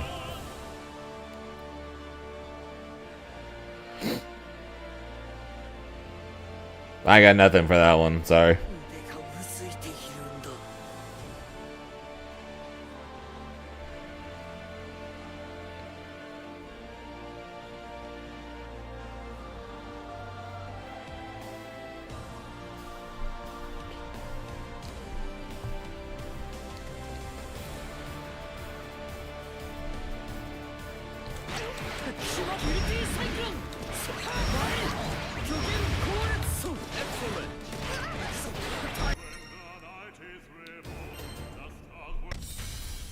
Here begins tonight's episode. My name isn't Doug Montoya.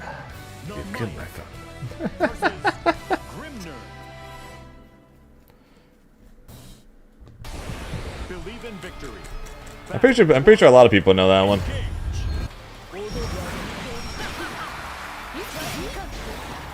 Even people who have never seen it, I'm pretty sure know that one. Oh, really?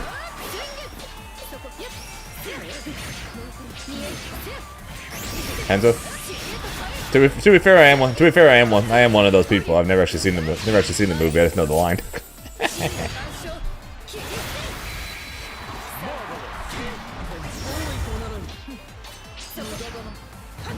Oops.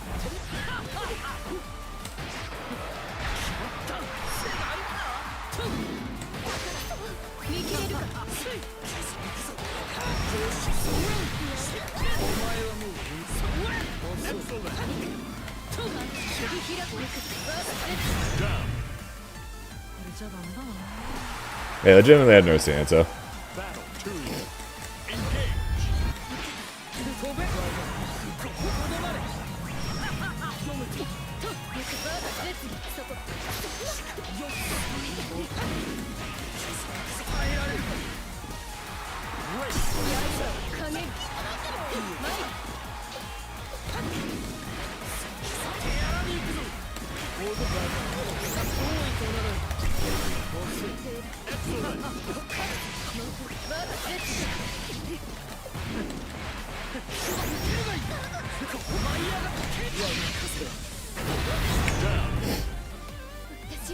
Oh, the brute squad.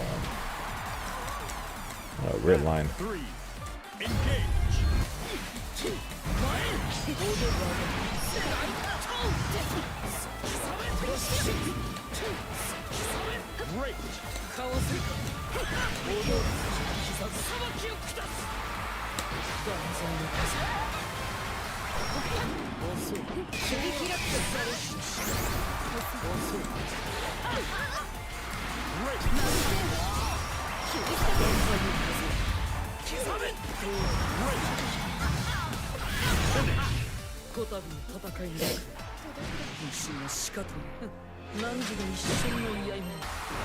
Believe in victory. Battle 1. Engage. Essence of unicorn, rainbows.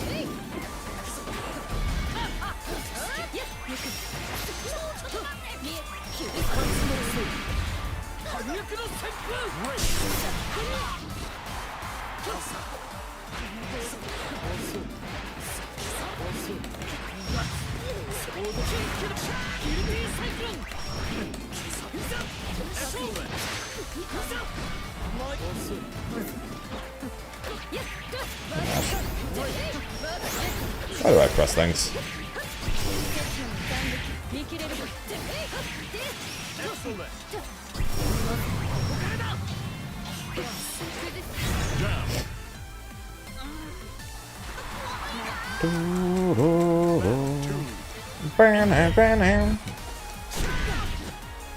Where was my tornado?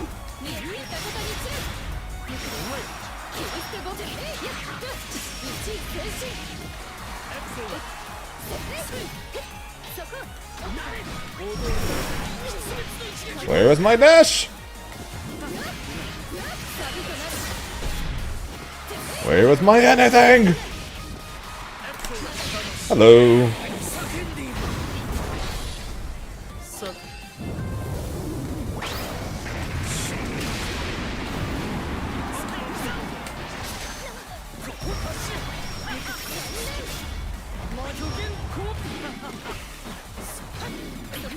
What a match.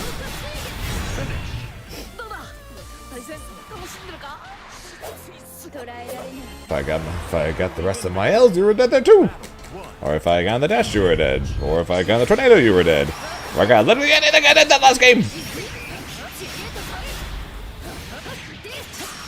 I'm so bad at this game.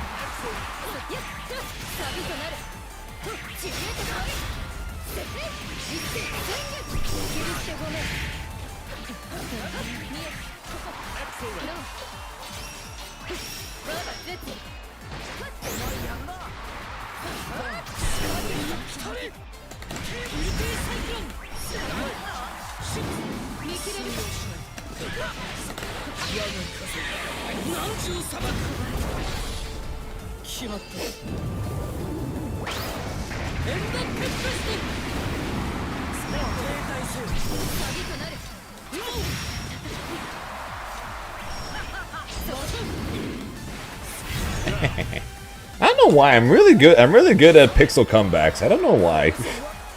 Battle 2. Engage.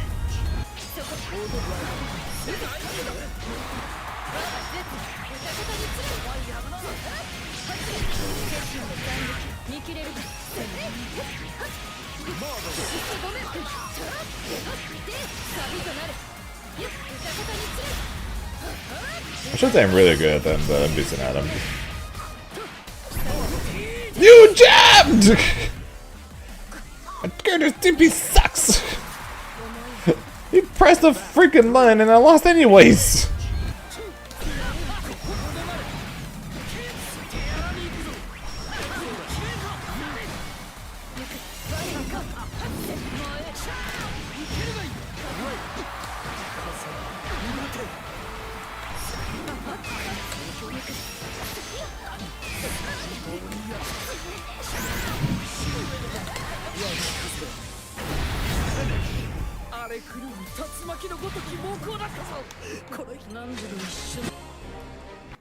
Fucking dude. He does jab, jab, I do DP, but my DP misses the jab because its range is that bad. Ay vey.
Let's see who's see who made top 8.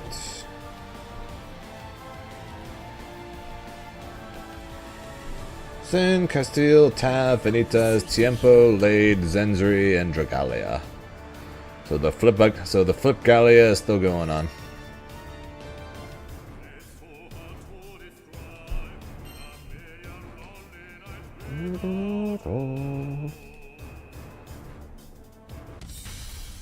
Here begins Fate's episode. Grimner versus Grimner.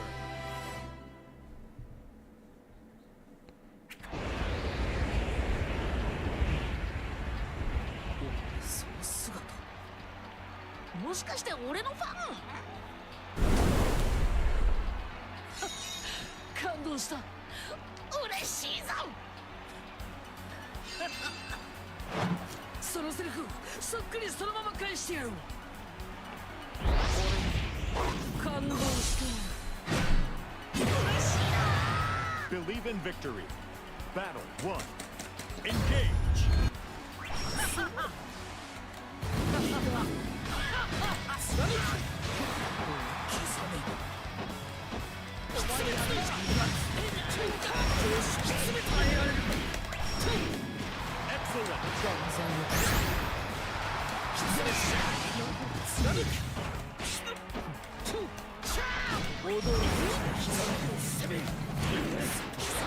Great.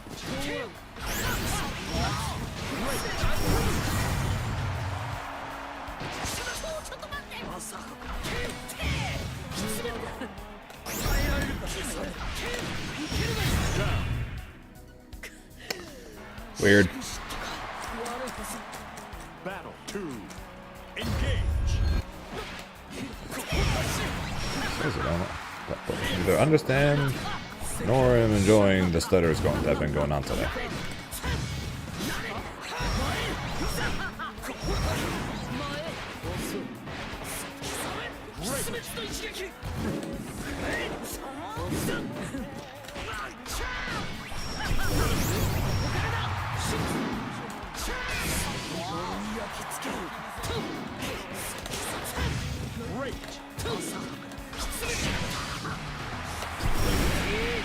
Back to the corner. Not allowed to leave. Fair enough. Fair enough. Freedom!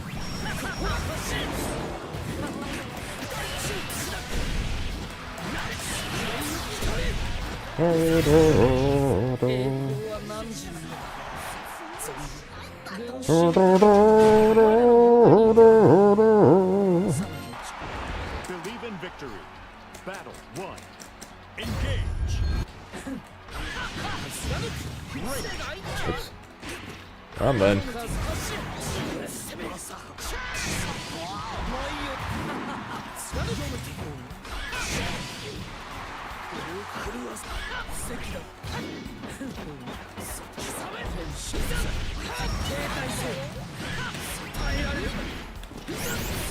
Marvelous. That mash, though.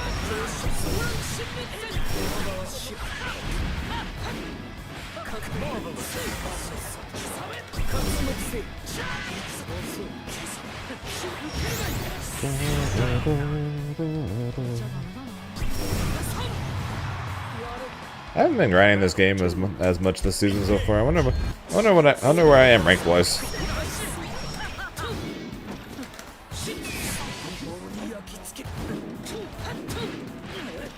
Almost go confirm.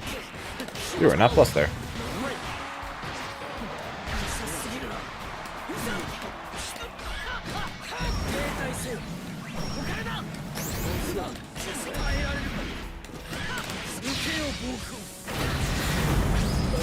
Move a brave counter.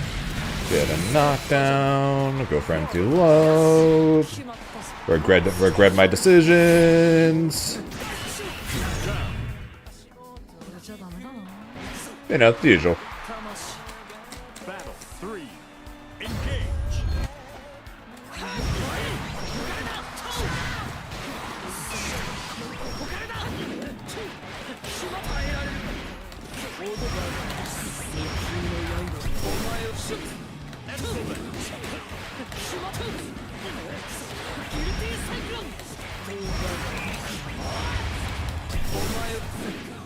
Do well.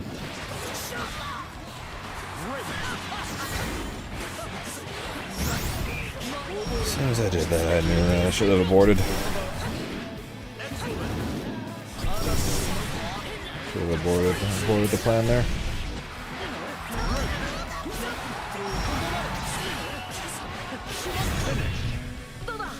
Should have aborted the plan. As soon as I saw that was gone, should have just fell. Believe in victory. Battle 1. Engage. Either that or should have just gone low.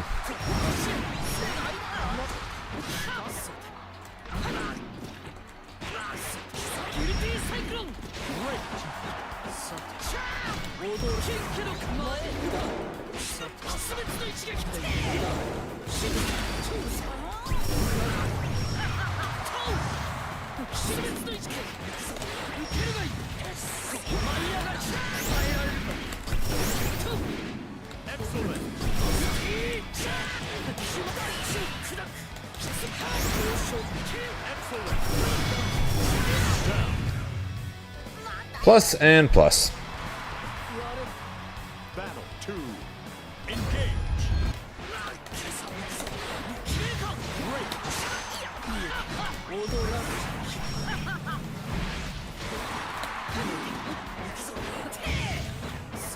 I could have thrown punch that.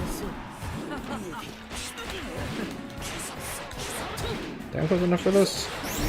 Right.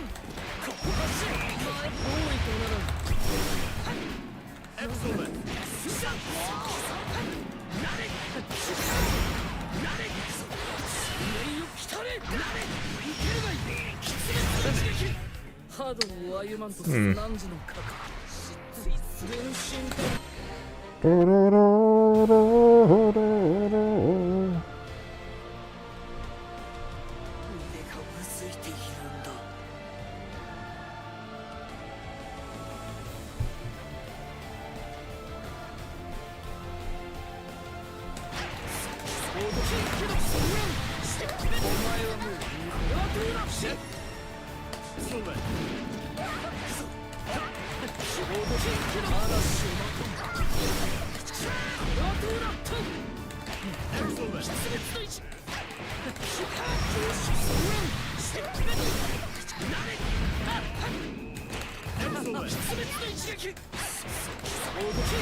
So will they hit? Yes.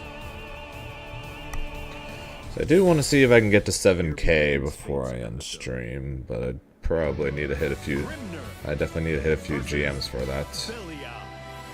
I most definitely need to hit a few GMs for that. Issue is it's not looking like it because it's been a little while since I hit one.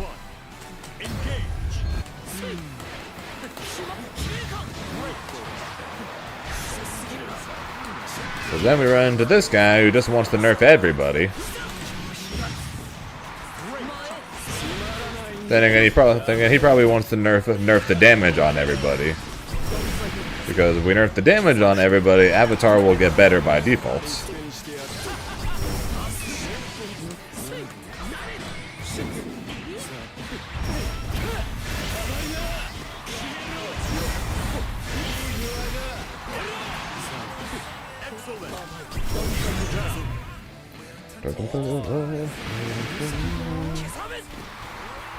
How's the delayed DP?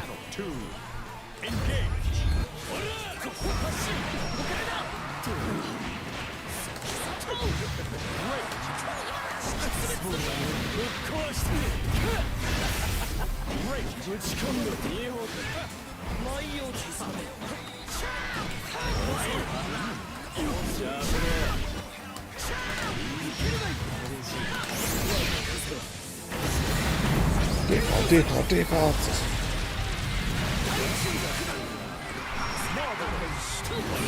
It's what?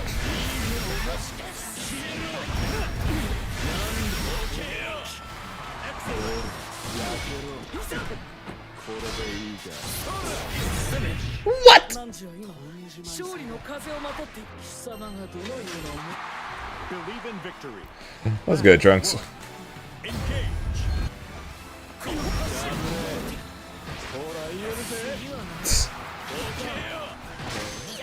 Trading each other's commands, huh? Ole. Never mind, not Ole.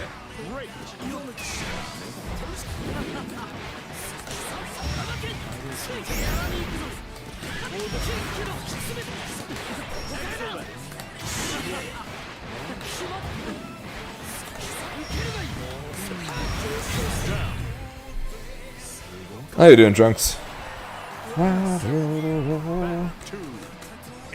What have you missed? Nothing that I'm aware of.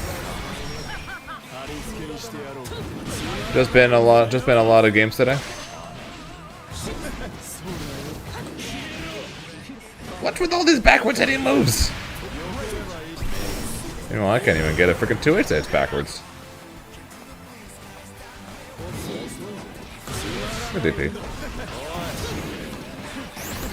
I said it before, and I'll say it again. It is brave as hell going for a grab against a Grimnir who's got seals up.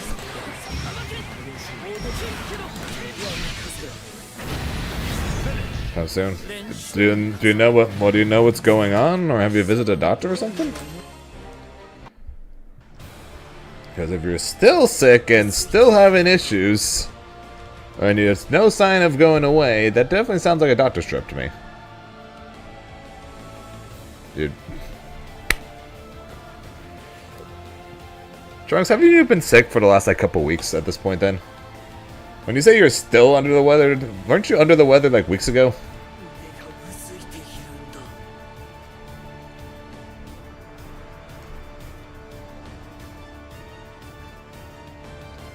Oy vey.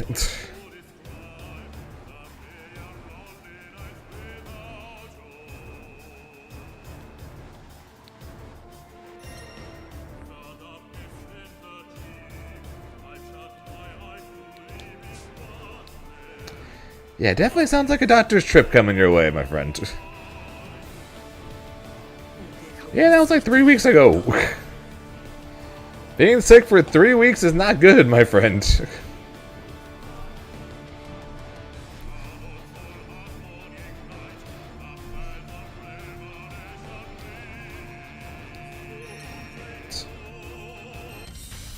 I might not have a point very often, but I think I do here.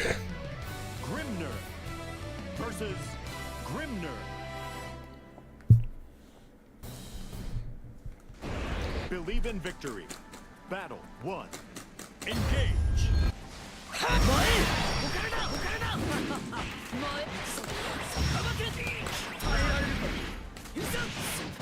Excellent.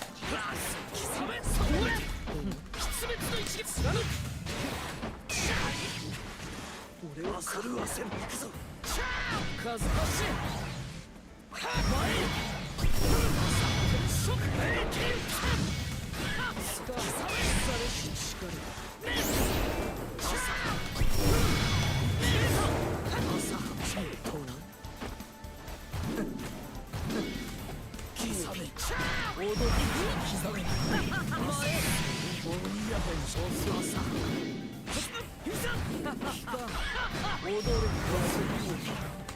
Why didn't I get the punch there?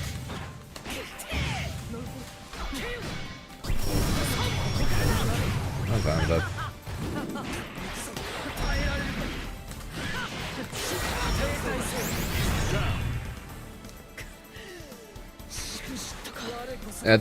At this point we are assuming I'm not going to lose my hair.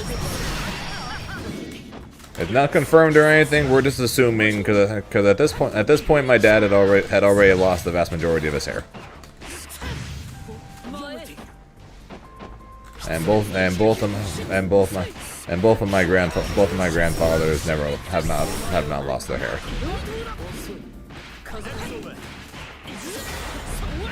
Great.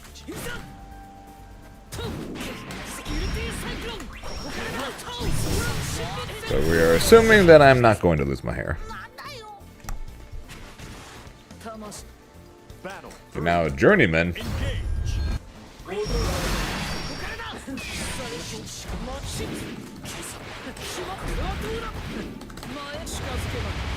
Excellent. Oh, really? I should know that.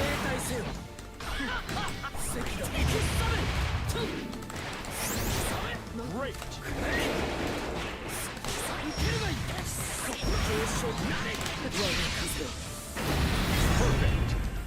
Well, I guess it's a good. I guess it's a good thing that them. I guess it's a good thing that my mom, my uncle, my grandfather all still have their hair. Win victory. Battle 1. Digital license, attaboy.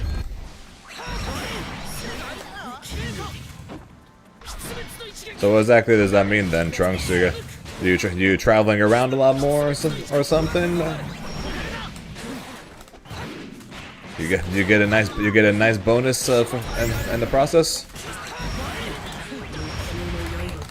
Oops. Excellent. Great.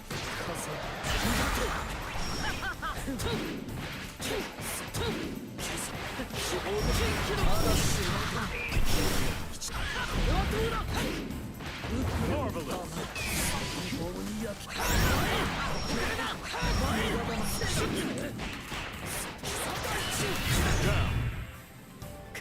There's pay raise.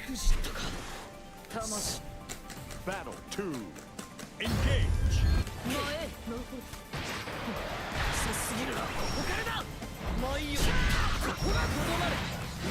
Excellent.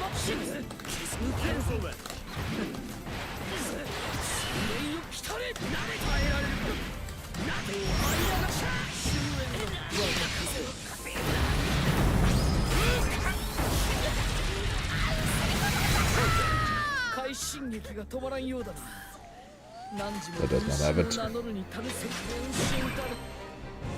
So that means Trunks is the premium man.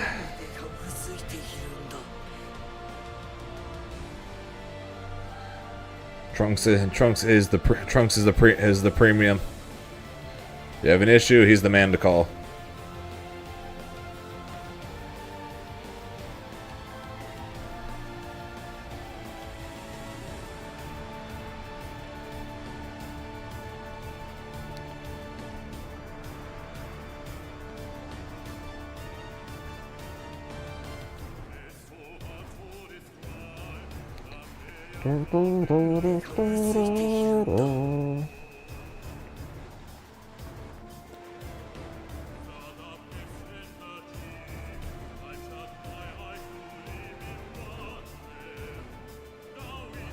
Yeah, so so gotta be a premium if you're in the state of California, right?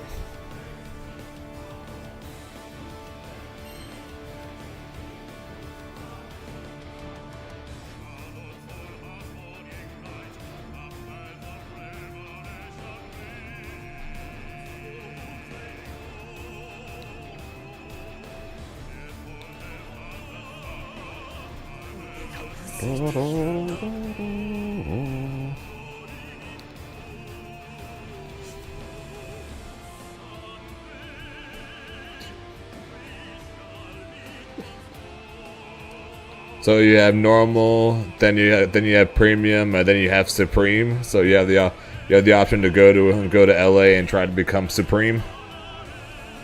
That was going on.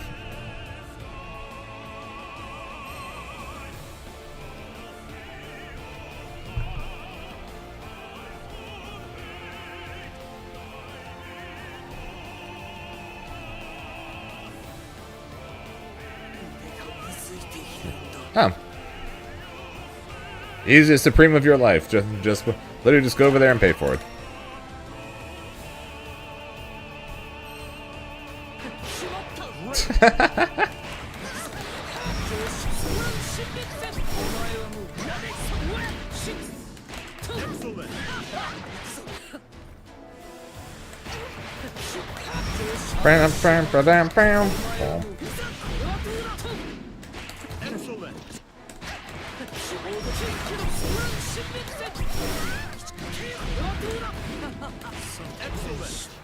That being said, if you do ever go near a green pipe next to ones with giant red mushrooms nearby, you have to make sure to shout "Wahoo!"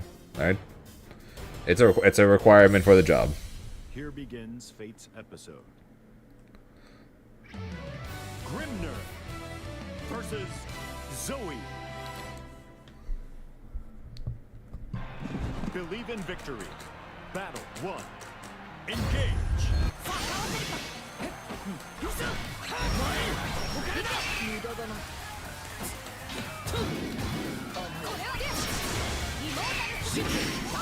Why does it hit both sides?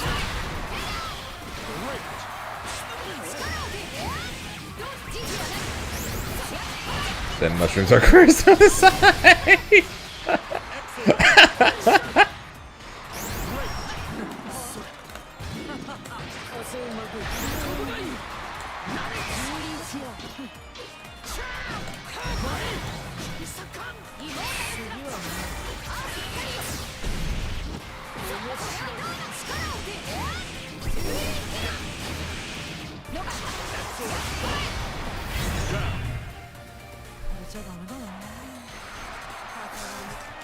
Battle 2.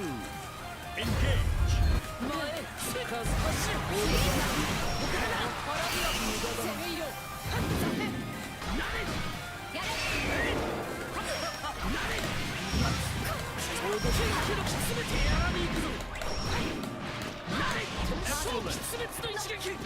Yeah, clearly Mario has lied to us about the fact that you have to be Italian in order to be a plumber. Clearly Mario has lied to us, and clearly we must sue them for it and make millions of dollars from it. Battle 3. Engage.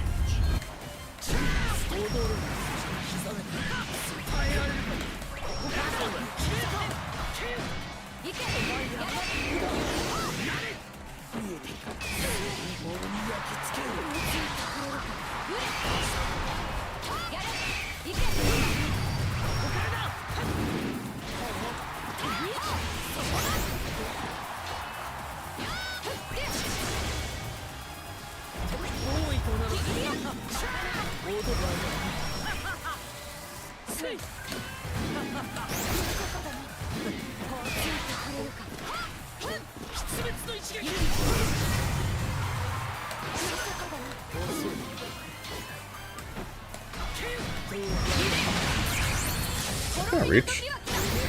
Yes, it is.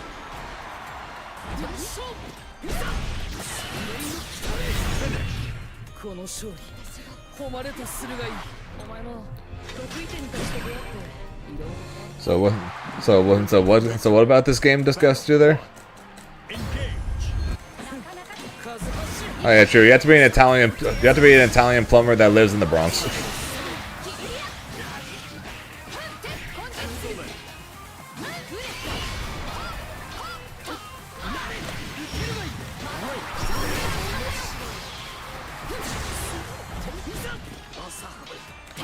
I'm neither of those things, but I do hate mushrooms though. So.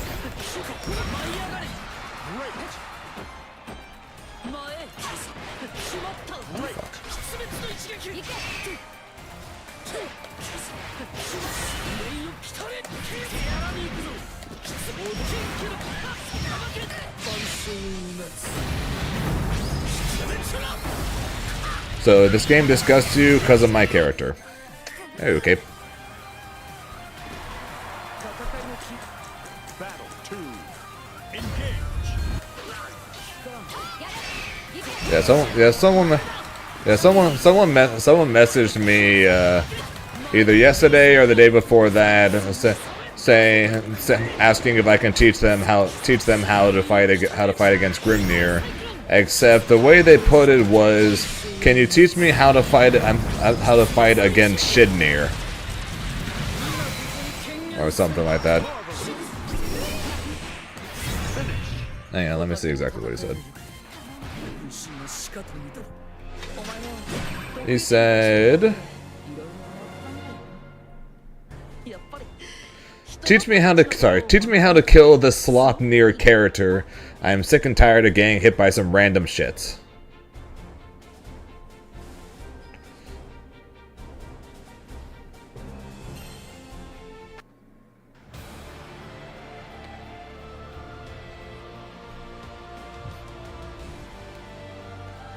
They asked me, and then I said, you're asking for my help while calling my character Slopnir, and they're like, yep. Okay.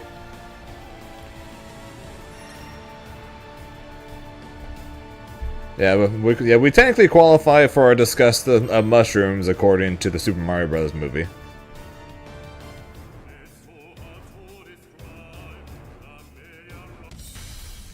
Here begins Belia versus Grimner.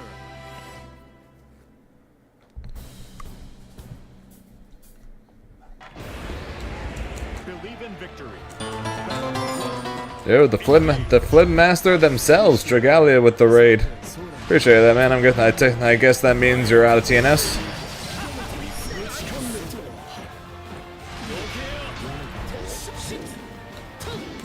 I saw you had made top 8 for it.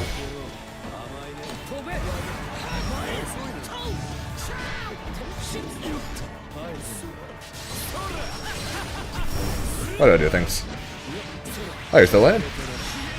Then what are you doing raiding me then?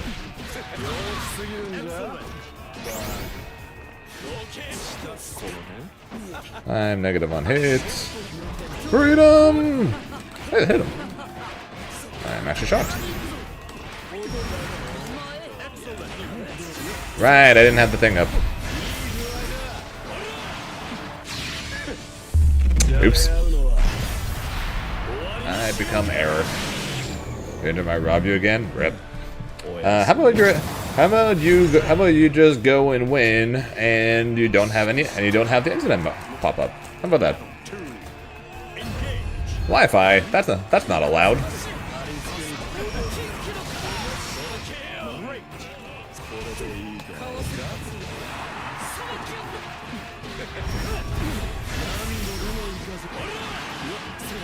You try and treat people with Wi-Fi, that Dragalia?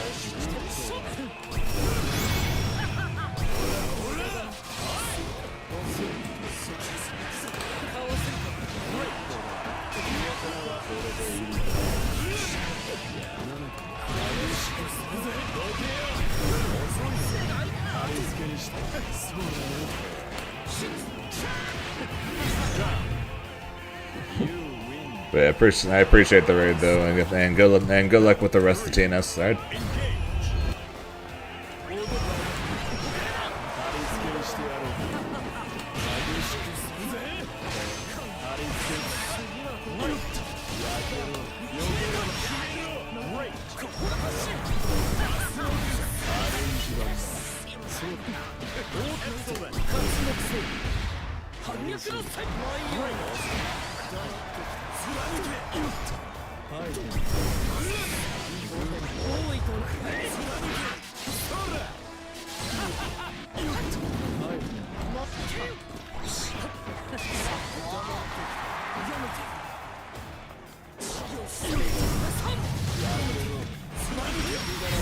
I cannot get over anything he does.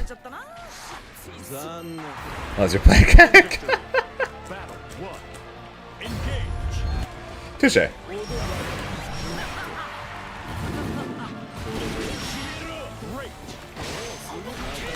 Well, at least he's honest. Hey, at least he's honest.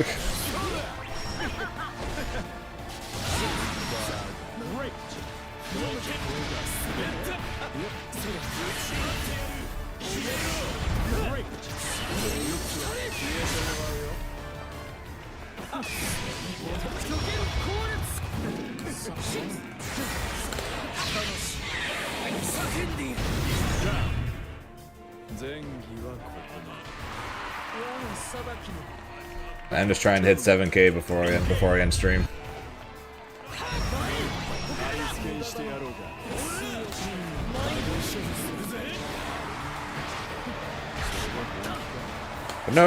For no other reason, then why not?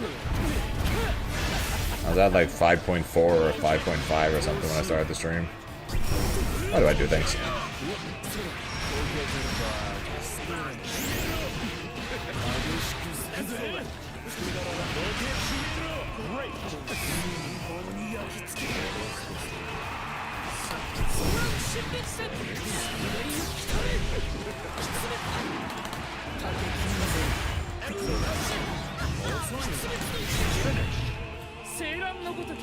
Well, that's pretty much well. That's how pretty much all my rank sessions go. When I start the rank session, I pick a number that I want to try to reach, and I try to reach that.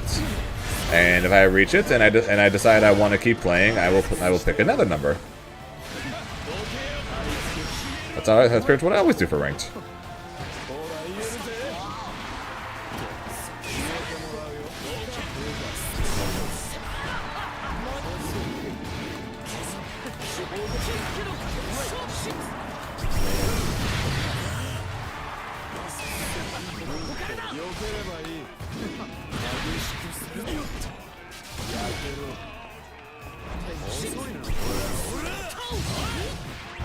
That comboed?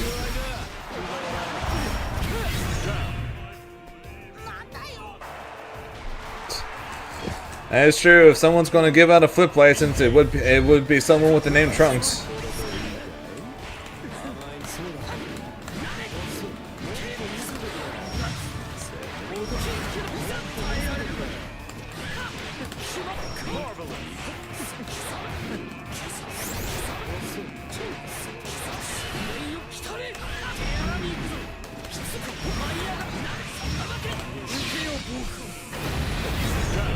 Can't wait for Avatar Lucilius in S2.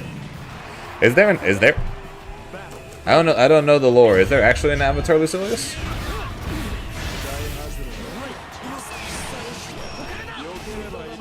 Or am I being punched right now?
True power, Lucilius?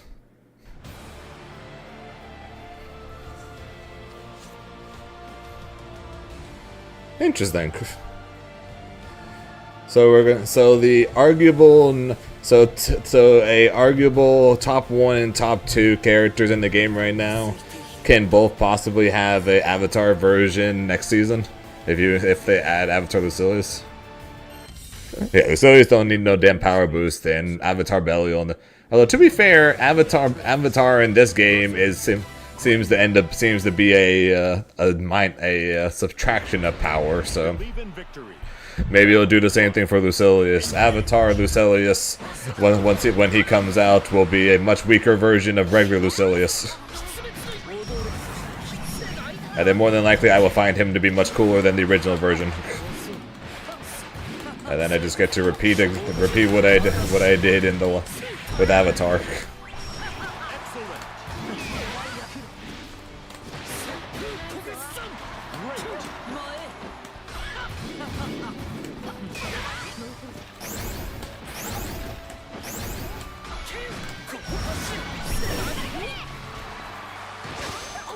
Freedom!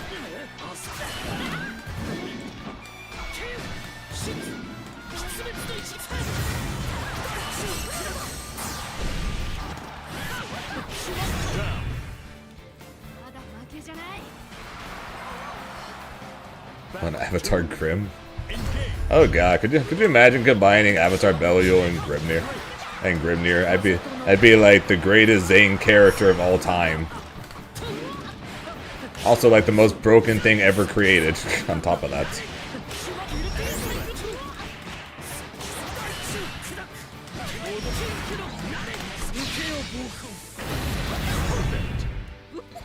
It'd be like it would literally be the ultimate Zane character and the most broken character ever made in fighting game history. Engage.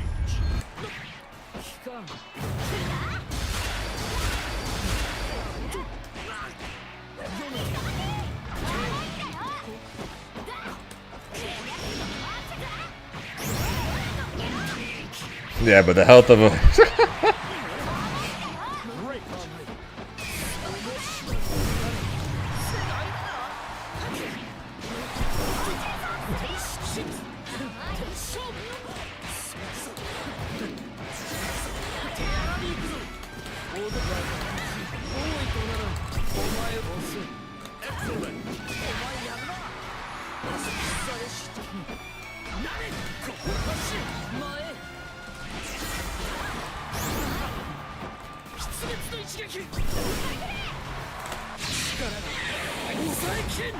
Hey, it hit him.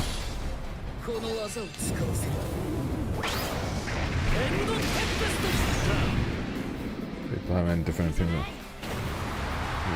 It's up here and then sports game pro players on games that sports are wrong. No, you're not wrong. You're not wrong. There's a reason why top. There's a reason why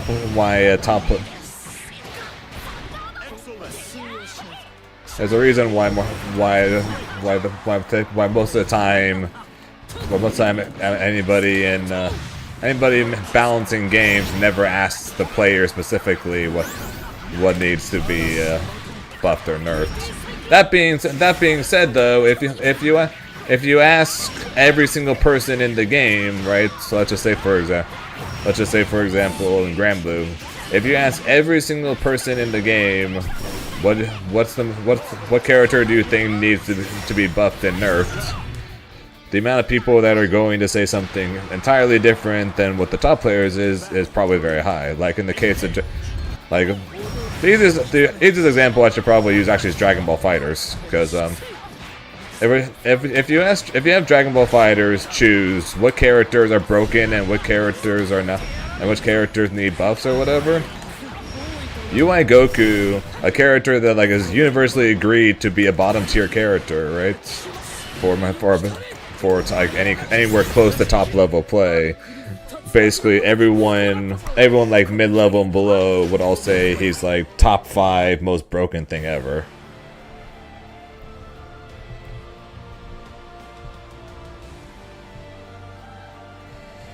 So yes, I don't think that the top players should be the ones to decide everything, obviously. But at the same time, I also wouldn't exactly trust anybody, not just the top players specifically with that. Plus everyone who plays the game, especially competitively speaking, have their own levels of bias.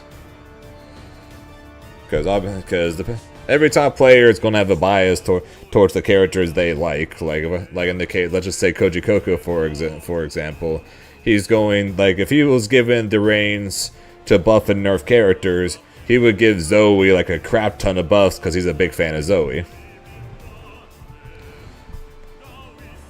There's always going to be bias when it comes to things.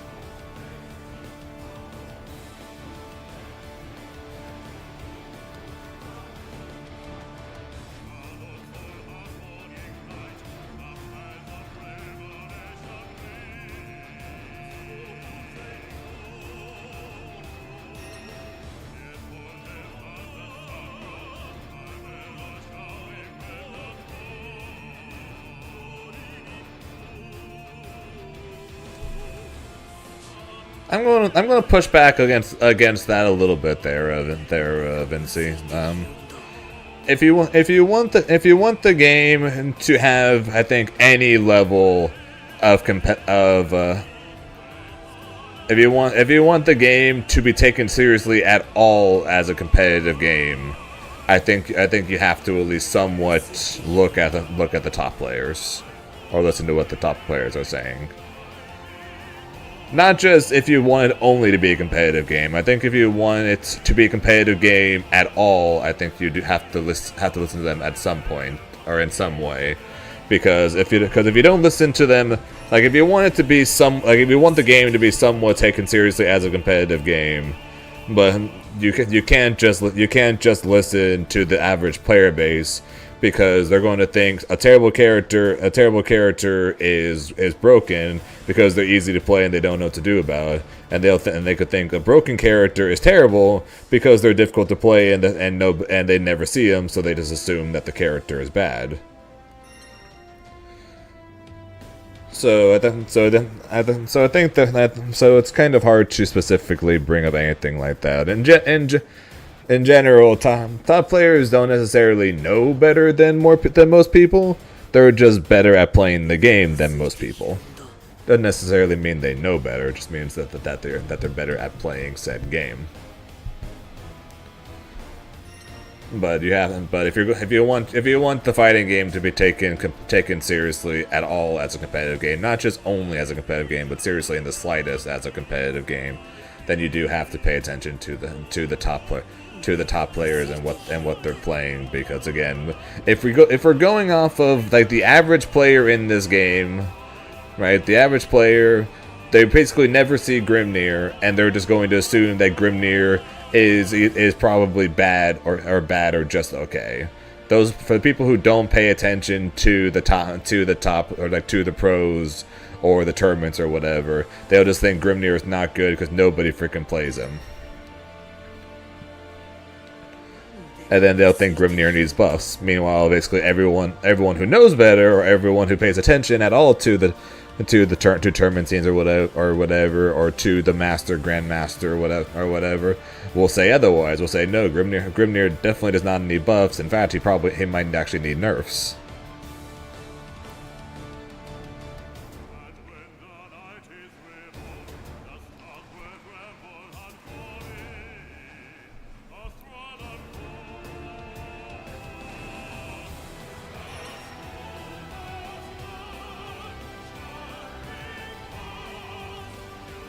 And I'll agree with Rice on the fact that 100% Grimnir is very strong, but he is nowhere near the problem of Nier. So the people asking for Grimnir to die in a similar way that they did to Nier, I think are doing it out of pure hatred for the very few people who play the character, rather than because they think he's actually as strong as Nier and deserves as many nerfs.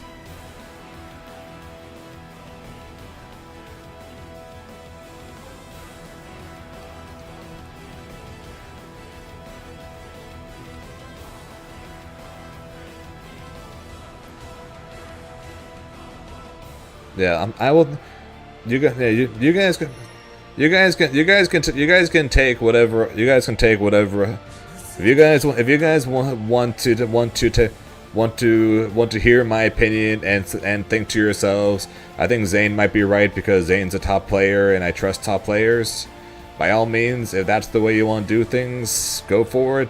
But I will always recommend that you should formulate your own opinions and not just listen to this top player, that top player, and then whatever they say have that be law. I'll always say that you should always form your own opinions. You can listen to the opinions and take that in from the top players and take that into account because for the most part, most top players do, at least in a way, know more than the average player for obvious reasons. But I'll never say to take their word as law. Like, never take my word as law. I can guarantee that. They never take my word as law.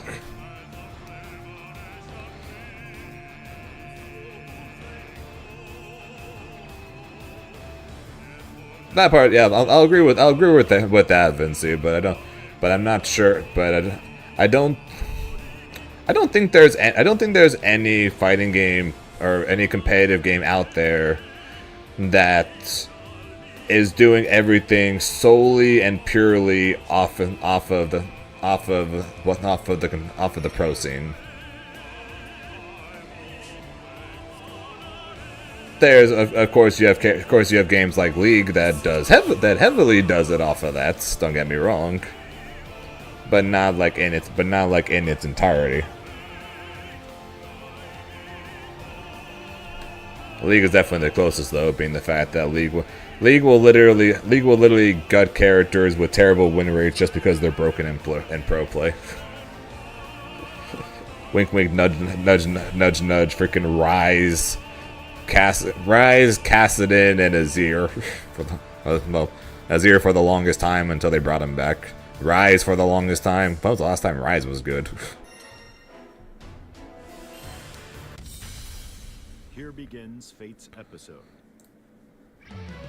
Grimner versus Grimner.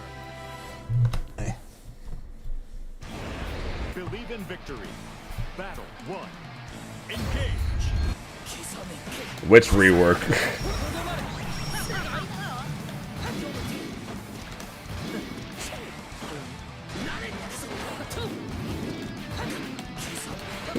He's got a couple. First rework. That was like the worst Rise ever. The lightning loops, man. That was like the worst thing ever.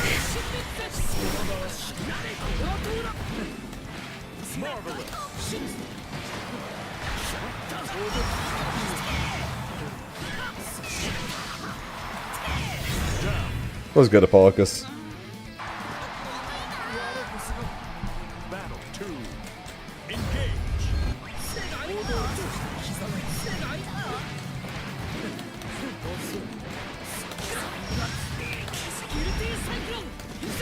Grim Mirror, my favorites. Not my favorites. I'd rather a Zamasu mirror or a Beerus mirror than a Grimnir mirror. The Grimnir mirror is not fun.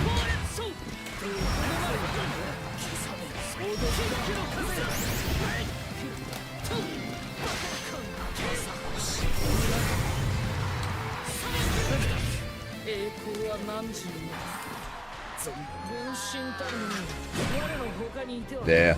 Unfortunately, when it comes to the pro scene or the competitive scene, there's always going. If tournaments or if games such as like League, for example, or Overwatch or whatever who have a lot of basically a lot of things riding on their competitive scene, right?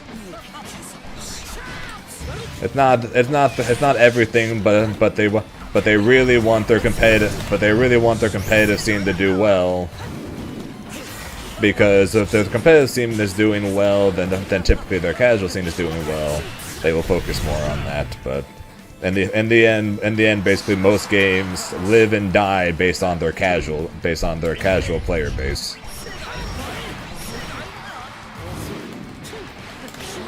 So no game could ever fully and only balance off of pro play. The games no game will survive if they only care at all about the casual or about the pro player base. Similar thing with the pro players. No competitive scene will ever be able to exist if you balance entirely off of the casual scene. So it's a very, very fine and impossible to balance act, pretty much, in a way. And that's why games are basically never perfectly balanced. Because you're always trying to balance one thing over the other, and then when you're balancing one thing, you're over-nerfing something while over-buffing another thing, but it's over-buffing for one side and not the other. So because of that, you can't just gut one other. You can't just destroy one of them because they're not good on the other, and yeah. It's a massive pain, and I envy balance teams for trying to do these types of things.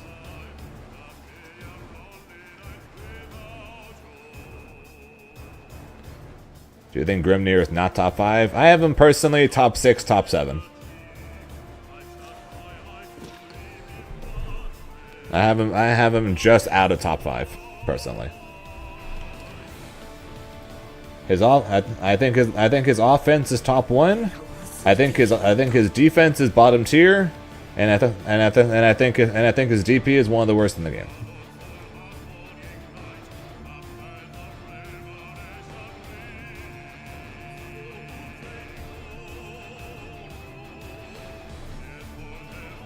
So that's why you'll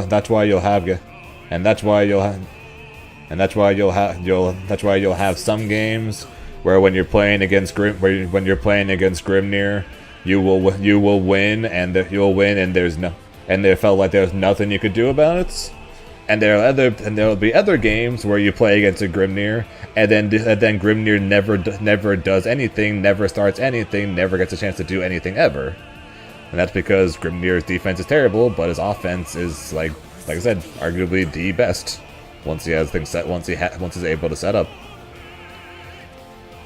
But I think a character with that much of a downside cannot. But I don't think a character with that much of a downside and that bad of a matchup chart, because I think he has the worst matchup chart of anybody in the top 10. I can't put them in top. Definitely can't say they're top 1 like some people do. And there's an argument for him to be top 5, but I don't personally think that he's top 5 for those reasons. CAG and 2B. Also, I'll be right back. CAG and 2B, not even close.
Saying send help? Why? What happened?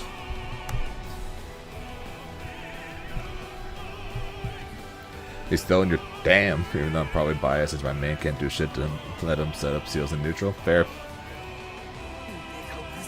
And I'm not saying that CAG is like top 5 strong or anything like that. But CAG players outside of Merp, because Merp admits that she's strong, all say that CAG got hella nerfed in the last patch. That she's like bottom tier weak now. Characters that she wins against, they'll say that she hard loses against. Sweet Jesus, Anu. You better be getting paid some decent overtime for that.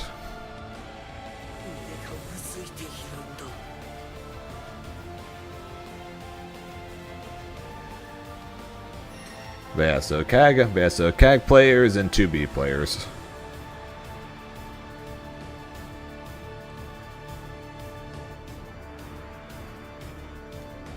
Okay, 2B is one of the strongest characters in the game, and 2B players will constantly say she's not even top 10. She might not even be top 15. I'm just like, you guys are nuts.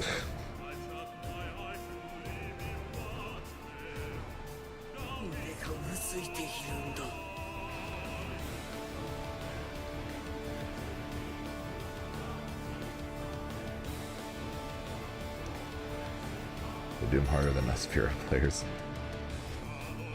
Yeah, Vinci, funny thing you can technically do. You can't do it at the beginning of the game. Don't get me wrong, but later on in the game when you have 50%, if Grimnir puts a tornado in front of you and you're at all close to them, as soon as the Grimnir stops the tornado, toss out the ultimate butterfly and you'll get a punish. Also, if they Tiger Knee dash you, you can DP, and they can't do anything about it, and it's a guaranteed punish if you time it properly. Just in case you didn't know that.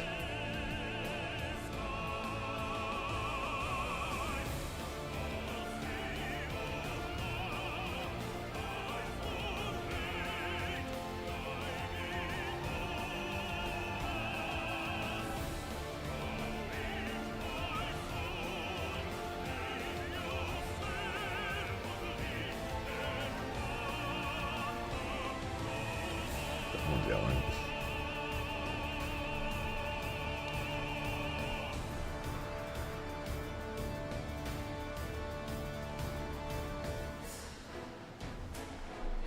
Yeah, so no, yeah, so I'm just saying that like I said, you can't do it at the very beginning, but especially if they put you in a corner, right? If Grimnir puts you in the corner and then they put a tornado in front of you, if you see him stop the tornado in front of you in the corner, just do 2-2-U and you'll punish him for it.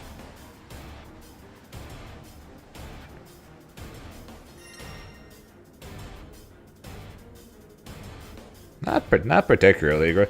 Basically, if the RPS goes against you, or if you just say screw it, Grimnir's going to get the round start no matter what. Resucia versus Grim matchup. Then it's not exact. It doesn't live and die by the round start RPS.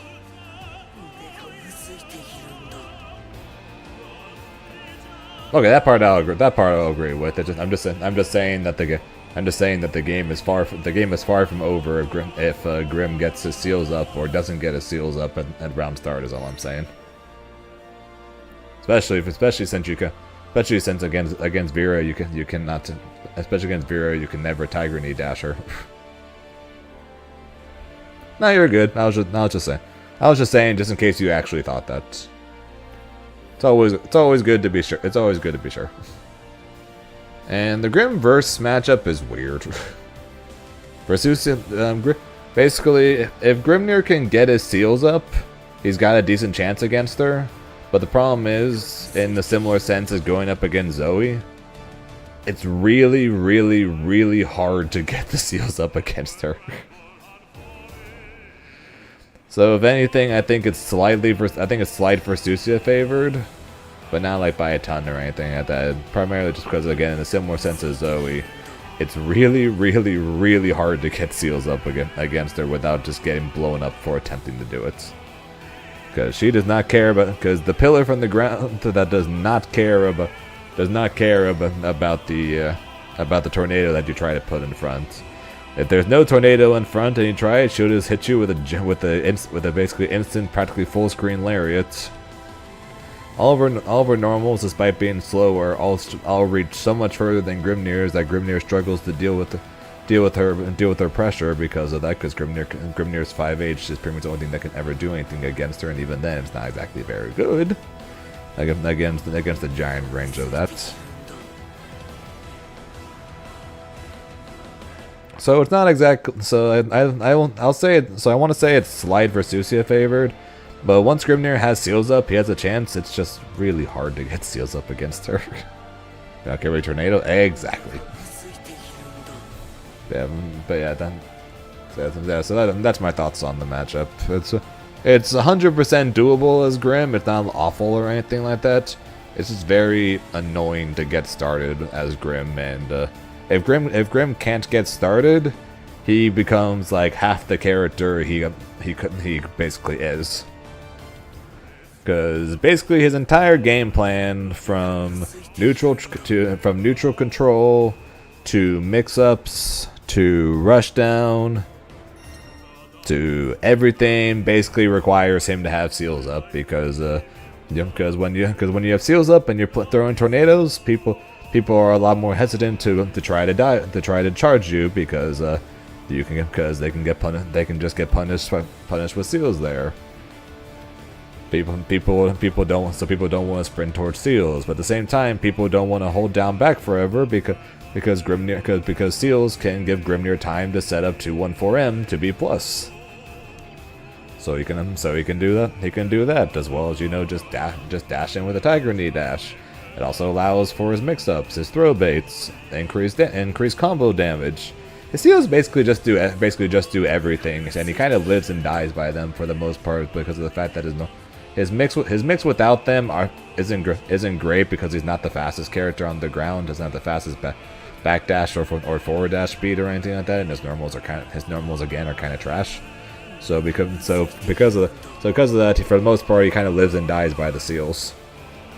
Because he becomes basically a mid-tier character if he can't get seals up. So that's why I say against characters like Versusia and against characters like Zoe, who are really good at saying you cannot set up the tornado or you cannot set up seals without taking a bunch of damage and without me being plus. That's why I tend to put them on the slightly favored side for them, is because if they don't care about the tornado and can punish Grim for even attempting to set up seals, let alone the chance of making the seals interrupting him to where the seals are on cooldown and don't come out, then it becomes really, really, really bad.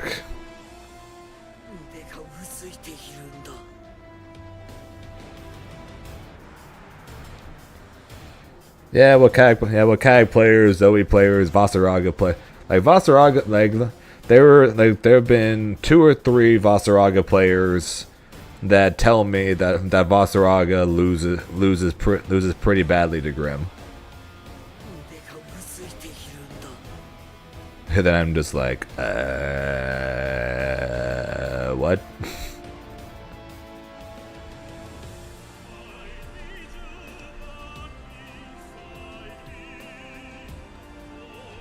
I don't know.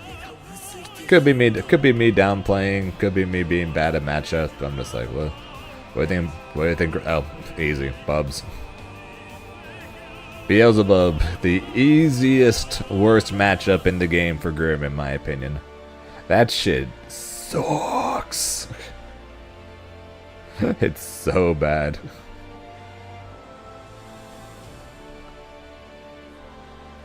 Oh, Fuse-Lit thinks Voss beats Grim. We had this conversation a couple of times. Well, especially during the times where I'll swap into Avatar Belial specifically for Vasaraga.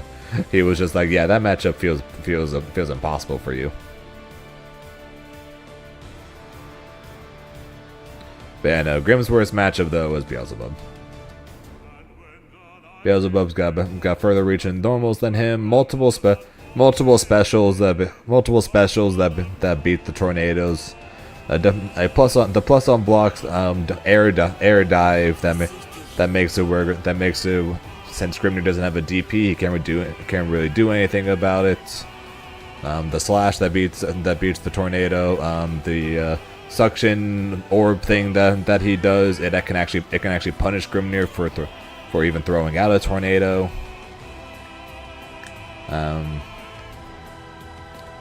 Grimnir being a tall character can actually. Grimnir being a tall character means that Beelzebub can fuzzy him, so he gets that as well. All of his air normals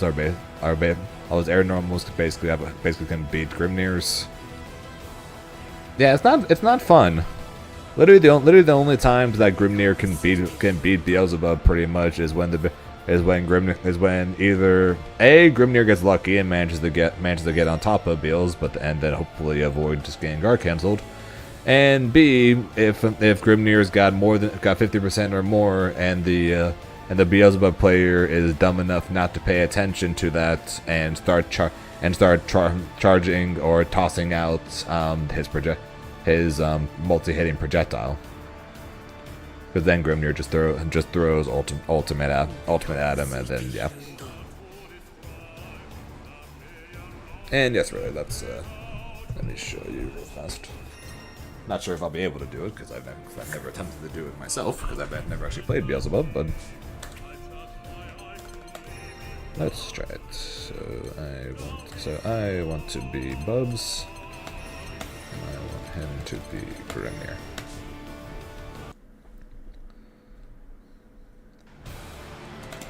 Why am I this color? Alright, apparently I'm just stuck with this color. I guess down.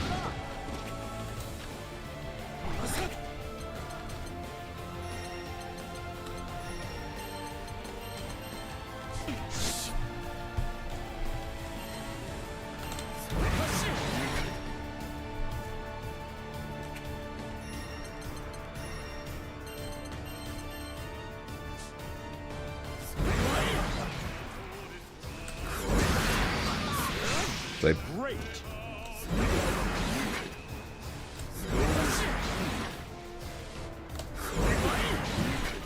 Maybe it didn't start in range. He's gotta get started a little sooner, I guess. Oh, that was weird. Alright, maybe it's more of a... Okay, I guess it's more of a call-out. That's so weird. Oh, the EX one just doesn't work. Interesting. Alright, maybe this isn't. It's not. Okay, so that's not as bad as I thought it was, but it does technically work. It just is a hard call out. Looks like. Range on this. Oh, a long range. See, that's what I was talking about. Okay.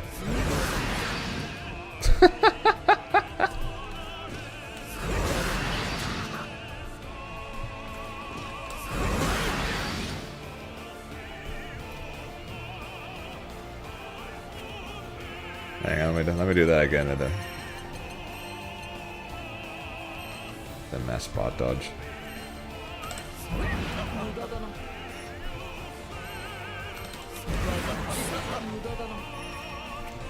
And what am I forgetting, Salsa?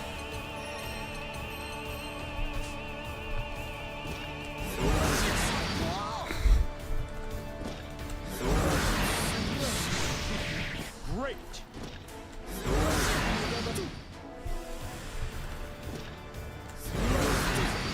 Okay, so yeah, not full screen or anything like that, but that's what I meant before.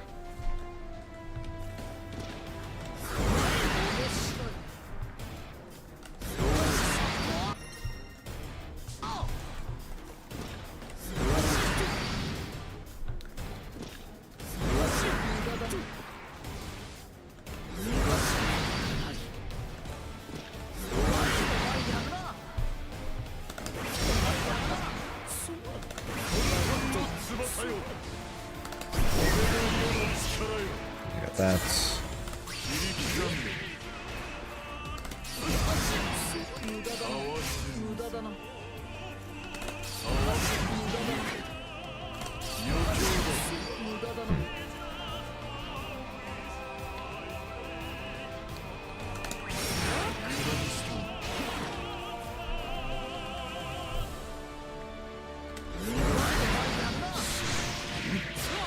Great.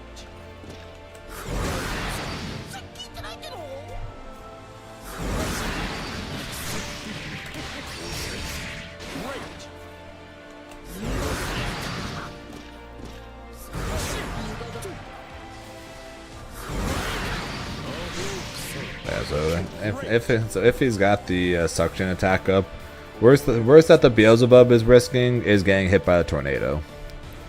Whereas the Grimnir Worst thing the Grimnir is risking is a full crouching combo. See, that's the worst thing that could happen to a Beelzebub, and that's the worst thing that could happen. That can happen to a Grimnir.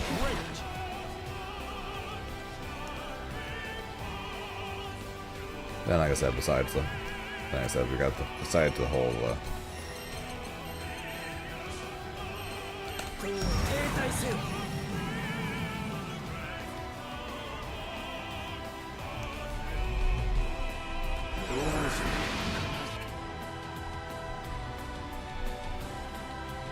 Yeah, but I'm not exactly going to say that having a long cool. And yeah, Grimnir's sealed. Actually, hang on. I'm gonna try something actually real fast.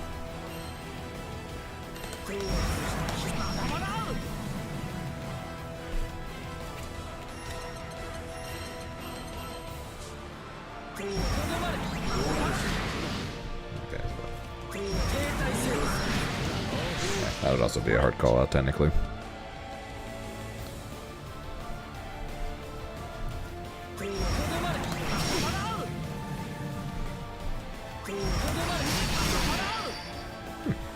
Really? Okay, just gotta charge it a little bit.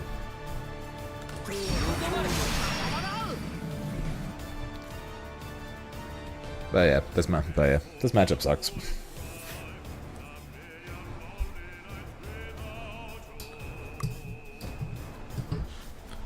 Also still waiting for what I'm forgetting from Salsa.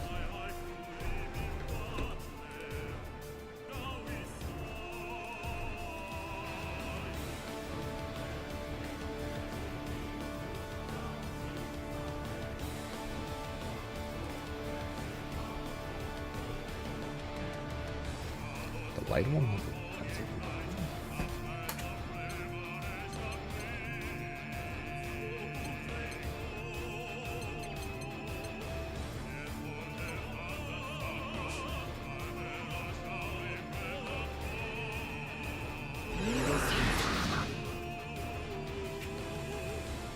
Oh wait, that's Skybound art.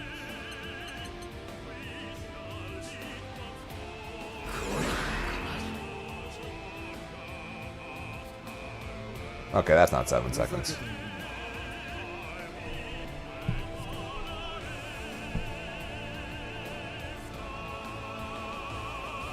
The light one, which is what you can do to mess with the Grimnir Tornado. That one's definitely not 7 seconds.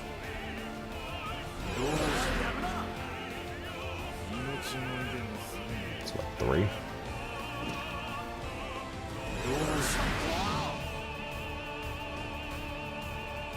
Maybe 4?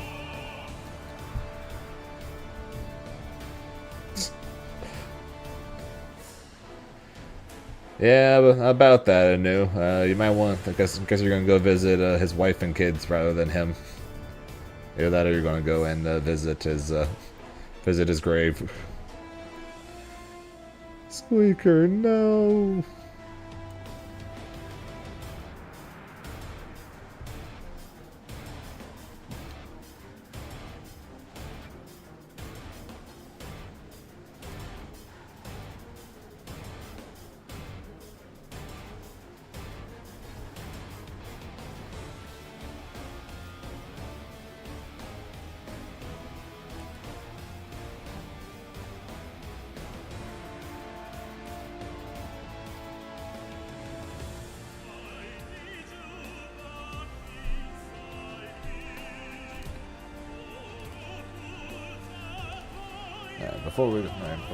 Before we end stream though, since we did get over 7K, what's the rank ladder looking like? I haven't looked at this for a while.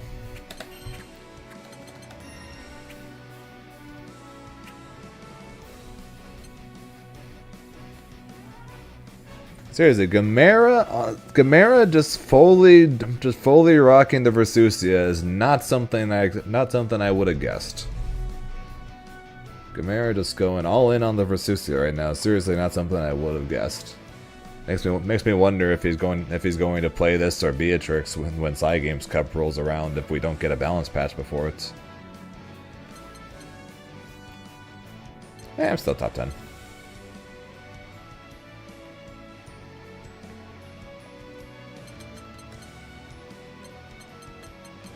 I wonder where Mr. Zangief is.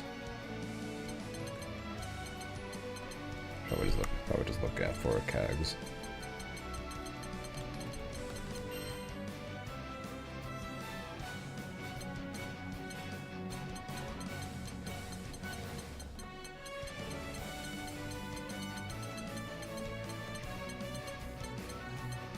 Either he changed his name or he's just not playing, I guess.